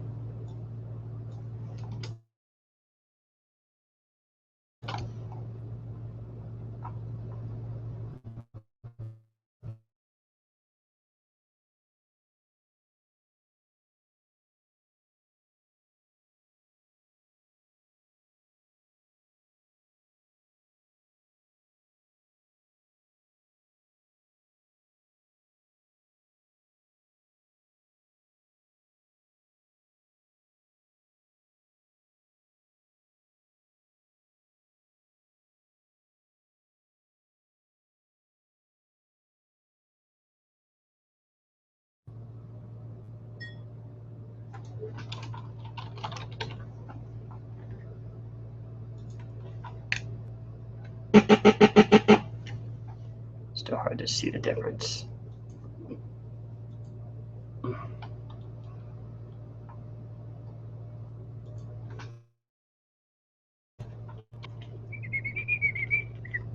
Get another idea.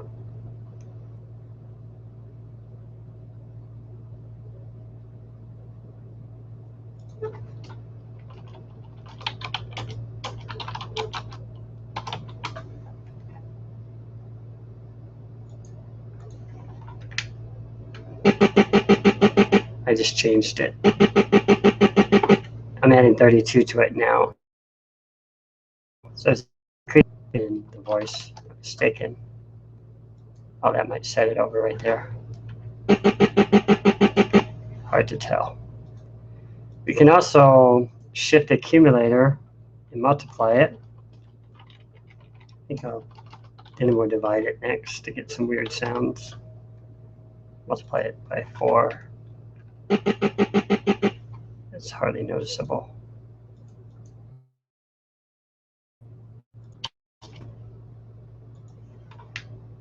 Yeah, it just deepens it. So as I continue to do that, I can probably deepen the voice with whatever's in there. I should deepen it. There it is. So it's dropping the voice. As I drop the number, though, I say it's the voice. And what we do is we're using 54,274, which is, where is it at? Voice one pulse waveform low byte, so we're changing the low byte in that. That should make it higher. It's still lower. Probably because of all these shit. Let's try this.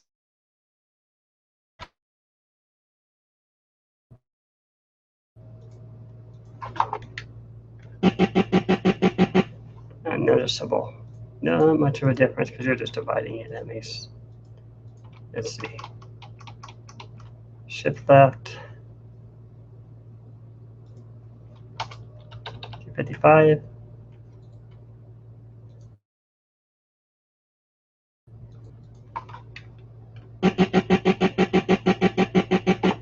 Still sounds low to me.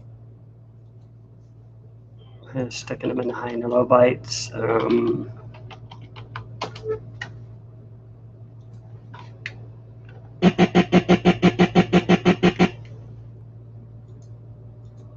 And alter it down here too.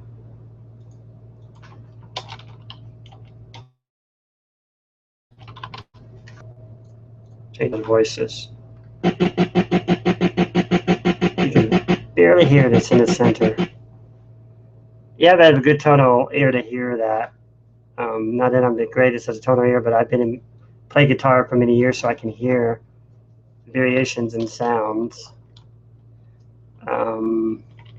What I'm really interested in doing later is looking up, I wish I knew where it was,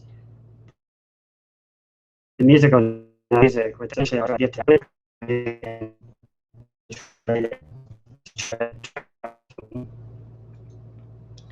So anyways, let's add another one in here.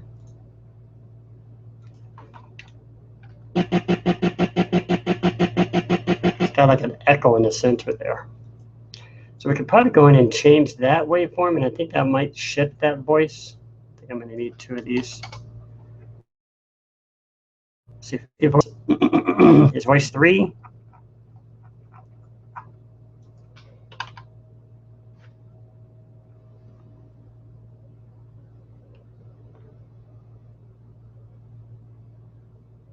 $54,288. It's right there.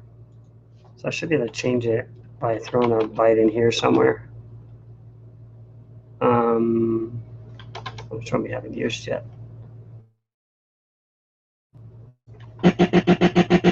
Hardly noticeable. I'm going to stretch out the loop again.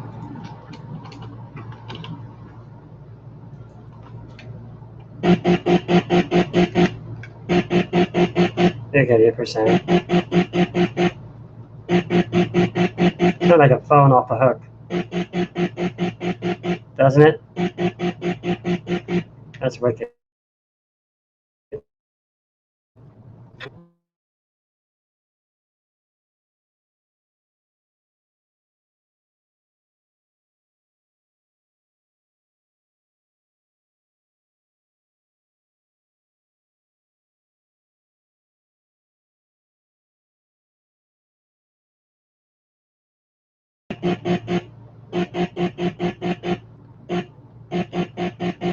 That one's not bad.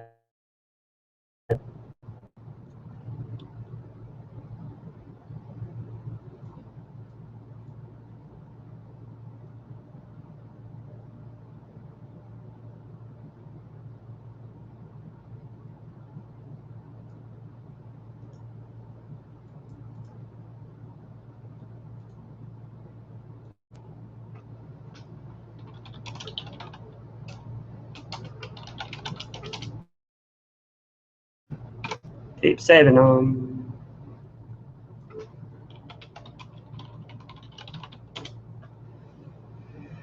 Okay, let's see what we got next.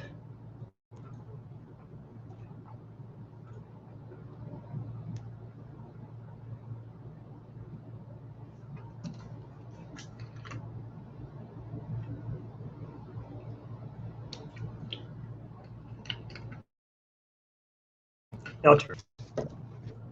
Okay, let's move on to filters.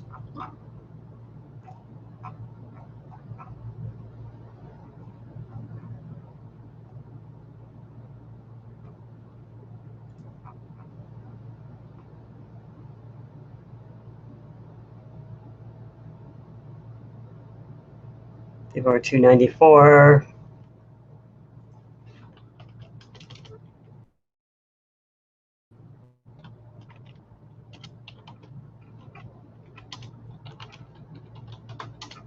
Let's try it without the exclusive ORing first. We gotta do that right. 3 and 4. 3 and 4. I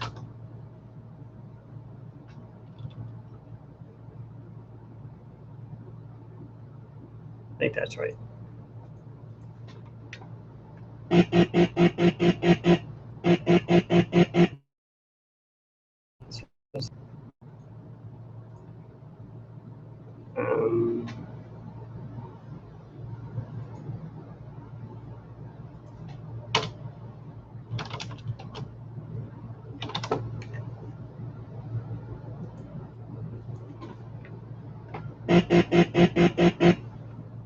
Hard to really tell the difference.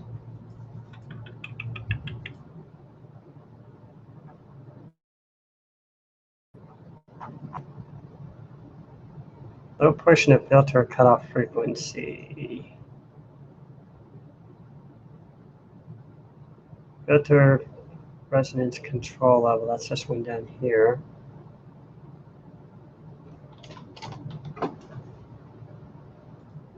Look at those bits again. That's wicked.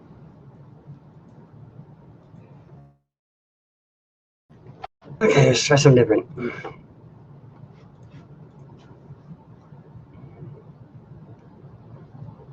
But these were kind of some of the registers we were playing with.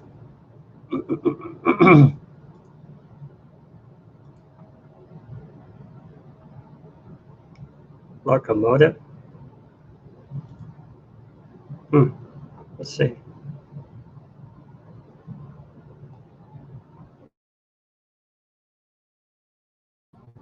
About 85.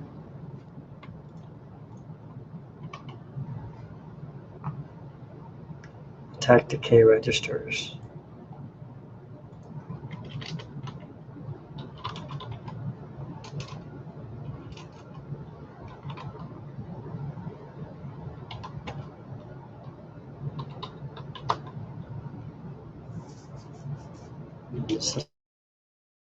Sustain.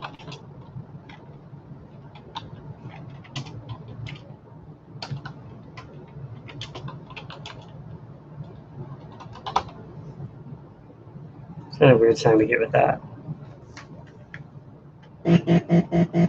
Oh, that's wicked. Listen to that one. Turn it up.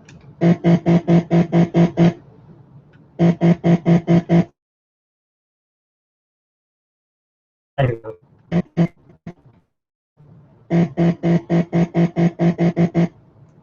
I like that.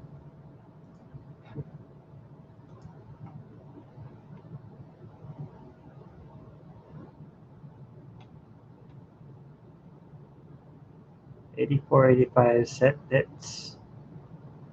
Attack release. So I probably need to work more with these attack registers so I can alter these. 54291 is voice 3. Okay, put it in here. 54291. I'm already using that one.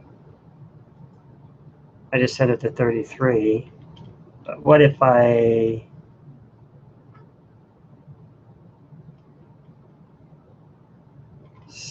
stored it and it took 33 and then turned on this duration? 0 to 3. 1, 3.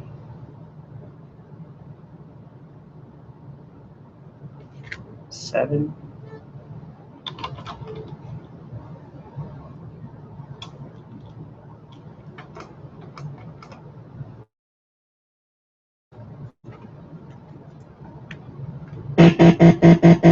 Listen to that. I really like it. It's like a weird pitch at the beginning somewhere. So I think it kind of carried it and it lost it.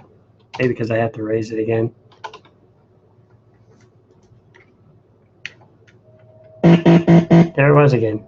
It doesn't stay very long.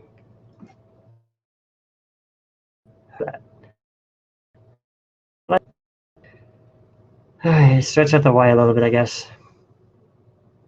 I got the Y stretched out pretty far. So I'd probably drop it. Maybe that would get it out of there. Let's see. That's just going to make the sound go faster.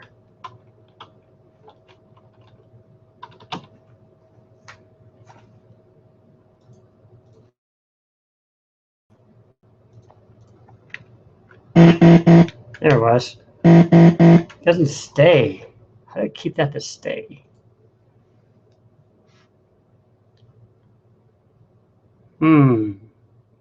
How do I make it stay?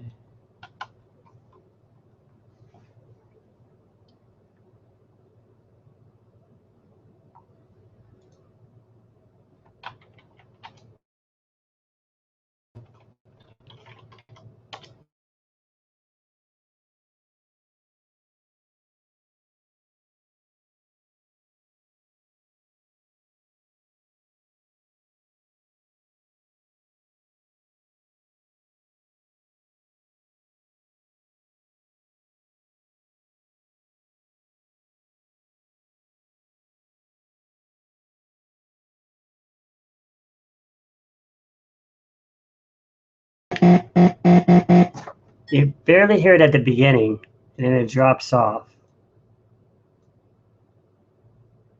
Listen very carefully now.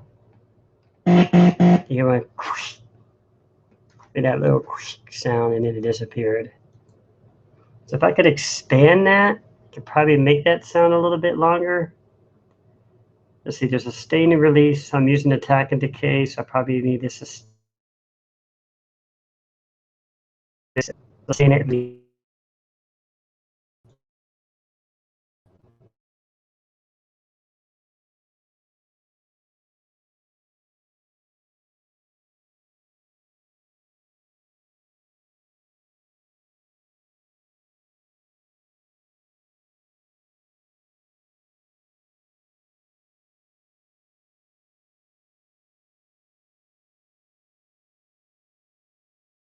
It is. It's getting too much going on. It doesn't understand how to get back to the loop. So it's trying to jump too far into code here. A lot of the stuff would actually be saved in tables, but I'm just playing around with values here, guys. I'll take one of these out. I don't really probably need all these. Still too far? Get another one. There it is. Barely wants to hang on. So we can hold that a little bit longer. I have another idea. 54,292.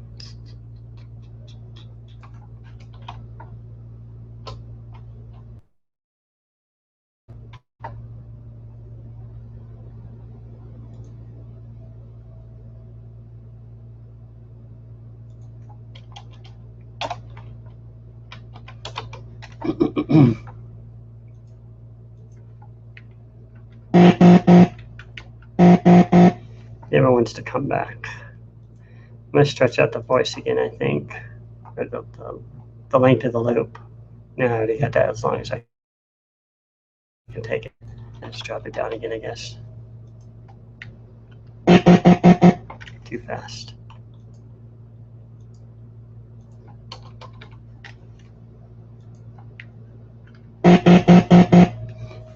What I'm eventually going to try to make is like a sound generator so I can really see what the values are doing. I probably just need to make it in BASIC since I'm not very good at doing this in semi-language. Then I can kind of start seeing how to play with different sounds. I just don't know what they are yet. But it's interesting, I think, this kind of example, what we're learning tonight, and playing with the different types of voices, things you can pull from them. I'm just manipulating bits is what I'm doing. Just going here through these, and I'm just manipulating these bits mostly, with a few other side things going on.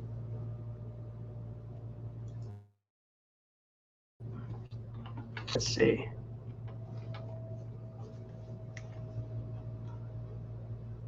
I wanted to do this too.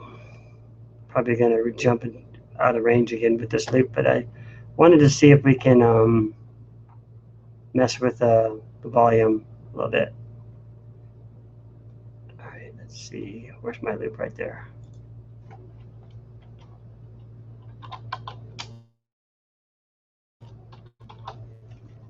If I go do or something like that, and it's going to be out of range again. So let's see, dropping the S out of here. These don't really seem to do a whole lot. Which one is jumping out of range? Oh, this one's jumping out of range.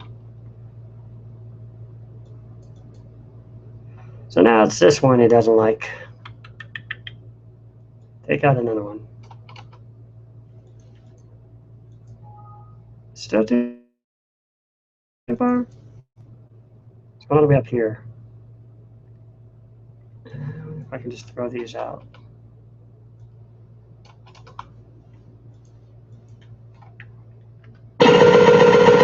Yeah! Finally got a new sound. That was wicked. All right, let's play with this X register a little bit. What was that number I just had? 255.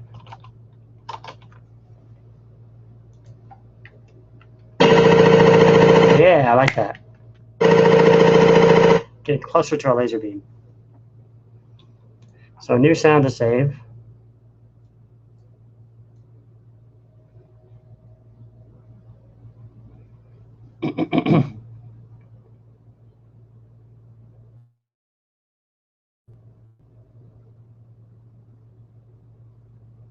Oops.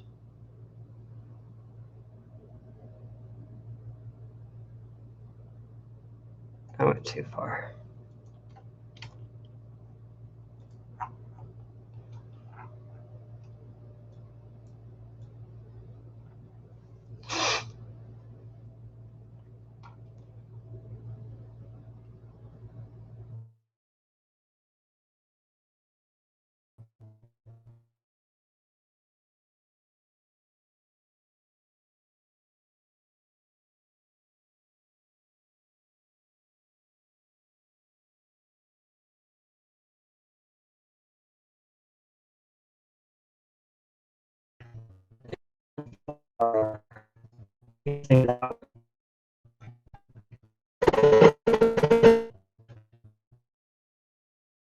Goes out in the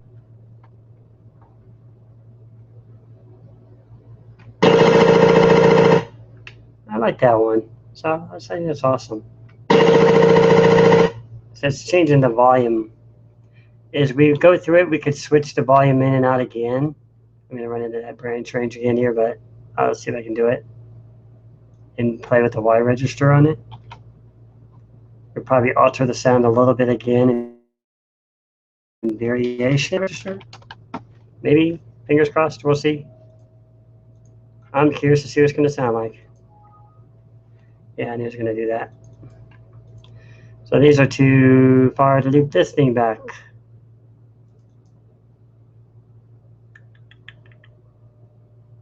Guess I'm running out of room for everything. Let's see if this flip this one out. It shouldn't hurt anything.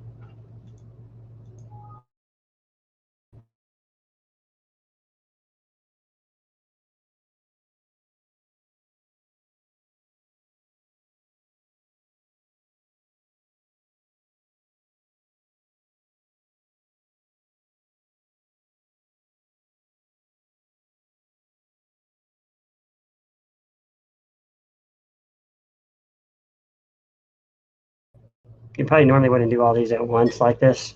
I'm mixing up probably things that shouldn't even be in here, but I'm just learning. We're just playing around. Eventually, you'll set it just to one waveform, one triangle, or whatever. So I'm not about to go look it all up here, but I just wanted to let you know that's what's going on. So yeah, too far back. Let's see. What could we sacrifice next that wouldn't hurt it?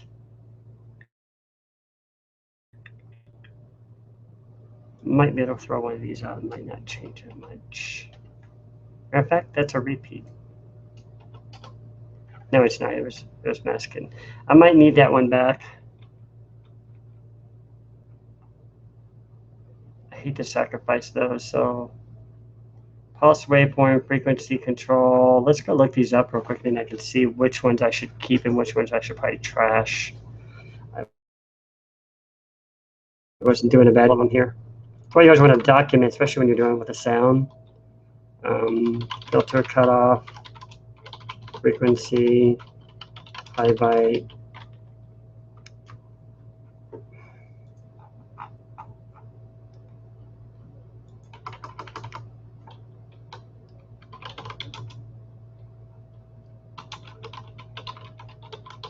Same release control.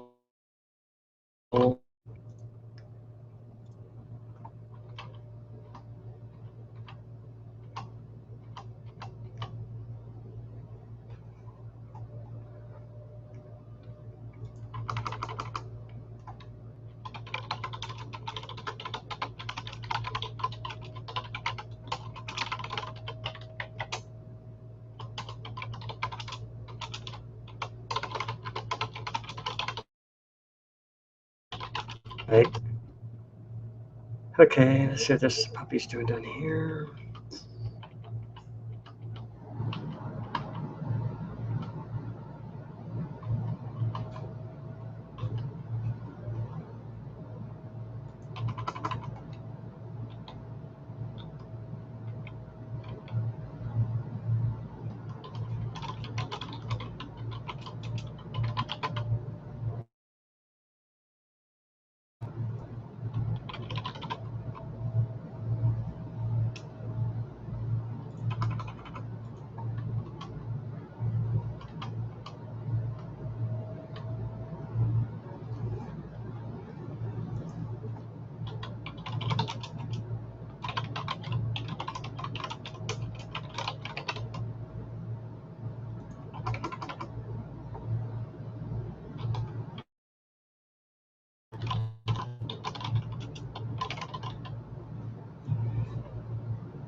Check my stuff again.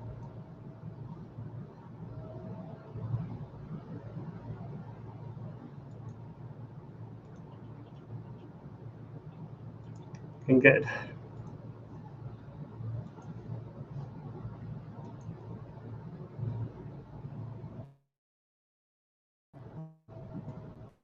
Make game by assembly.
Should be everything.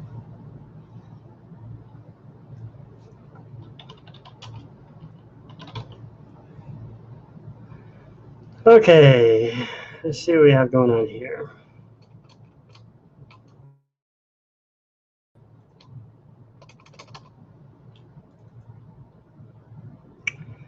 Now we can kind of see whether we're going to need some of this or not.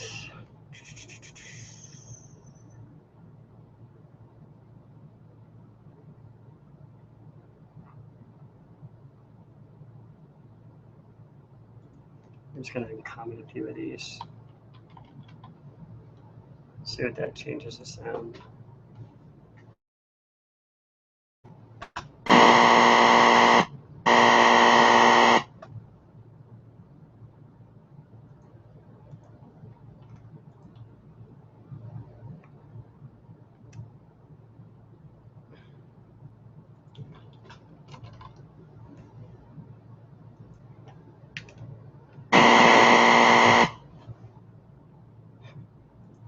These sounds are wicked.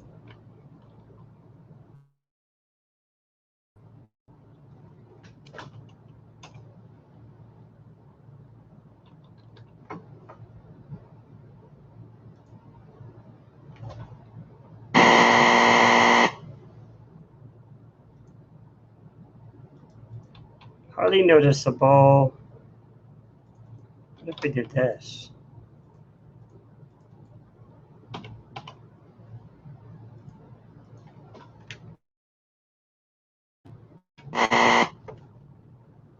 So there's enough range to really hear that one.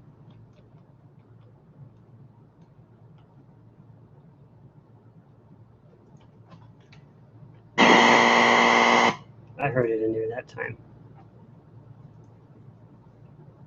So why was I doing this? I was trying to figure out which part of this we probably don't need and which part we do need. Start commenting stuff out.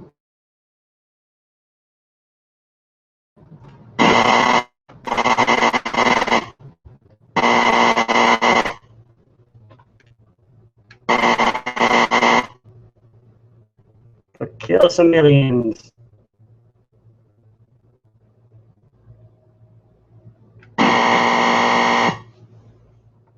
Really like that one. Like all of them.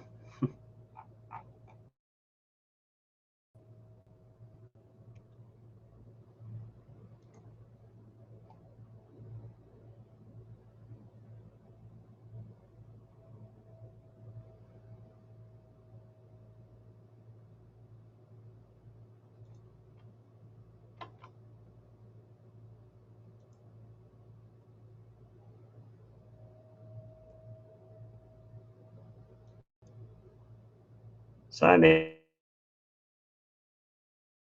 this one answer. Guys, I'm working on some sound here. I know I've been kind of quiet. To the game, I managed to come up with some pretty weird sounds here. So watch this. That stops the alien since there's a delay going on. So we can shorten that delay here and give the alien more room.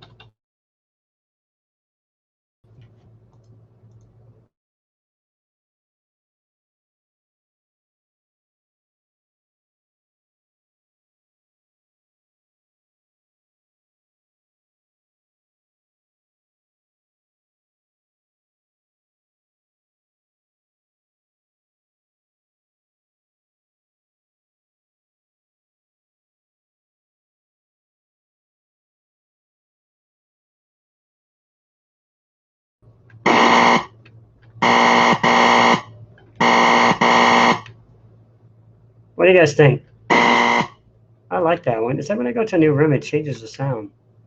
And then it drops off.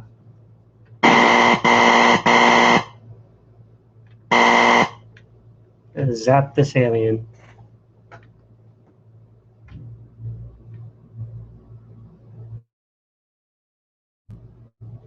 I didn't work on laser sound enough. So maybe we could try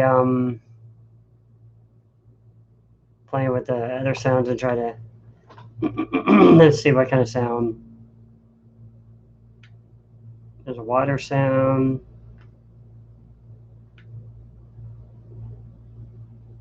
A walking sound too. I don't think a walking sound is very common in a game.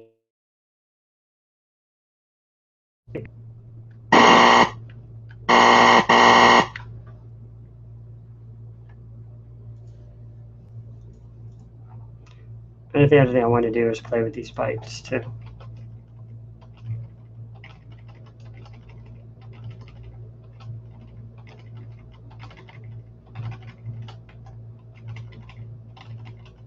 I'll try that first.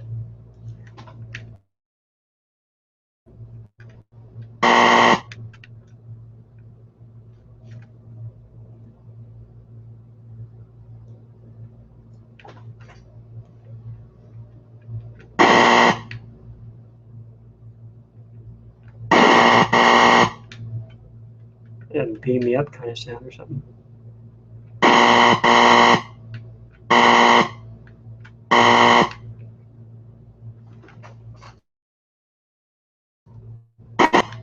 Wish I could hold that sound. I like the way it comes out at first, and it kind of listen to it. Kind of like that little echo in it. It's one of those voices.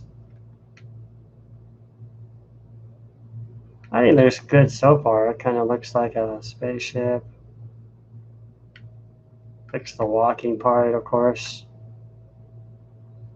These will probably need to add a new somewhere. Maybe make a noise when it walks through the thing, like shoo or something. Might be able to get to like the up and down movement. I don't have that in here yet either. Up and down the ladders.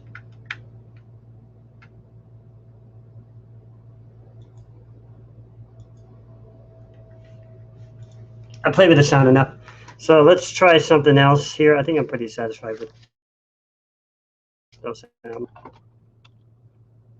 Maybe like the up and down movement, or the, I'm sorry, the detection between the man and the ladders, which is stored in 53, is it 53278? Let me flip you over here real quick. What do you guys think? You guys think this is a good way to teach, like having this up while I'm going through this? Does this help you guys more to see this instead of just seeing me type it over here? What's going on over here as I'm doing this? If you like this, just go ahead and comment. Let me know that you think that's a good way to start learning stuff and different techniques. Because we're going to be working with this register, actually not this one right here, foreground collision register next. To try to get some background collisions going on here.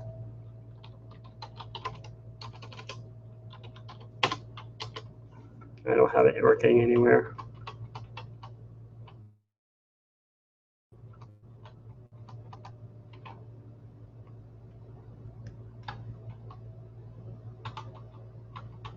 So let's find a place to put this.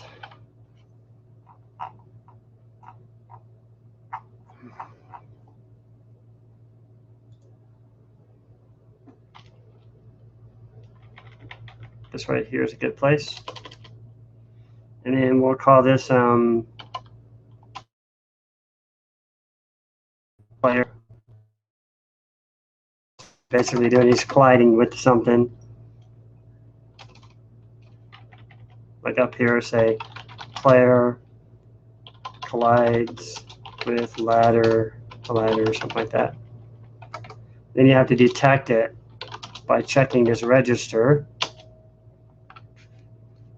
Oh, 79.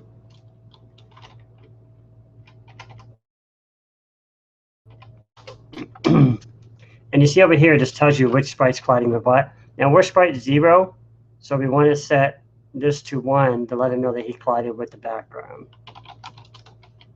Basically, it's that easy.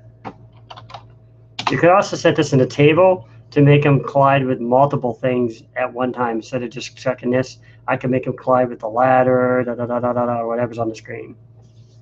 So these are kind of tricky to work with, see how this goes. And I'll do some tests here to make sure. So we'll say compare to 1. If it's not equal, let me see here. Compare to 1. So this down here, we'll say it's going to be equal. So if it's equal to something, this is going to be the exit. So the exit collision. And this is just going to store the 1 in a border to see if it worked. This exit collision, we don't color. We want to skip over the color if there's no collision. And then now we just need to set this in a loop or not loop, but in our main loop there, so we can kind of detect the collisions going on. And you want to use it when you're moving left and right, up and down, and all that stuff. So if I just take place for this,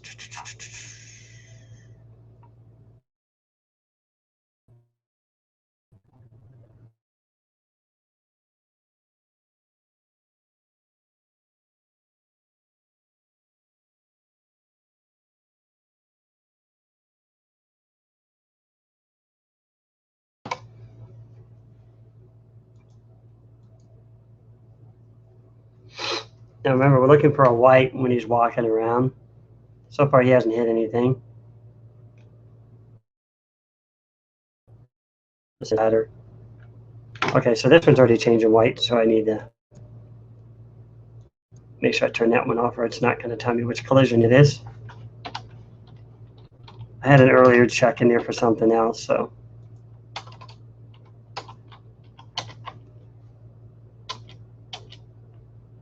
Where's that? Maybe it was. Maybe that was it. Hold on. Maybe I didn't have anything else in there. Let's.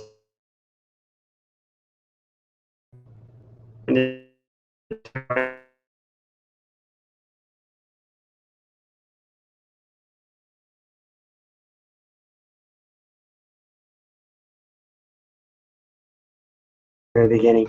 So let's use a different color.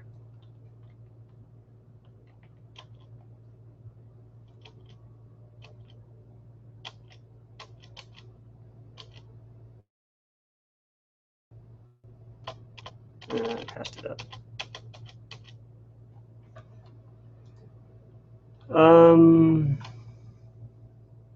13 is usually an interesting one. It's like a green or red or something. Yeah, it changed already. So it's already detected the background as soon as I moved. As soon as I moved, it's already detecting because he's already colliding with a background already. Like I said, these are difficult because he's already walking on a background. What I've seen people do in other examples, and let me see if I can pull it up here. I don't still have it open here somewhere. It was in one of these books. I think it was in this one right here.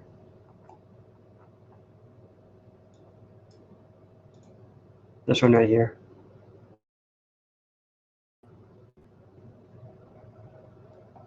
I was just open up the quick loop link I have here. Save some time here.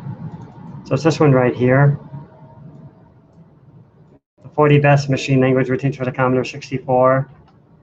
And it was in here. Let me find it. Maybe this under collision. Where did I see it?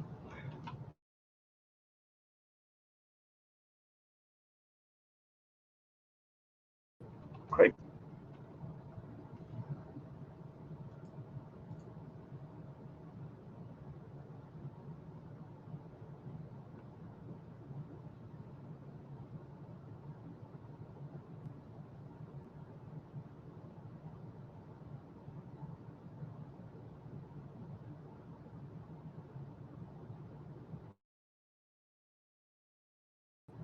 In here. Oh, this is interesting. The 69, I have to check that out later. I wanted to do that for a while, split screen.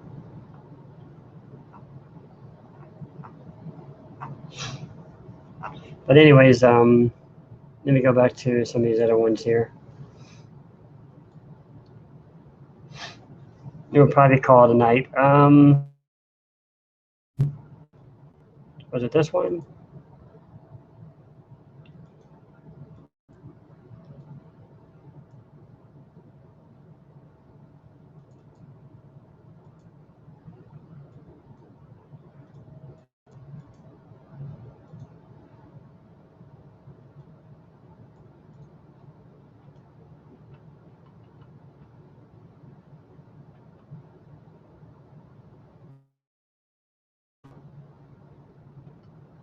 It's definitely an interesting book. So it actually teaches you about game design too. a real technical book on game design. I'm trying to see if the collisions was in this one. Maybe I can scan this one too. And it's not letting me scan this one or something.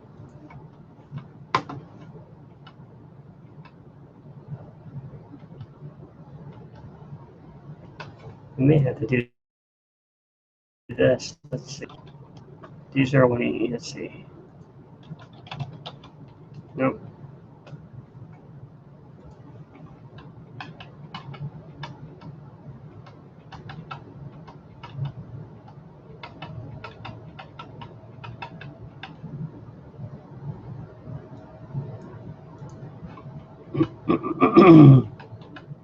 Well, I guess it wasn't here, so I don't want to waste too much time with that one. I saw it somewhere, but I'll probably look it up later. Sorry I don't have that with you right now, guys, but maybe it wasn't here. So maybe it was teachers of Commodore 64.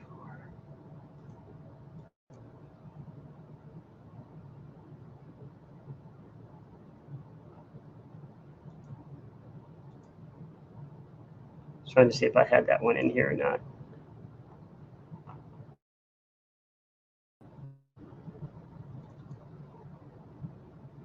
It's the same one I just had. I guess I didn't open this one yet. Yeah, that's a long one. All right, let me just take a look here.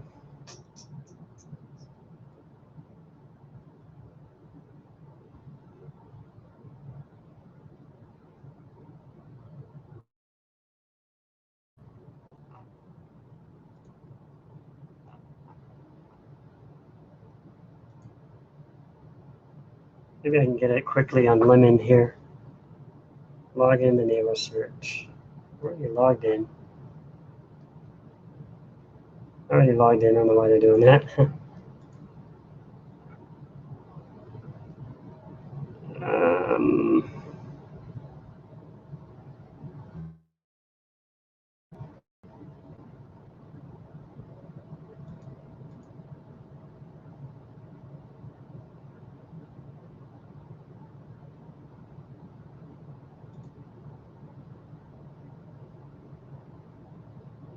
Sound and graphics. So there's anything on here in game design. It's like our graphics right here. Graphic arts, sprites. This one. I need an advanced book on sprites is what I'm looking for.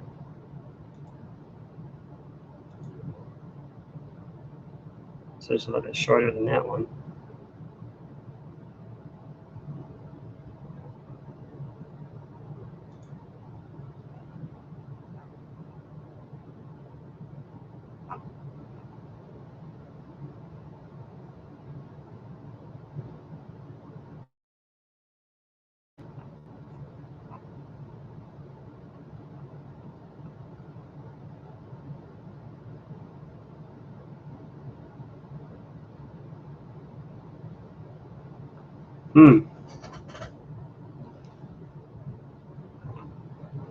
These take forever to download.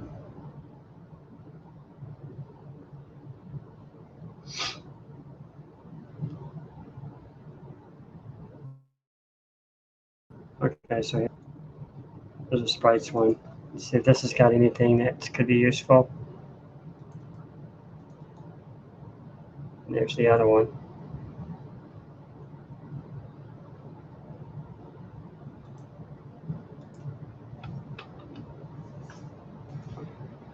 Interesting. You have some sprite action going on there. I like their display up front. They kind of show you what you're going to look and see. So there's action in it. Doesn't matter whether it's in BASIC or not. We can convert it to in assembly language. 3278, 3279, 70, nothing. I don't think this search works very well.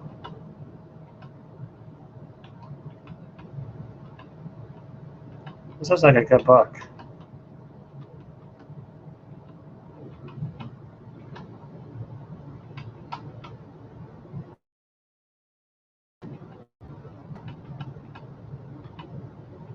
PDF's kind of slow.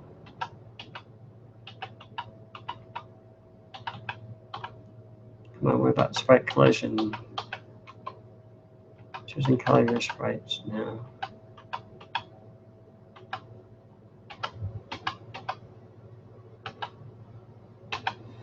So what I'm doing, guys, here, I know I'm not talking a lot. I'm looking for the register to collision, so we can try to get that running in the game here. Positioning sprites on the screen. Screen dimensions. This one's very in-depth book. Looks like a very good book on sprites. I think I like this one so far. Sprite priorities. So basically, what do you walk behind something? Expanding sprites. Yeah, I know about that. What else is in here? Moving sprites. Animation. Collision detection. Finally. Okay, so let's see here. This is probably just between sprites at first.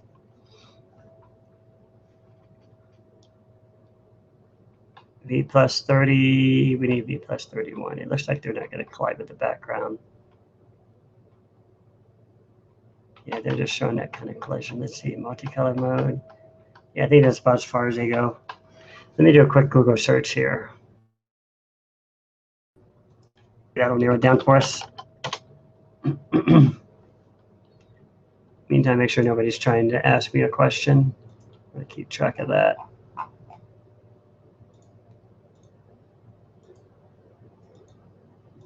I got too many windows open here again. Let's just probably do this one.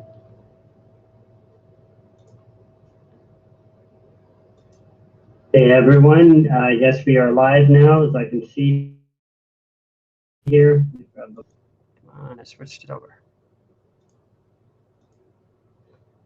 Okay, so nobody's contacting me. Okay, so let's go back here to C64.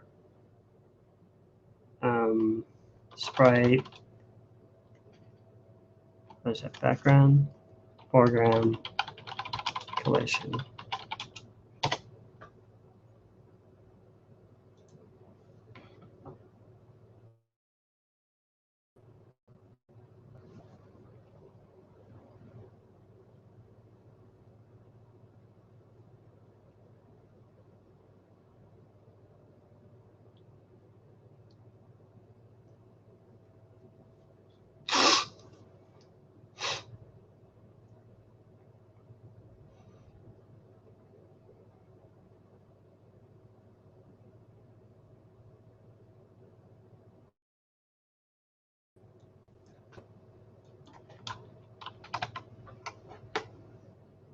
$53,265, huh? That's multicolor.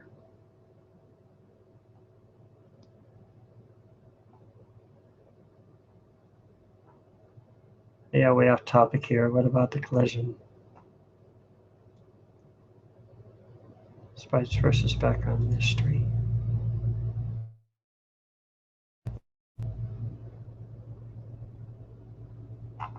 Sprite foreground collision detection.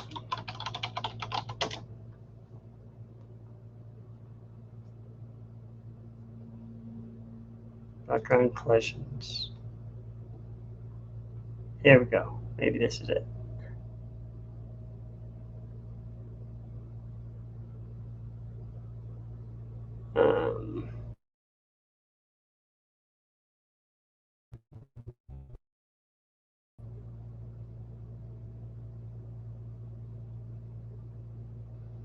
He's got a page here.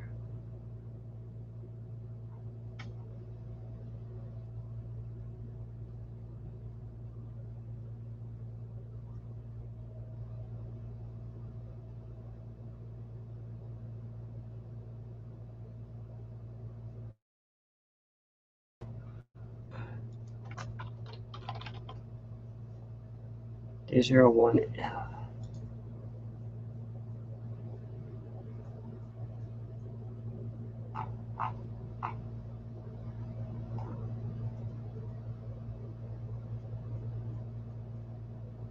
Can't tell what he's doing.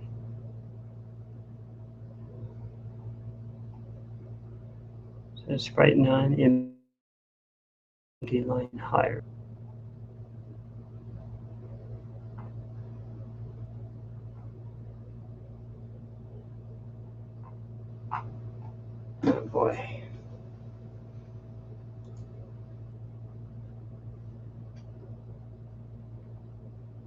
D01F.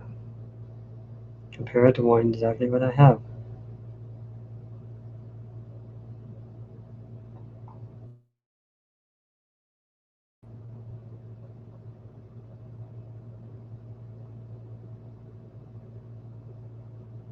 There's probably some tricks to this. Temporary variable for collisions.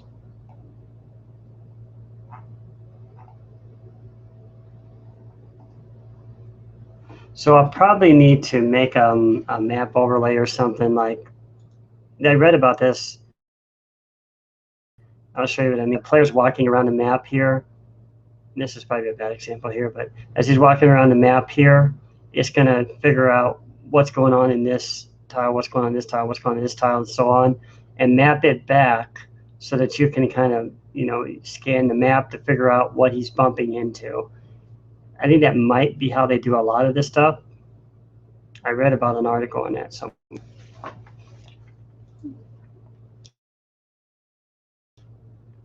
that's why I didn't want to cover collisions. I don't like to cover stuff if I really haven't gone into a lot of study.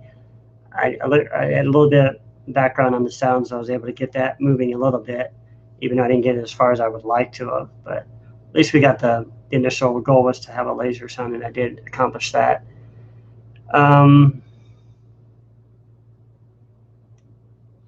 Yeah, because these videos get so long, people probably don't want to sit there and watch it for hours on end. But there's a reason why I stretch these videos into the night like this, because some of the people watching are overseas, so it's kind of fear those people coming in that they can kind of see, stuff instead of just having to go on it and they kind of interact live with me.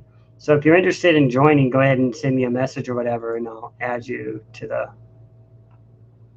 Google Hangouts. I guess I'll just try and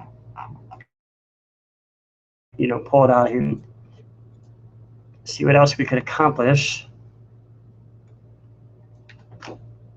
So see, as soon as he's walking, the collision's already detected, so that's not going to be very helpful for my goal here. I love that laser.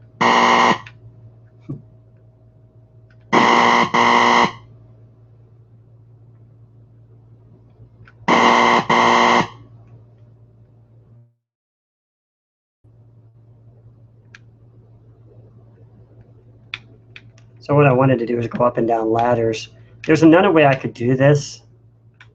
You could trick the program, since the screens are static, you could be walking around here and make it scan where the positions are and set a table for each time he comes across something, and we can make him walk down this ladder. I could show you that actually. I did that in a Atari game I created many years ago. Of course, I didn't know the rules, so I think it'll be so much faster now to do it this way. So let's try maybe that just for now, just to try to stay consistent with what we're doing already here. And we'll just stick it here, I guess. Trying to think of what I'm going to call this, ladder detection 1 or something like that. And we're going to have to make him figure out where his position is on this. Maybe he's like a 50 or something like that, just for now. We'll set positions like 50, 51, 52 to scan it for now. And instead of doing all this for now, we'll comment this out. We'll leave that in so we can change the color. And then we'll make it compare a table with where he's walking at. His X position, where he's walking at. And you want to compare it to the table that we just created, the ladder detection 1. And also we want to load the X register here in room save so we know which room he's going to be in. And when we have a detection, if we don't have a detection, we're going to skip out, of course. But if we have a detection, we're going to detect and try to change that border again. Let's see if it works. We're also going to have to compare it to the room, so I'll need to set a separate register for that. And I knew this thing was going to give me an error again. I don't know why it's doing that. Exit collision. Oh, got more than one going on here. So So let's see what that does. So somewhere around here at the beginning, did you see where it changed the color? So I guessed a little bit too early. So I might need to push 80 or something like that. 82. You won't see it here because he's already past the point of no return. So if I go back here, when he walks over, when he hits 80, 81, 82 position, that's when it should change green, right there. So this is where it's probably close to the ladder. Let's make it reset the screen each time he leaves so we can kind of see where it is on each screen. Do a reset here every time he leaves the screen, just to test it. Yeah, I'll show you what I mean here. Let me go to the room. Where's that freaking room? It's down here, left edge. Yeah, it's right here, I think. Left edge.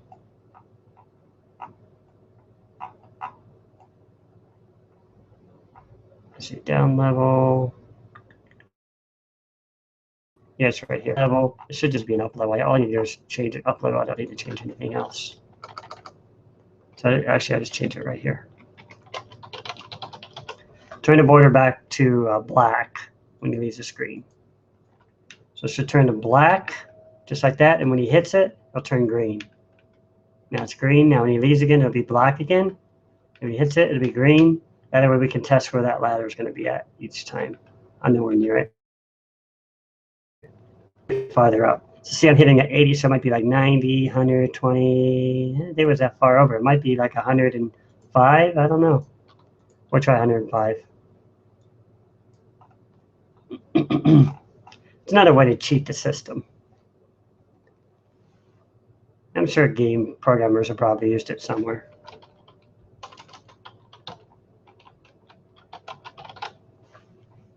So let's see how that goes. We're basically detecting a certain range of where he's walking each time.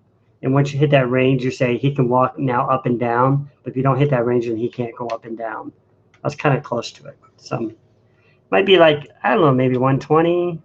I'm just going to guess maybe 120. Something like that. And I'm setting numbers here to kind of cover the range of the ladder.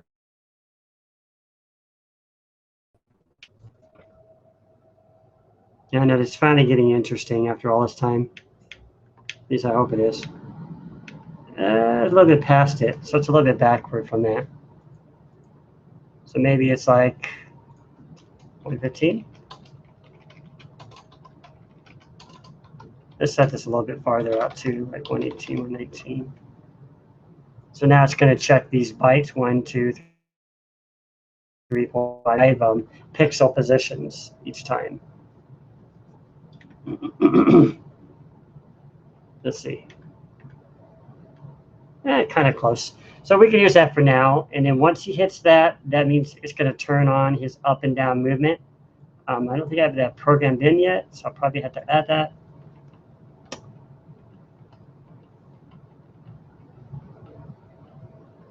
I originally had it in here, and I took it out.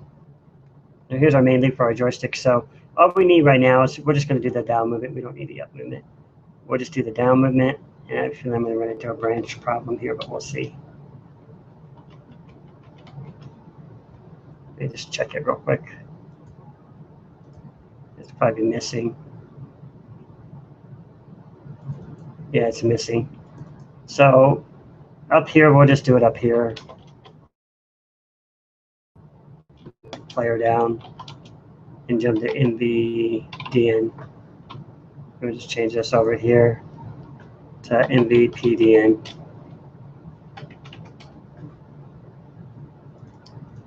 Copy that. I'm going to have a branch problem here. I know I am.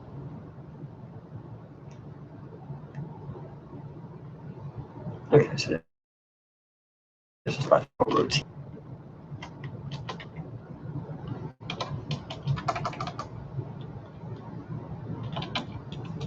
And 53,249 is his down movement.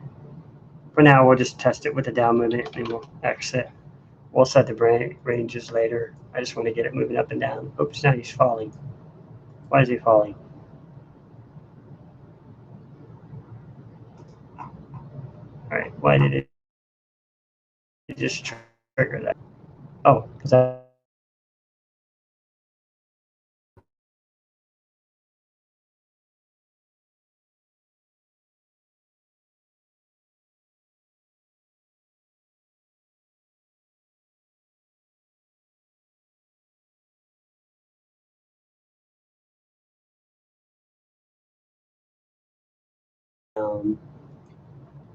oh, because I only need to activate his down movement once that collision is set. So we'll probably have to set a flag.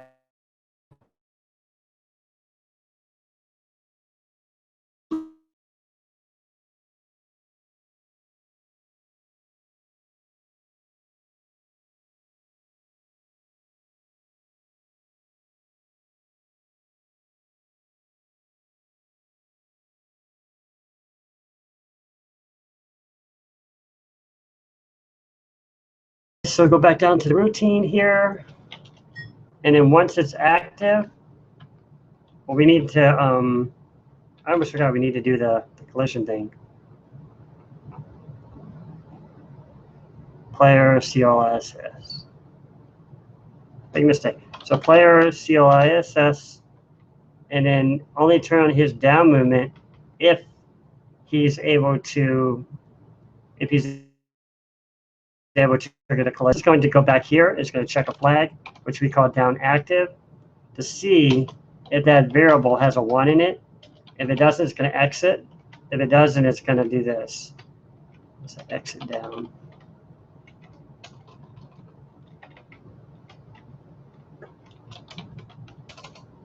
Exit down. And of course, we got our collision going on. Now we need to set our down active where our collision is. And around here, guys, again. So CLS.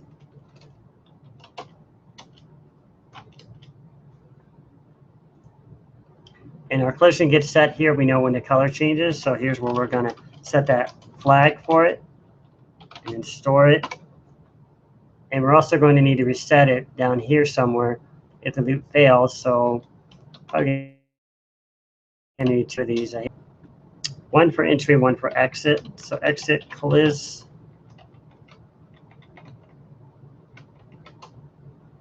Because we always want to clear it too if there's no collision. Otherwise, he'll always be able to move down every single time. So after he's no longer in those positions, we want to clear that register so he can't move up and down. Why did I put that right there? I meant to put that right here. So we know this register right here. Okay, I'll put it right here. Check if player can move down. So this is going to reset his movement, not to down. This is going to activate his down movement. Activate down movement. Now, if I did this and all this is not failed here, and I got an error. Oh, running into the problems I had earlier, some memory problems. So I'm going to need some code here. This is some of the very earliest beginnings. When I first started this video, we were discussing for a while there, about a half hour, memory, because I'm running into some memory problems. So anyways, I'm going to have to probably chop out some memory here, which will probably, without interfering with anything else I've done. I'm going to turn off the pixel scrolling, but I may have to. I guess I could sacrifice this one. I don't think this one's doing anything. Just another raster I was playing with. So we'll take out this whole one without deleting the whole code itself.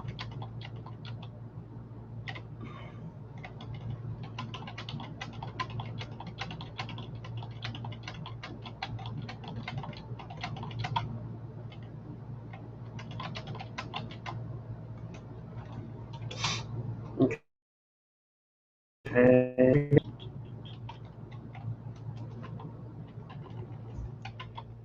Bear with me a second. We're going to be done very shortly here. I think that's the end of the loop. That should do it, hopefully. Now I got an error message. Crashed.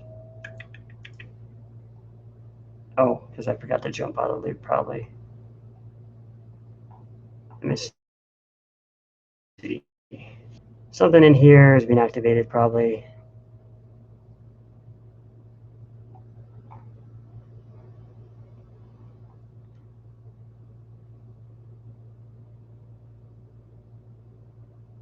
Jump, move, alien, jump, move, alien.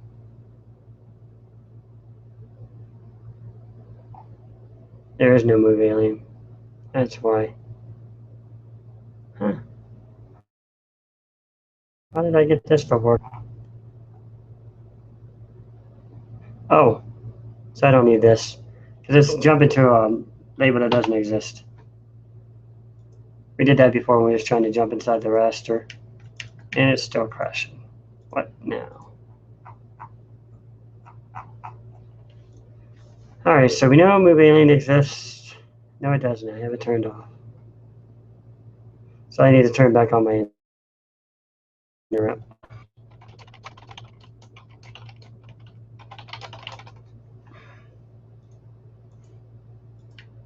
Okay, so we got that back.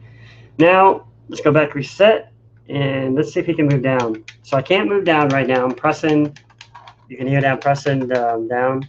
Now, it should be able to move down here, but he's not able to move down for some reason. As soon as he turns to green, he should be able to move down.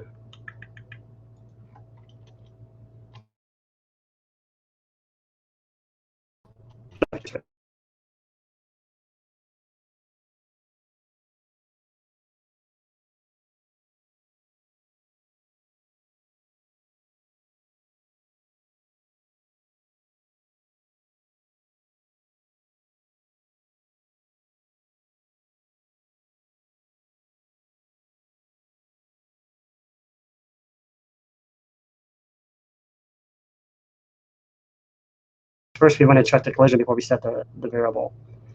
And I may have to sacrifice this for something different. For some reason, sometimes these labels don't want to work right. So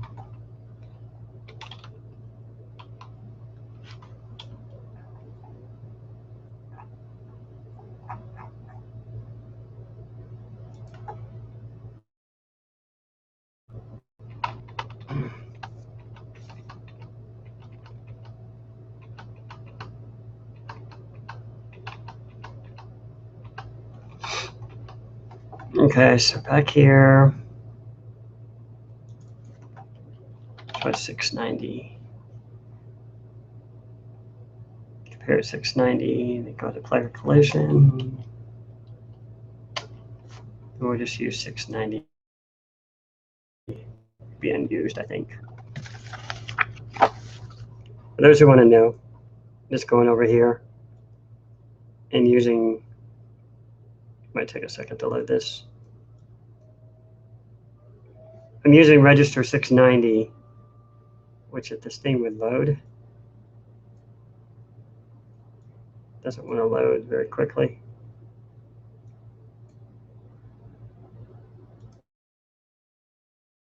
Right down here. These PDFs are slow to load. Okay, so 690 right here. So it's an unused variable, so it's safely to be used. So I'm going to reuse that one. So I use this label. For some reason, my label doesn't want to. The labels have not been saving for some reason. I have not figured out why yet. But anyways, as a quick, trick, I just use I just write to those locations. So we got the ladder here, detected it, and we're storing it in 690 instead of down active.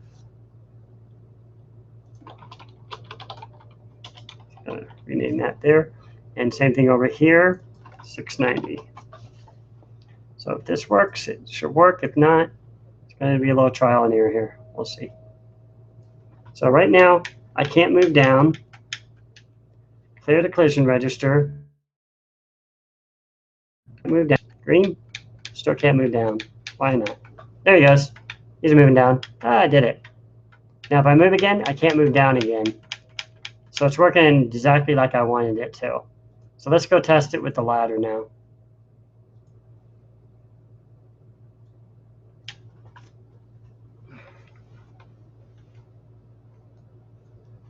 What happened here? For some reason it clashed. Every now and then, it's probably one of my interrupts screwing up somewhere. Hopefully nothing else is going to make it crash. Oh, we have an interrupt routine going on here.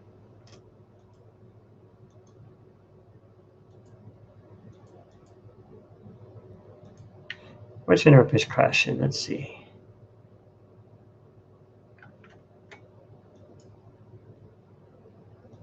It's the alien movement. Gotta love rasters.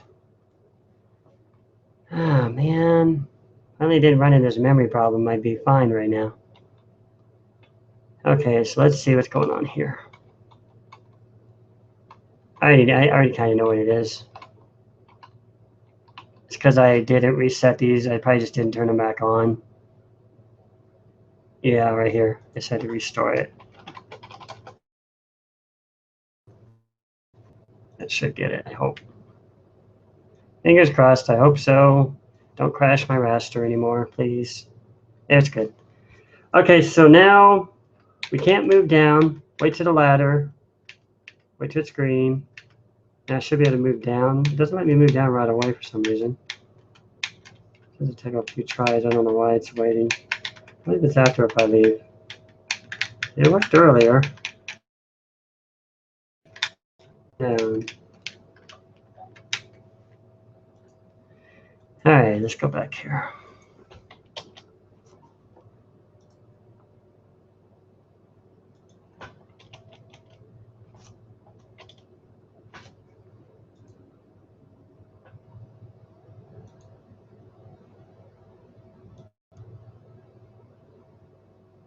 Let's see if anybody's making any comments on it.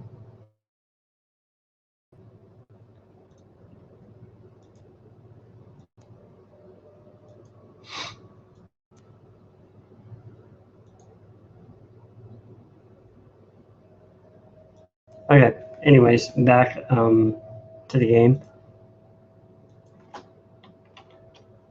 So we load accumulator, check the value of our collision, 690, see if there's a 1, exit loop. If there's not, then we should be able to move down. Why isn't he able to move down?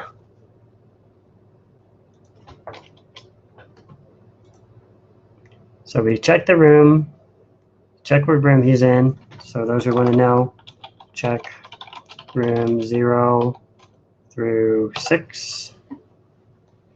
And check his horizontal position, compare it to the ladder. It's not equal, we're exiting, we're resetting the 690, good. Otherwise, that means he's reached those locations. Oh, I needed to set this to X.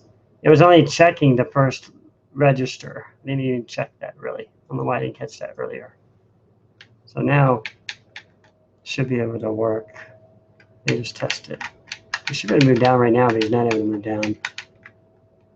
Okay.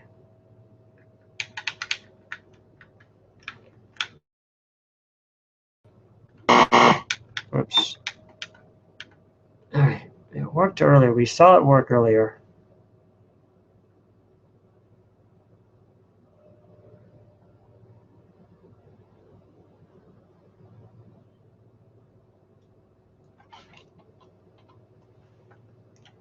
Check register 53248.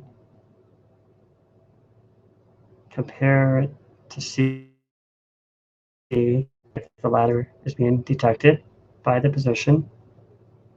If it's not, exit the loop. If it is, then we set 690 to 1.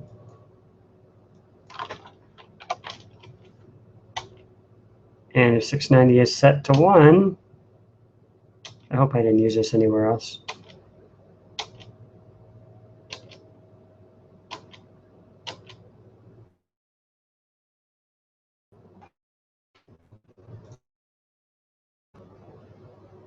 I set it to 50 at the beginning for something else. I was probably using it for something else. Maybe why it didn't work from the beginning.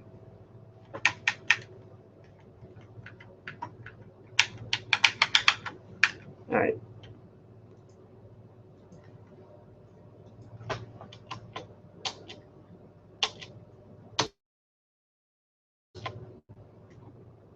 Okay, so back here, check to see if there's a 1 in it.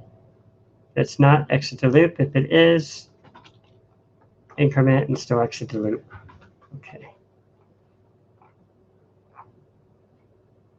Why isn't that 1 being set?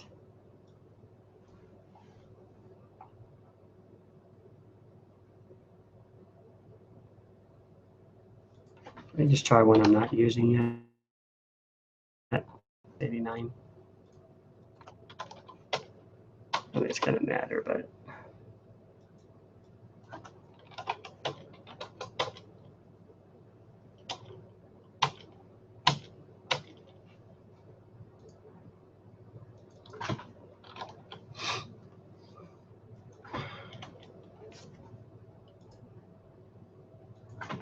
Just in case the other one is being reused by something else, I was going to try to register just to see what happens.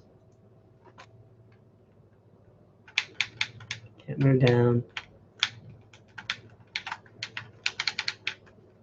Okay, let me just double check my collision table here.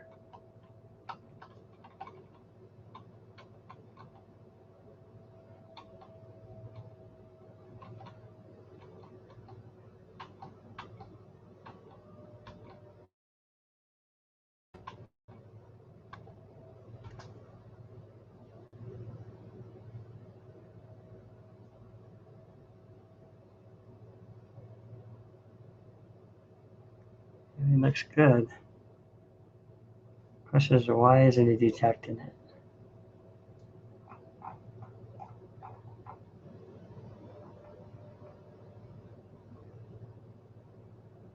$248.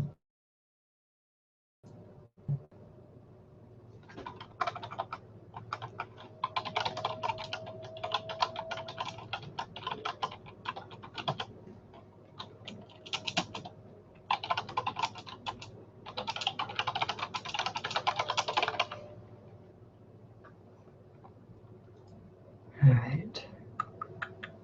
We know it works. We know this is all working, but for some reason this 689 is failing.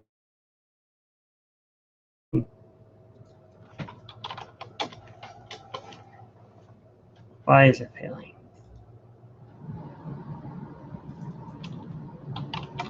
It's got a higher value in it or something.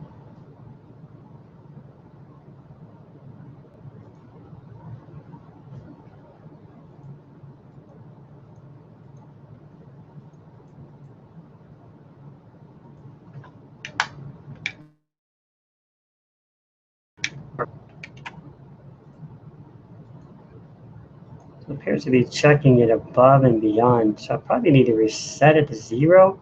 Never thought about that because bad programming. Whenever you use a new register, you always want to reset it back to 0. I failed to do that here. There could be another value in it for some other reason, if the computer's used it for something else. And why? Why are you still letting him go down? Probably because I have the other one set to a higher value. So that tells me right there it's that. So branch is not equal, exit. Otherwise, let him go down.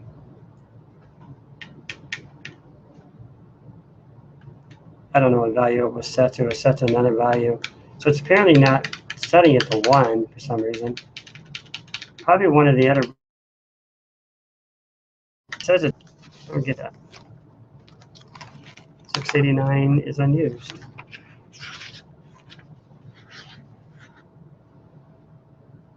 Apparently the processor is using it for something. Let's go back to our label, see if we can get that to work. Okay, trial and error, trial and error.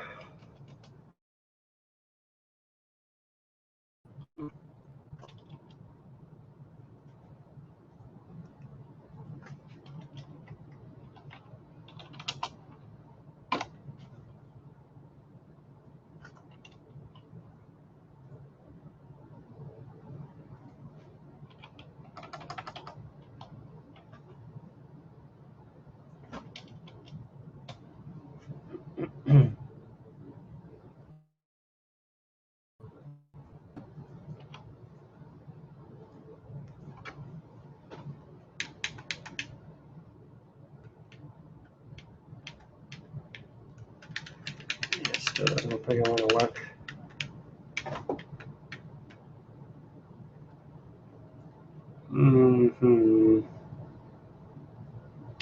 Was ready to use 251.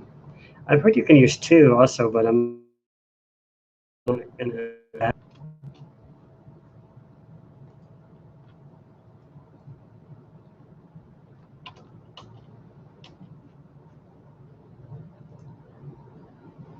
If I do that, it's going to change 251 because I'm already using 251, so I don't want to do that.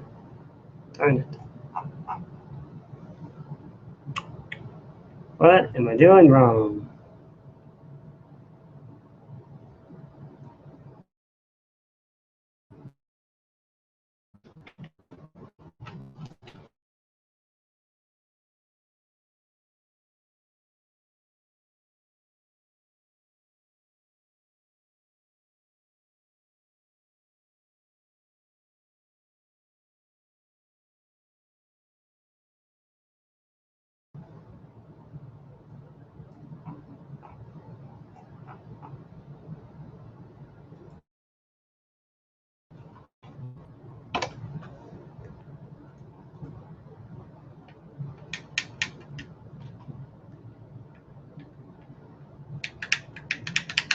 Why doesn't that register want to work?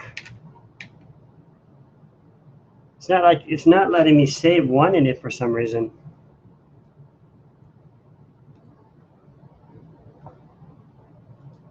I have yet to throw away that's happening. It interrupts though.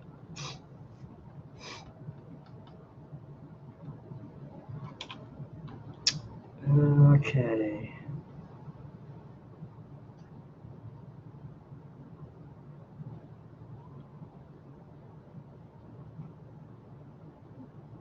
Let's see if I use 767 or 679. Did I use 679? Supposed to be the first one. 679. Bear with me a second, guys. 679. I didn't use 679, so I might be able to get away with that one, maybe.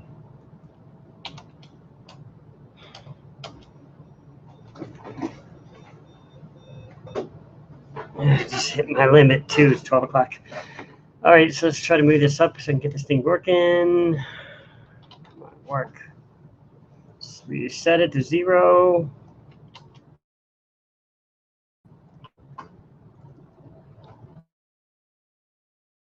And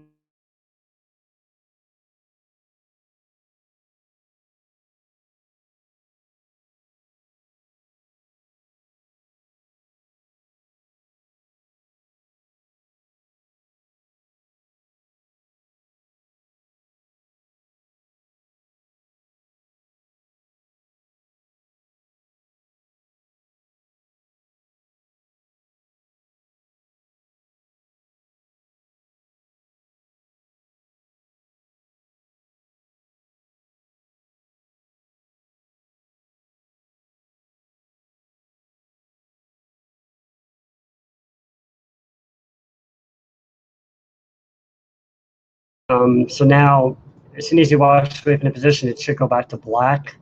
That should tell me exactly where this is occurring. So let's try that. My network connection's going off again. Bugs me so much. Oops.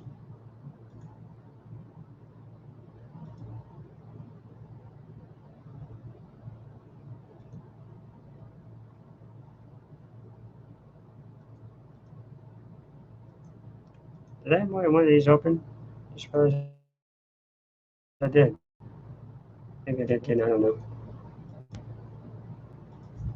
Hopefully it doesn't cause any issues with all those open. So let's see. So now, can't move up and down. It should, as soon as he walks away from it, it should flash, yeah. So it should only stop when he's on it. It's gonna be very hard. Right there. I should be able to move up and down, but I wasn't able to. And as soon as I push down, it would. So I'm going to set the range a little bit longer so I can kind of see where I'm at.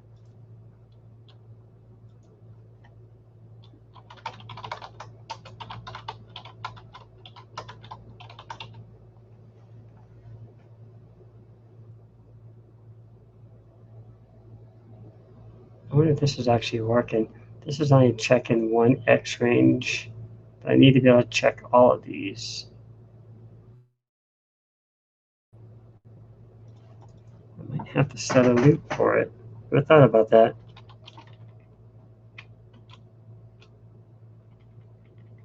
Check the range.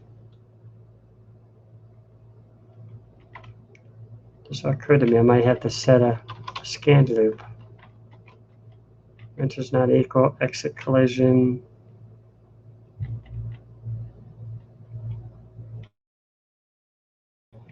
So our values, there's a value found. Then we need to exit collision. If not, then we need to go through the loop.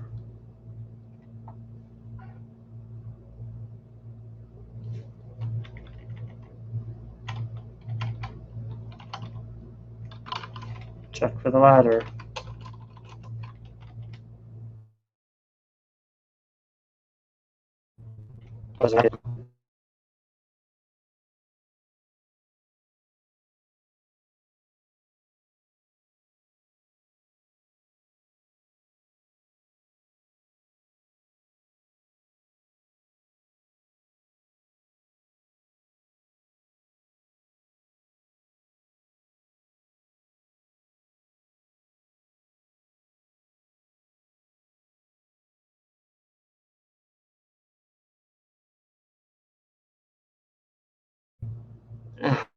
Come on.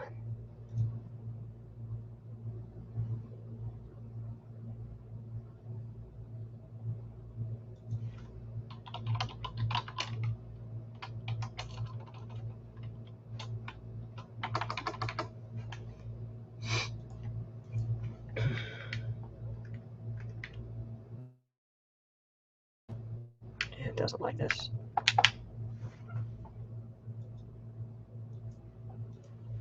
It's probably better off with the other one. But the X register is only going to be set to 0 when it's inserted with 1 or 2 or whatever. It's not technically going to work that way. So what I'm trying to do is I'm trying to make it say when he gets to position 115, 116, 117, 118, and so on, that we've hit that ladder collision. But earlier, actually, I have a check all these. So now I'm trying to make it check them, and if it finds it, then jump out of the loop. So if it finds it, oh, I jumped out of the wrong loop. Actually, I need to go here. This needs to be an RTS, I think. So if it fails to loop, this needs to jump to the exit collision. Otherwise, we found it. So we need to go to bound ladder or something like that.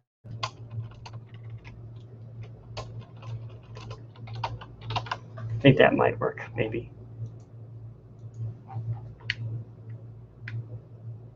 No, that's not it. That means he's always collisioning. Okay, what did I do wrong here? So check if it's equal. We found the ladder. If not, check the ladder. Jump. Exit collision.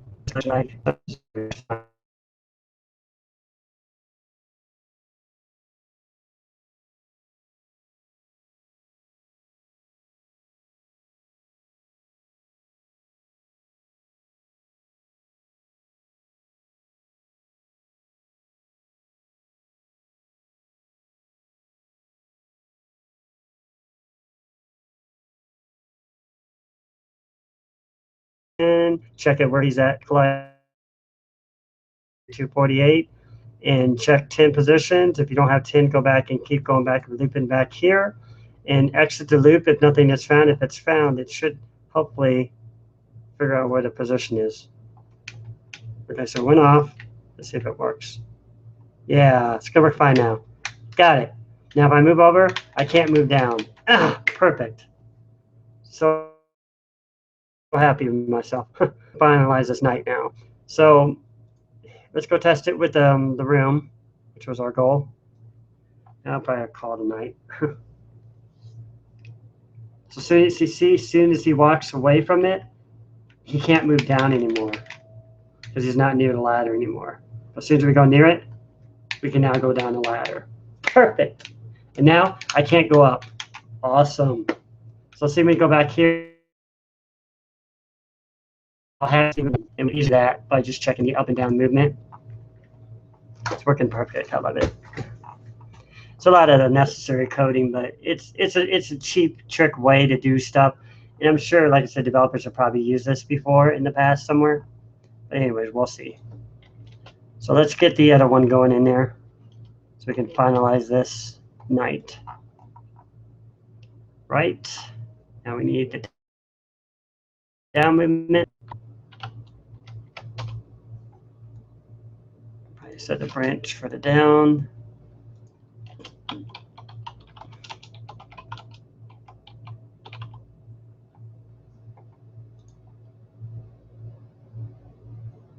MVPTN. Oh, no, not down, I meant up. MVP up.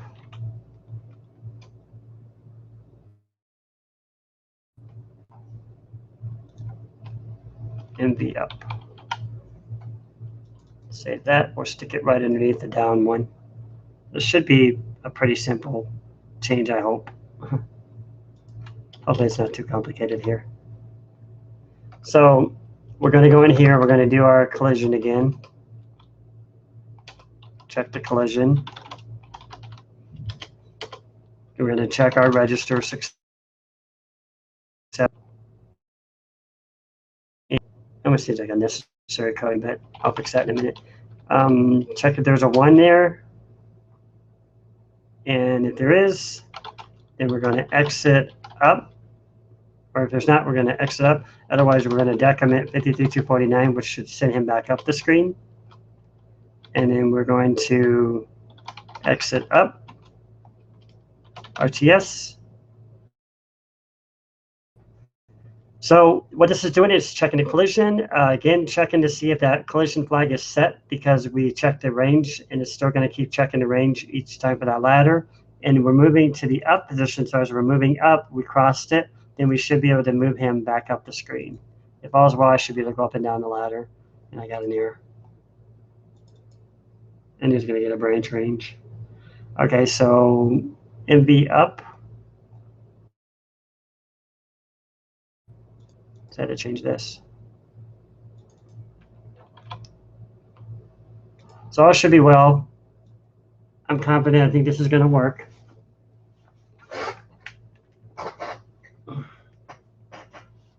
Tell me what you guys think of it so far. It's kind of moving along. So see, as I'm here, I can't move down. I'm not near a ladder. I go here. I'm now at the ladder, and I can move down. Move back. You should be able to move back up. Okay, so something's wrong with the up movement.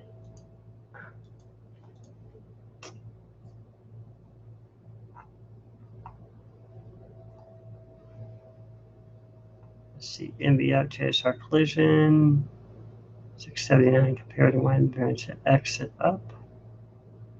Otherwise, decrement 53249. That looks good. Move up.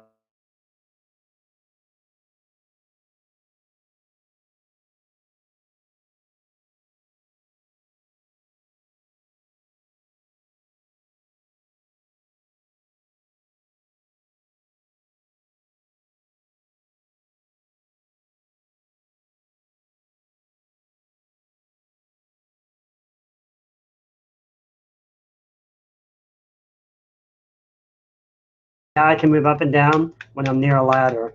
But as soon as I walk away from it, I can't move up or down now. I'm stuck. I'm not near a ladder. I'm near a ladder. Now I can move up it. Works perfect. I love it. We could test it for each ladder too, just by, deciding where you're going to go at, The thing is, it's kind of tricky. You got to hit right in between it. And eventually you can move all the way across the screen, so we'll have to fix that. That's just a matter of setting a table for the rate. But I hope you guys enjoyed this video. I'm going to call this a night. This has been kind of a long one for me. But yeah, keep watching. Please like and subscribe this channel. I think we've come across some pretty cool things here tonight. I didn't want to go and do all the ladders because you've kind of seen one. So we've accomplished that mission. We've got the sound. movement that we covered here. So you can kind of hear a little sound. I was working on that for the longest time. But yeah, this is going to be so cool. So see in here, it's on the ladder here. So we might need to fix that. I think we'll probably want to fix that. So by doing that, we want to check to make sure he's in the correct room. So I'll probably need to set another table. This could get a little convoluted, hopefully not. I'll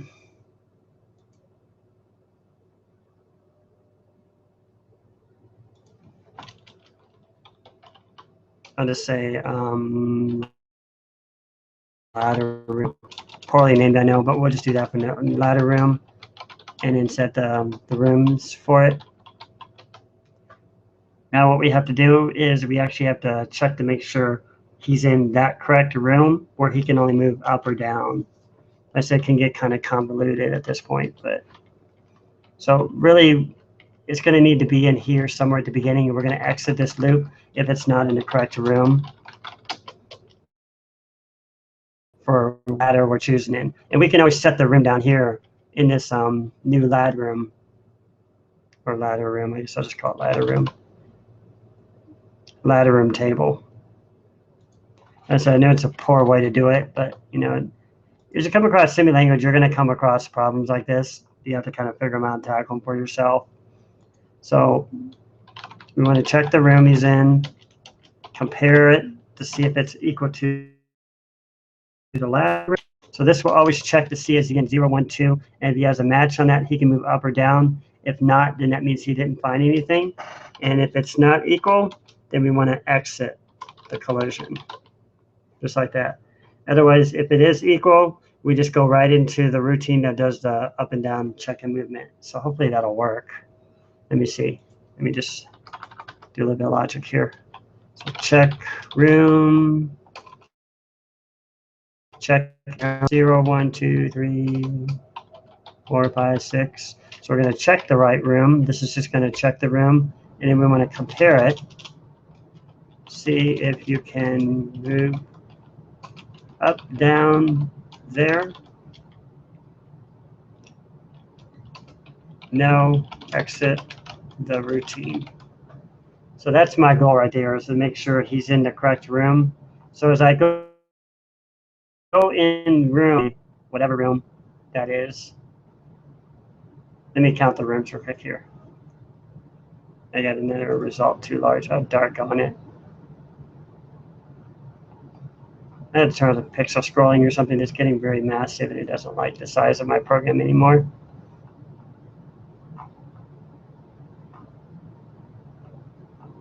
I know I'm going to take out this other code that I don't need. I should have took this out of longer stuff in here. Too much stuff going on probably. This SP joystick, I'm not using this. I hate to sacrifice all this. This was supposed to be for the space mission. Let me see here. Spaceship battle. Let's just take this out, I guess.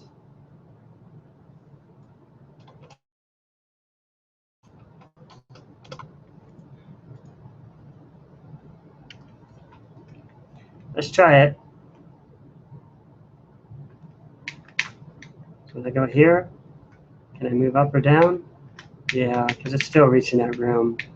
So that's probably what I need to do, is I need to do some more. It's going to be a little bit more thinking, but at least we can move up and down the ladders. Oh well.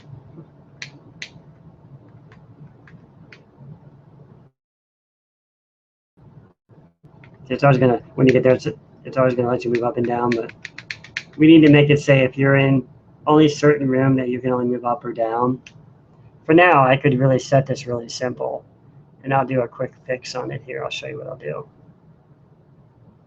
I just want to count the rooms here real quick. There's 0, 1, 2, so 3. So it should be in room 3.